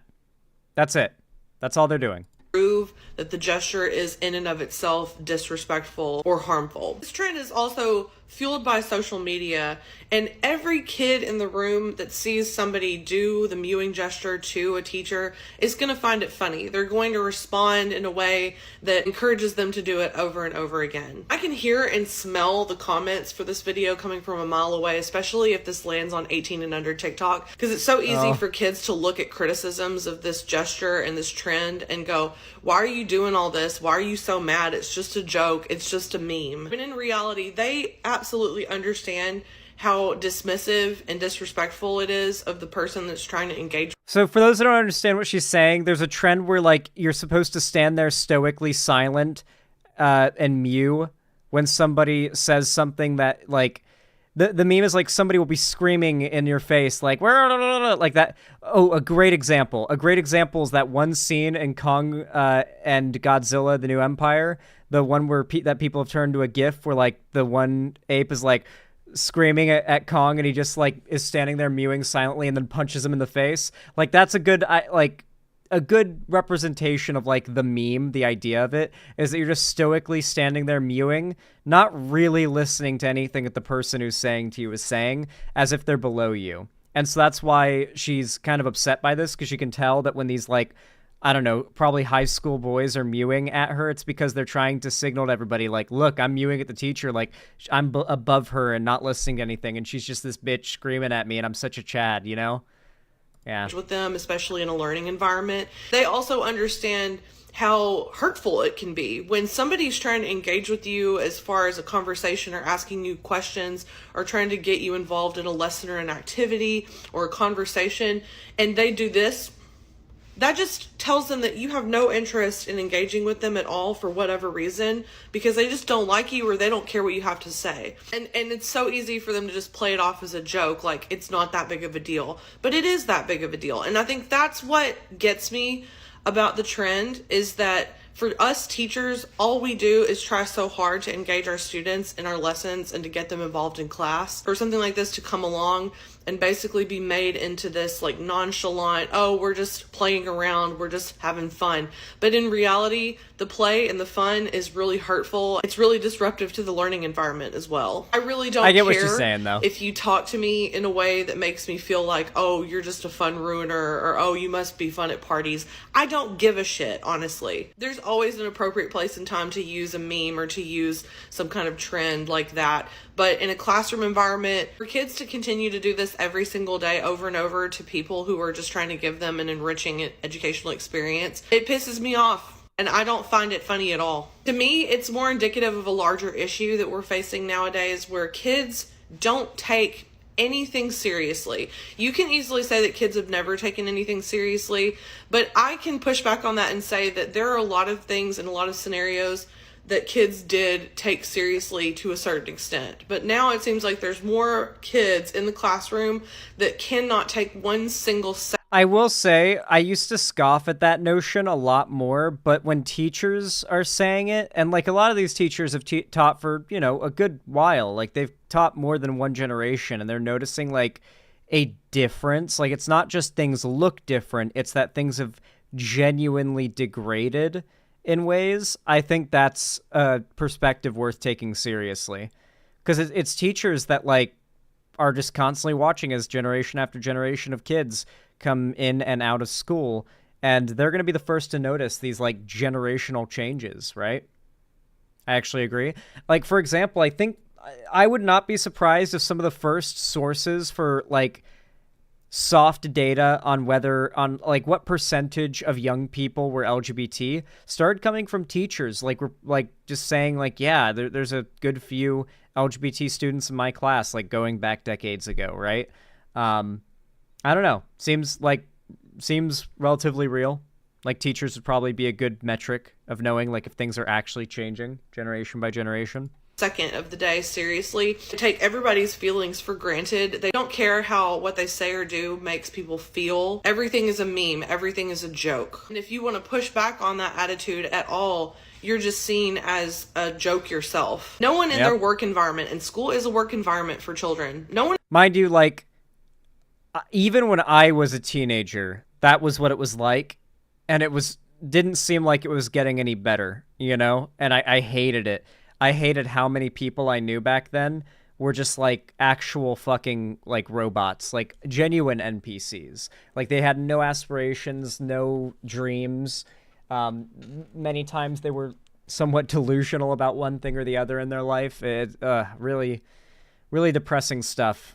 Everyone in their work environment should be able to respond to someone who is sincerely trying to engage them in conversation with a silent gesture. You know, it's smug, it's rude, and I don't care how much you think it's fun or funny, or how young you are, or how little you take seriously the situation in which you're doing it. It's all of those things wrapped into one. You know, we're not asking kids not to be kids. We're not asking kids not to participate in trends. We're not asking kids to take everything in their life seriously. But when someone walks into the classroom and really sincerely ask them genuine questions, engage them in lessons, engage them in activities, make them think critically, and all they have in response is something stupid like this, it should piss teachers off. So hopefully this at least arms you with some knowledge of what that actually means, and when somebody does that to you in the classroom, you aren't going to feel like such a goon, and you can respond in a way that's going to be more effective in the future.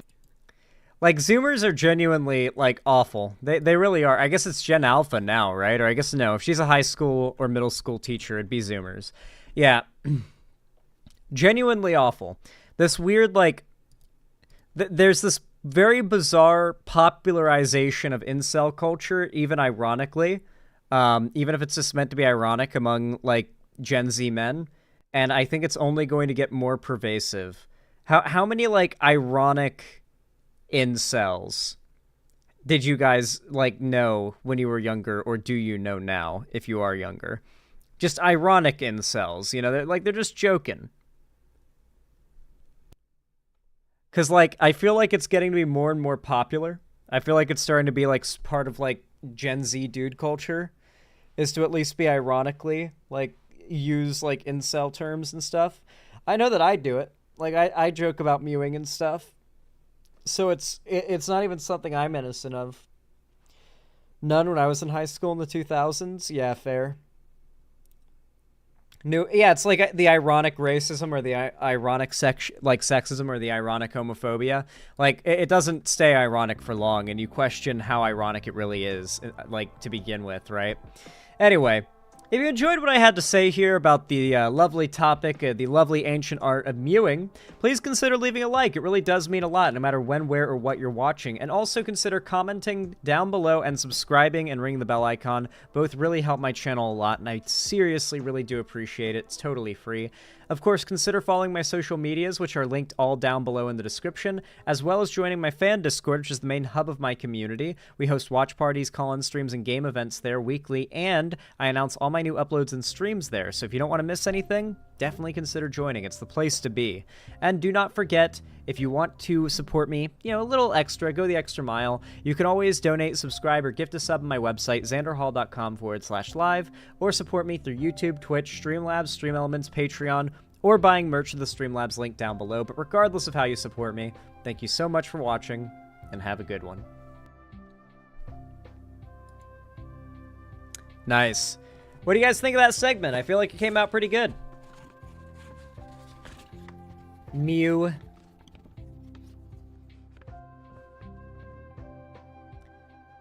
Haven't heard of it. Maneku?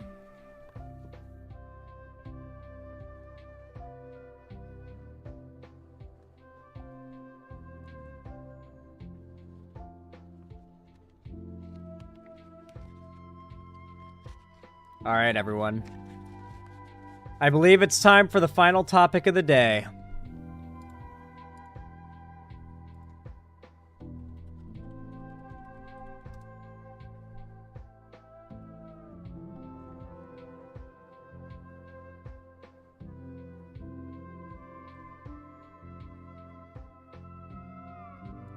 Wow. Wow. Logic Bees, thank you for the $2 super sticker. I appreciate that. Very kind of you. Thank you, thank you. I really appreciate that. Thank you. It means a lot. Oh, also, I forgot to say, Mead Demeeks, thank you for the $20 super chat. That really means a lot. Thank you, thank you. That really helps. Thank you so much. I appreciate it.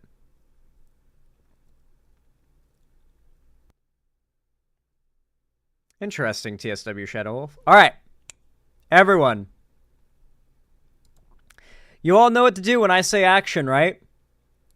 3, 2, 1, action. Guys, what did I say? Did I call it or did I call it? So we finally got an update on the Dr. Disrespect situation. For those that haven't been following it, years ago, one of Twitch's biggest names, maybe Twitch's biggest name, period, who was in the middle of a very lucrative contract, both one that was making Doc a lot of money, Dr. Disrespect, and Twitch a lot of money, was all of a sudden banned out of nowhere, seemingly for no reason. And for years, Twitch, insiders, Dr. Disrespect himself, none of them provided us with anything other than the occasional hint. Like, very, very vague nothing hints at what could have been the reason he got banned. But what we all knew was whatever he got banned for was a big deal. Like, and we wanted to know. It was like one of the internet's biggest mysteries for years until a random ex-Twitch employee came out claiming Doc had his contract silently terminated and was banned and left the platform amicably with a settlement after it was found that he was inappropriately texting a minor about meeting up at TwitchCon in the, like, Twitch Messenger, like the Twitch Whispers feature. I don't even know if it exists anymore. But yeah. With that said, there's been a lot of talk around this. Ever since it came out, basically the entire online right and a lot of, like, the centrist right-winger types, like, the centrists who always end up siding with right-wingers, I should say, all immediately came to Doc's defense, most notably Nick Merckx. A couple days later, Dr. Disrespect thought it would be a good idea to respond to these allegations by first doubling down on defending himself. Fair, denying. But then out of nowhere, he just comes out and admits that he inappropriately texted a minor in, like, a big paragraph post, and then edits the post again so it no longer says minor. And then edits it again so it does say minor again, because people realize that the edit happened. So I guess he accidentally typed inappropriate messages with a minor and then posted and then realized it was there and was like, oh shit, and edited it, but then realized that edits show forever now, so then he re-edited it back to normal so that it wouldn't look like he tried to hide it. But now we know, because there's 2 edits on it. Very bizarre stuff. Very bizarre stuff. At this point, even a lot of the conservatives who started coping and seething about how they could have never known that he was actually, guilty of this, started coping and pretending like they never defended him in the first place and trying to, like, turn it all around on the lefties that have been criticizing them for defending Doc and saying, actually, you're the real pedophiles. It's been all real funny. And apparently Critical made a video about this update, simply called The Dr. Disrespect Situation Got Worse. I like Critical. He's the only good source of news on the entire internet, as you all know. I'm just joking there. But yeah, I'm curious to see what he's got to say about this, because I know that he had the unpopular opinion that Dr. Disrespect was almost certainly guilty of what he's been accused of. And a lot of Critical's comments were shitting on him for, quote-unquote, not waiting for the evidence to come out. But now he's been fully proven right, so I wonder what the comments are going to look like on this one, too. And I wonder if he'll talk at all about how many of the comments were defending Doc when he put out that video. What a crazy day this has been. So I'm sure pretty much all of you that clicked on this video already know about what's happened with the Dr. Disrespect situation. To catch you up to speed with the briefest previously on Dragon Ball Z recap, Dr. Disrespect was the face of Twitch. In 2020, he was mysteriously banned from the platform and not a peep had ever been uttered about why. This was a secret more guarded than the Krabby Patty formula. I really thought we'd never know the reason. Wait, is he recap? Have we watched this one? Surely not. It's 4 days old. I couldn't have watched this one, right?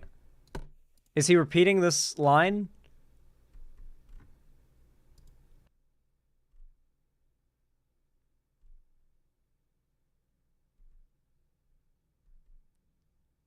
Oh, no, this is a new video. Yeah, he's just repeating the line. My bad. Yeah, I went back and I looked, and so he did Dr. Disrespect situation is crazy. That was the video we already reacted to, where he had actually gotten a lot of criticism for not just immediately believing Dr. Disrespect's side of the story. This is the newer video. My bad. I thought it had to be because of the time period as well, and the fact that he's talking about it getting worse. I hope he does not a victory lap, but I hope he acknowledges the fact that so many of even his own audience immediately jumped to defending Doc. Reason that Dr. Disrespect was banned, I thought they'd be taken to the grave. I thought we'd crack faster than light travel before we ever learned what the reason behind it was. But then from out of nowhere, on just an average quiet Friday night, a former Twitch employee dropped a bombshell allegation claiming that Dr. Disrespect was banned due to sexting a minor through the Twitch Whispers service. Now, there was never any screenshots or evidence provided to support that claim. However, some other parties came forward saying that they had all heard a similar reason behind the ban. Dr. Disrespect then made a response to that statement, which was less... Frankly, knowing Twitch, all the evidence of this is probably destroyed. ...than satisfactory for most people with a functioning frontal lobe, because he talked very vaguely about it and didn't actually outright deny the claim at all. So then he made a follow-up statement which aimed to provide a little more clarity, but it was still pretty vague, and both of these seemed to have like a lot of legalese talk to him to try, like, kind of tiptoe around the topic itself. So both of his responses, like the tweets, weren't received overly well. It was like he just kept stepping on a rake like in a cartoon and hitting himself in the face. He wasn't doing himself favors with his statements. But then the credit... Yeah, for days, Doc didn't really ever outright deny the allegations. He just kept saying no wrongdoing happened. It was like, okay, but that's not a denial. Like, that could mean a lot of things. No wrongdoing occurred. Like, it seems like you're trying to not get sued by whoever might have been done wrong, because that can happen. Ability of the source of— Yeah, he said no crime was committed. Like, it was super hyper-specific but vague at the same time. It's like, wait, that doesn't really answer our questions. Behind this allegation started to be called into question because people did digging through their Twitter and found out they'd actually been dangling this carrot in front of their audience about they know the reason Dr. Disrespect's been banned, and if you buy— I talked about this when I first covered it. The guy who outed this has been, like, using this as a way of trying to profit for a while, like teasing people like, oh, if I sell this many tickets, I'll tell you why Dr. Disrespect got banned. So the person who outed this should not be lauded as a hero. They're an asshole who knew this for a very long time and never came forward because it wasn't profitable enough at that time. Like, they literally just wanted to monetize this story. They don't care at all about justice or, like, exposing the doc, you know? Buy tickets to their concert, they might reveal it. Yeah. So then people started to question that, and then today, Dr. Disrespect released another statement where he admitted to the claim of talking to a minor through Twitch whispers inappropriately. However, he denied— The crazy thing is, like, the best thing Doc could have done for himself was nothing. Like, really, the best thing he could have done for himself, it seemed, was say absolutely nothing and just go back to streaming like normal and ignoring the drama. Like, hell, he could have even just, like, banned the words referencing the drama in his chat and just never, ever acknowledge it again, and it would have been better than what he did, which was just admitting what he did. Like, and it's not just that he admitted it and fucked himself over. He fucked over all the conservative pundits who immediately and thoughtlessly jumped to believe him and defend him the instant the allegations came out. Denies that there was any real intent behind the messages, which is a crazy thing to say. Like, if any of you have watched To Catch a Predator, you'll recognize that he used the tactic, Chris Hansen, that little maneuver like, right there, caught because that's something that was pretty frequent on that defense. show. When a Predator went down and talked with Chris Hansen, a lot of them said that same thing pretty much. Like, oh, no, I didn't mean any of that. I was actually just teaching them a lesson about talking to strangers and the dangers of it. There was never any real intent behind the things that were said. Like, that's a very weird thing to try and say. So let's just go through his statement first, though. The Twitch ban. Hello, I'd like to make a statement. Let's cut the bullshit. As you know, there's no filter with me. I've always been upfront and real with you guys on anything that I can be upfront about, and I'm always willing— Except for the last, like, 3 years about what you were banned for. to accept responsibility, which is why I'm here now. First and foremost, I do want to apologize to everyone in my community, as well as those close to me, my team, and everyone at Midnight Society Game Studio. For those that don't know, I forgot to mention this in my, like, lore exposition on this. His company that he founded, Midnight Society Game Studio— This was the point where I was almost certain that Dr. Disrespect was guilty of what he'd been accused of, was when the company he co-founded said they investigated internally, assumed his innocence, but after their investigation decided it would be best to cut ties with him. At that point, I was like, bro, you don't assume innocence, do an investigation, find nothing fishy, and then decide to cut ties. That's not how that works. Which had been working on a game with him for a long time, announced yesterday that they were going to be terminating him after they conducted an investigation, and after they assumed his innocence, found something through their investigation that made them uncomfortable keeping him around, so they let him go. So that's why he's mentioning them here. A lot of people have been left in the dark about what happened yesterday with Midnight Society and I, and we made the painful decision collectively to have me step down.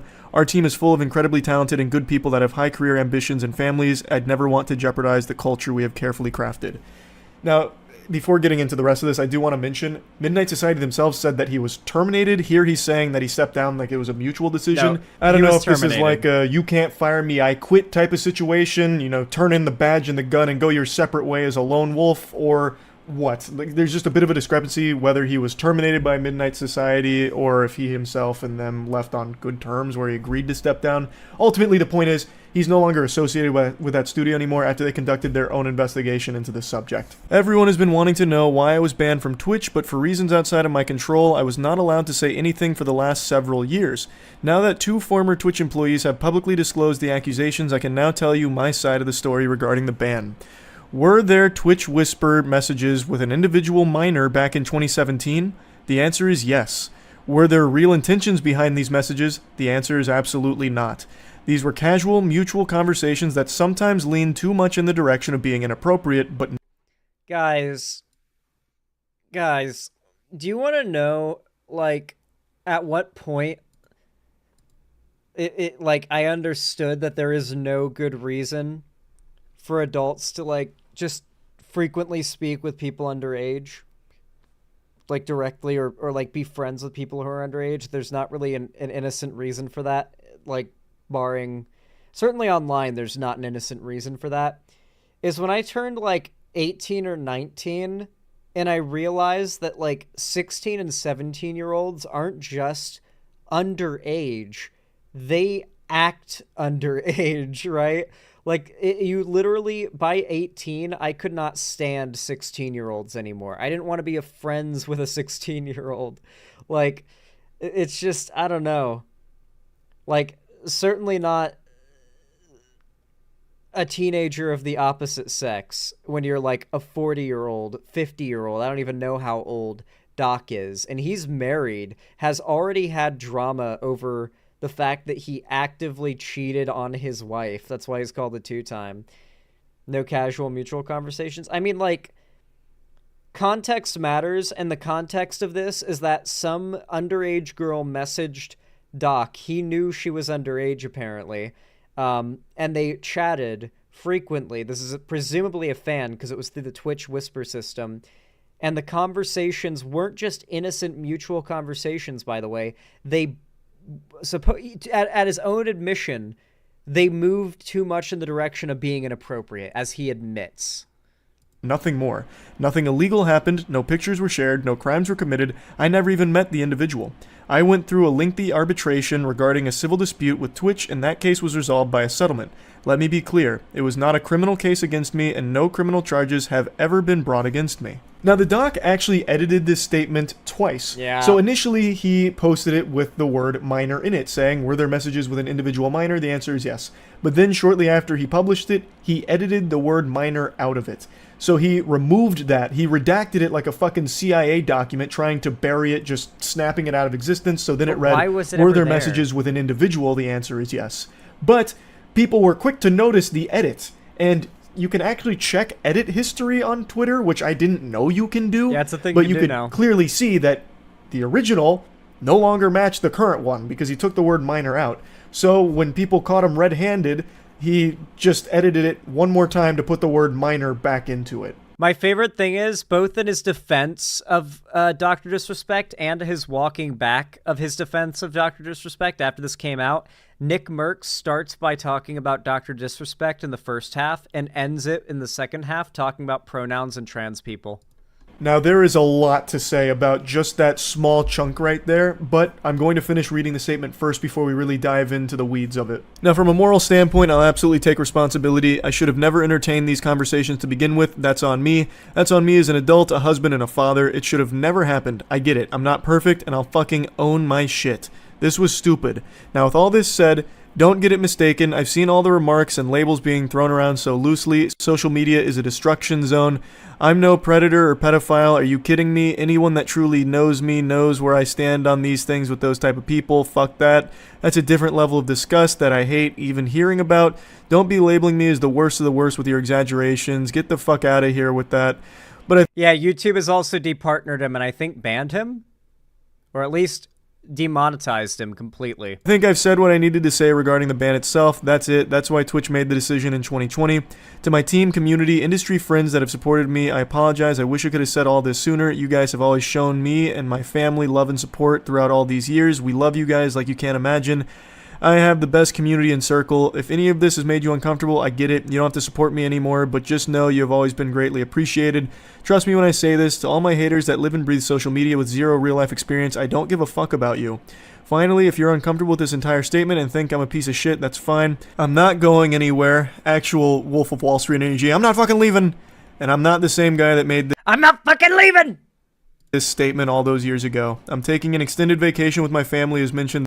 I love that. Admitting he, like, messaged a minor and that no matter how upset you are about him doing that, he's not going anywhere. What a perfect internet response to being exposed as a groomer. On stream, and I'm coming back with a heavy weight off my shoulders. They want me to disappear. Yeah, fucking right. He tries to close this statement with a really hard, cheesy 80s action movie one-liner. They want me to disappear. Yeah, fucking right. Granny shifting, not double clutching like you should. You're lucky you didn't blow the welds off the intake. I'm not leaving. It's really kind of ridiculous to put that there with accusations like this. These are super serious. Like, this isn't something people take lightly. Dr. Disrespect and at Drake all. should start In a his club. own statement, he has openly admitted to messaging a minor and had conversations that were inappropriate, or as he said, leaned into being inappropriate. Now, what's not clear, and what a lot of people are coping with, is that maybe Dr. Disrespect didn't know the age of the person he was communicating with, but I truly feel if that was the case, Dr. Disrespect would have mentioned that, saying that he had those communications with this person that he believed was of age but turned out to be a minor. Yeah, he would have I said think that. if that wouldn't was he? the reality of that. Also, why wouldn't he have even said it if it was, like, a lie? Is he, like, actually at risk of being sued if he says anything untrue to defend himself? Like, will Twitch just fucking nuke him if he lies to defend himself? Will, like, the victim potentially sue him and Twitch and, like, out it? Like, because Twitch remaining silent on this really does show, like, the people at Twitch's true character, doesn't it? Situation, if he truly communicated with someone that he thought was of age but turned out to be a minor, I think he would have mentioned that in this statement, but he didn't. He didn't say that he was under the impression he was communicating with an adult. He just says that he had conversations with an individual minor. He doesn't say anything like, oh, they were actually one day away from being 18, or I really thought they were, you know, in their... Yeah, a lot of people have, like, the Dr. Disrespect defenders keep trying to assume the girl's 17. Or even that it's a girl. I don't even think it's been confirmed that he was texting a girl. But, like, all it's been said is that he was texting a minor. The people defending him are still so... that are, like, now walking it back, are so desperate to, like, soften how bad what he did was, I guess, for lack of a better term. They've made up the oldest age a minor could be and ascribed that to this potential victim here. When there's no evidence saying they're 16, they could be 15, 14, 13. We don't know. They're 20. All we know is they're 17 or younger. Or anything like that. And I think if that was what happened, it would have been mentioned here. I really do. But there's no mention of that. So it's hard to give that benefit of the doubt that he didn't know, because I think he would have mentioned if that was the case. I also think it's pretty telling that some of the closest people to Dr. Disrespect are coming forward saying how unacceptable it was and distancing themselves from him, because if he didn't know that he was communicating with a minor, he probably would have told them at the very least, but they're not saying that either.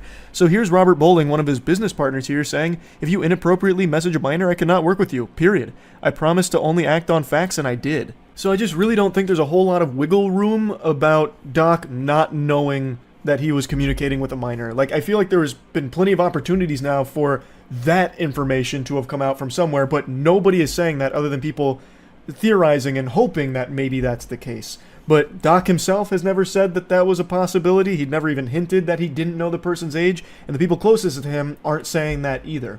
So I really think that it's likely that he did know that, and he still had these conversations that lean to being inappropriate with someone he knew to be a minor, which is fucking disgusting. Now, there are people still defending this, saying, well, he didn't go to jail for it, so what's the big deal? Can't wait for the next stream, Doc. Firm handshakes. Like, there's people that are just dismissing this as not a big deal. Of course. Which is insanity. I think that is... Hey, do you guys remember when back in, like, 2016, like, everyone made fun of feminists for saying we live in a rape culture? Because, like, rape's illegal and people hate rapists, but at the same time, someone can get exposed definitively as a rapist or as a pedophile. There is going to be a community of people there to act as a vanguard force of defense for that person when that happens. That is what feminists meant when they said that we live in a rape culture. Pure lunacy. I can't fucking believe some of what I'm reading here from people that are just writing this off as not a big deal because it's a streamer they like. An adult communicating inappropriately with a minor is bad. Full stop. It's inexcusable. No matter how you spin it, that is a horrible thing. Now, he may not have met up with the minor in question. However, was that his decision? Was he the one that decided not to meet up with him? Because with the information that's been come out, now, again, keep in mind, we don't have access to the chat log, like the conversations that took place, but from all the sources that have come out from, like, Bloomberg and all of that, it sounds like the conversation they had did talk about meeting up at TwitchCon. So, that right there shows pretty real intent to meet up with this person. And who knows, maybe... So from what we understand, a minor is, like, Doc tried to hook up with a minor at TwitchCon, like probably a fan who's underage and was actively planning in the Twitch Whisper DMs to do this. And I guess because he's the biggest Twitch streamer, they monitor his whispers fairly frequently, found out about this, and just axed him before it blew up. Got a settlement going and put it all under NDAs, hushed it all up. Fuck Twitch, by the way. We're going to get into a whole segment of this. It's all just about fuck Twitch, too. Because Twitch really worked hard to cover this up. Real hard. Maybe it was the minor that ultimately got uncomfortable with this whole thing and called it off, not the doc. We don't know for sure. The only thing we do know for sure with what the doc just confirmed is that he was talking inappropriately with a minor, which is a terrible, terrible thing. And even his closest friends are saying they can't defend. They didn't monitor it regularly. The messages were in 2017 and he got caught in 2020. God, that's years later. That's crazy. Like, I'm surprised that if it took that, like, after that long, I'd be surprised that Twitch found it at all, you know? Like, how far were they looking into all of his messages to find that? Something more must have happened than just Twitch looking through his whispers, right? And it's inexcusable. And they're right. It is inexcusable. But there are still people trying to defend it, as pathetic as that is. And Dr. Disrespect claims that he's going to come back at some point. And I have no doubt when he does, he's still going to have a massive audience. I can already tell, based on the amount of people jumping through hoops trying to find ways of justifying this and spinning it in ways where he doesn't look evil. Which is impossible, but they're doing their best. So I know when he comes back, he will probably have tons of viewers and tons of donations out the fucking wazoo, saying things like... Kick has confirmed that they are not banning him or terminating their contract with him, so he is welcome onto Kick, the new platform that is quickly growing a reputation as the pedophile-friendly streaming service. Keep your head up, Doc. Don't let cancel culture get you down. It's just a fucking cancel culture mob that came after you. You're a victim of that mob. They-thems. That's it. Which is just so unhinged. He has openly admitted, in his own words, to inappropriately talking to a minor. It's just craziness. So, that's the update to this whole Dr. Disrespect ban situation. That's really about it. So, yeah. I really do like Critical's coverage of things generally. I think it's pretty solid. What are the comments like? Dr. Disrespect went from doc to PDF. Influencers try not to get freaky challenge. I'm not perfect, implying you have to be perfect not to message minors. I was 35 at the time. Ah, yes, 35-year-old man, practically still a kid, still had much to learn. I bet he's not even a doctor either. There's only two-way content creators and their careers: actual peaceful retirement or being a creep. I hope one day I'm able to, like, peacefully retire from YouTube and be like, all right, I feel that I have reached everything I want to have reached as a content creator. You guys are satisfied with my content. I've made enough to retire, and I can, like, in 12 years or something. I don't know. 12 years would be nice. Because content creation doesn't tend to have a very long lifespan. So either I'd have retired within the next 12 years or by 12 years from now, or, like, my channel will have fallen off. And it'll be more of a forced retirement. Yeah, he's not even a real doctor. I love how quick the comments have turned around on this, because, like, Charlie was getting ratioed in the comments by Dr. Disrespect fans before. It was actually, like, pretty depressing. Hold on, there was also I want to talk about this as well. Twitch CEO on Doc ban. I want to bring this clip up because it's a great example of how Twitch has always been, like, weird about this.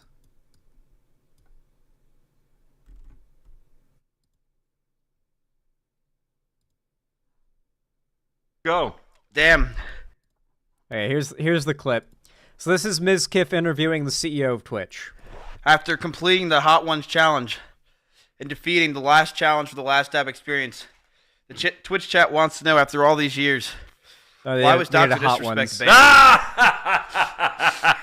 Wow, I've never had that one. Whoa! Well, now that I'm on Mrs. Channel, let me tell you what really happened. Okay? So, there was an alien invasion. Okay? Many people did not know about the alien invasion. Okay? Oh. And the aliens actually possessed Dr. Disrespect. Oh. Okay? And it actually took over the globe using Twitch. With the Shungite. Yes, okay. And so the only Doc was talking about Shungite, which is like, I guess, a stone that like astrology chicks like before he got banned. way we could save civilization, okay, was to take the action we did. Okay, so it was to save civilization. Go. Damn. Ugh. Jesus Christ, I hate Twitch. You guys get it now, right? You guys get, like, fully that when that guy is the face of Twitch, that's him talking about a guy that they had to, like, fire and then cover up the inappropriate messaging of a minor with, and that's how he talks about it publicly. Like, laughing and joking about it lightly to the public, because he knows how serious and fucked it is behind the scenes, and that's what makes it funny to him, is that we don't know. Seriously, fuck Twitch. They've obviously known the whole time. They actively covered it up, and then they've made a joke of it ever since. Fuck Twitch. Fuck its CEO. There's a reason I don't stream there anymore. Anyway. If you guys enjoyed this segment, I would really appreciate if you drop a like, no matter when, where, or what you're watching. It really does help a lot. Every single like goes a long way.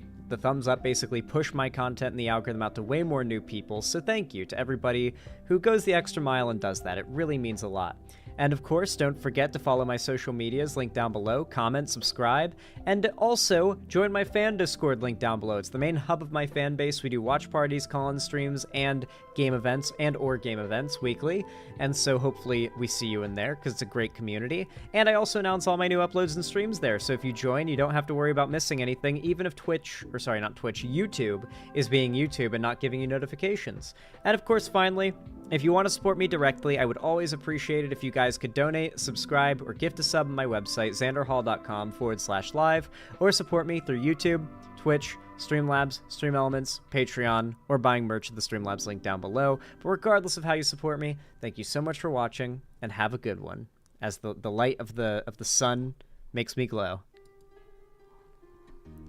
Alrighty. What do you guys think of that segment? I feel like it came out pretty good. If you have any segment suggestions, put them in my stream suggestions section in my Discord. I'm glad you guys enjoyed. I think here is where it is time to wrap up my streamerino, though, unfortunately. I know.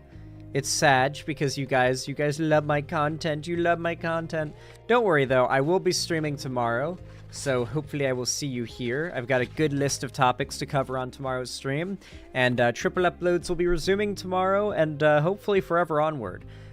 Me and Ethan both took the last, week off to just play the fuck out of Final Fantasy XIV for the new expansion, so that's why the channel's been so inactive the last week, but we're back. Things are much more settled. We've gotten into the expansion. We're able to take things a little easier, so we're back to, business as usual. But with that said, guys, I really can't think of anything else to say. I'm gonna wrap things up. I'm feeling hungry and a little bit drowsy, I'm not gonna lie.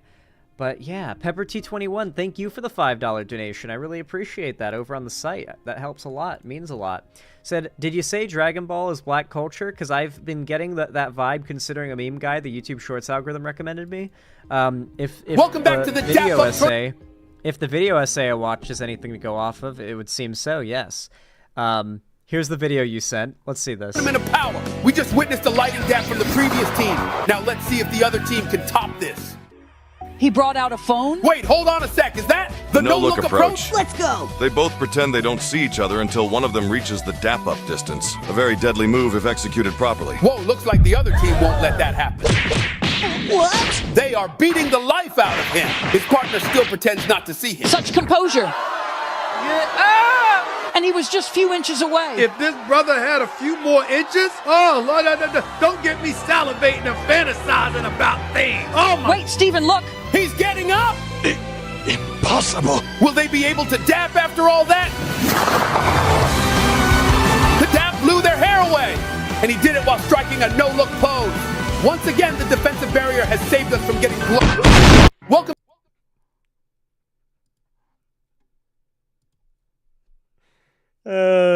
That was good. That was really good, Pepper T21. Thank you for that. That was pretty top tier. That was actually really good. All right, everybody. With all that said, thank you all so much for coming. I love you all very much. Thank you for coming and coming.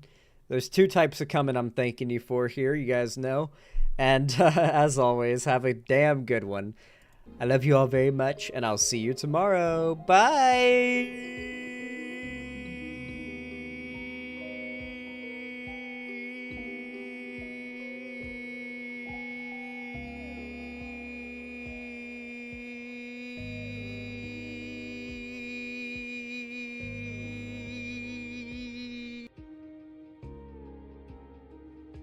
Doo-doo fart.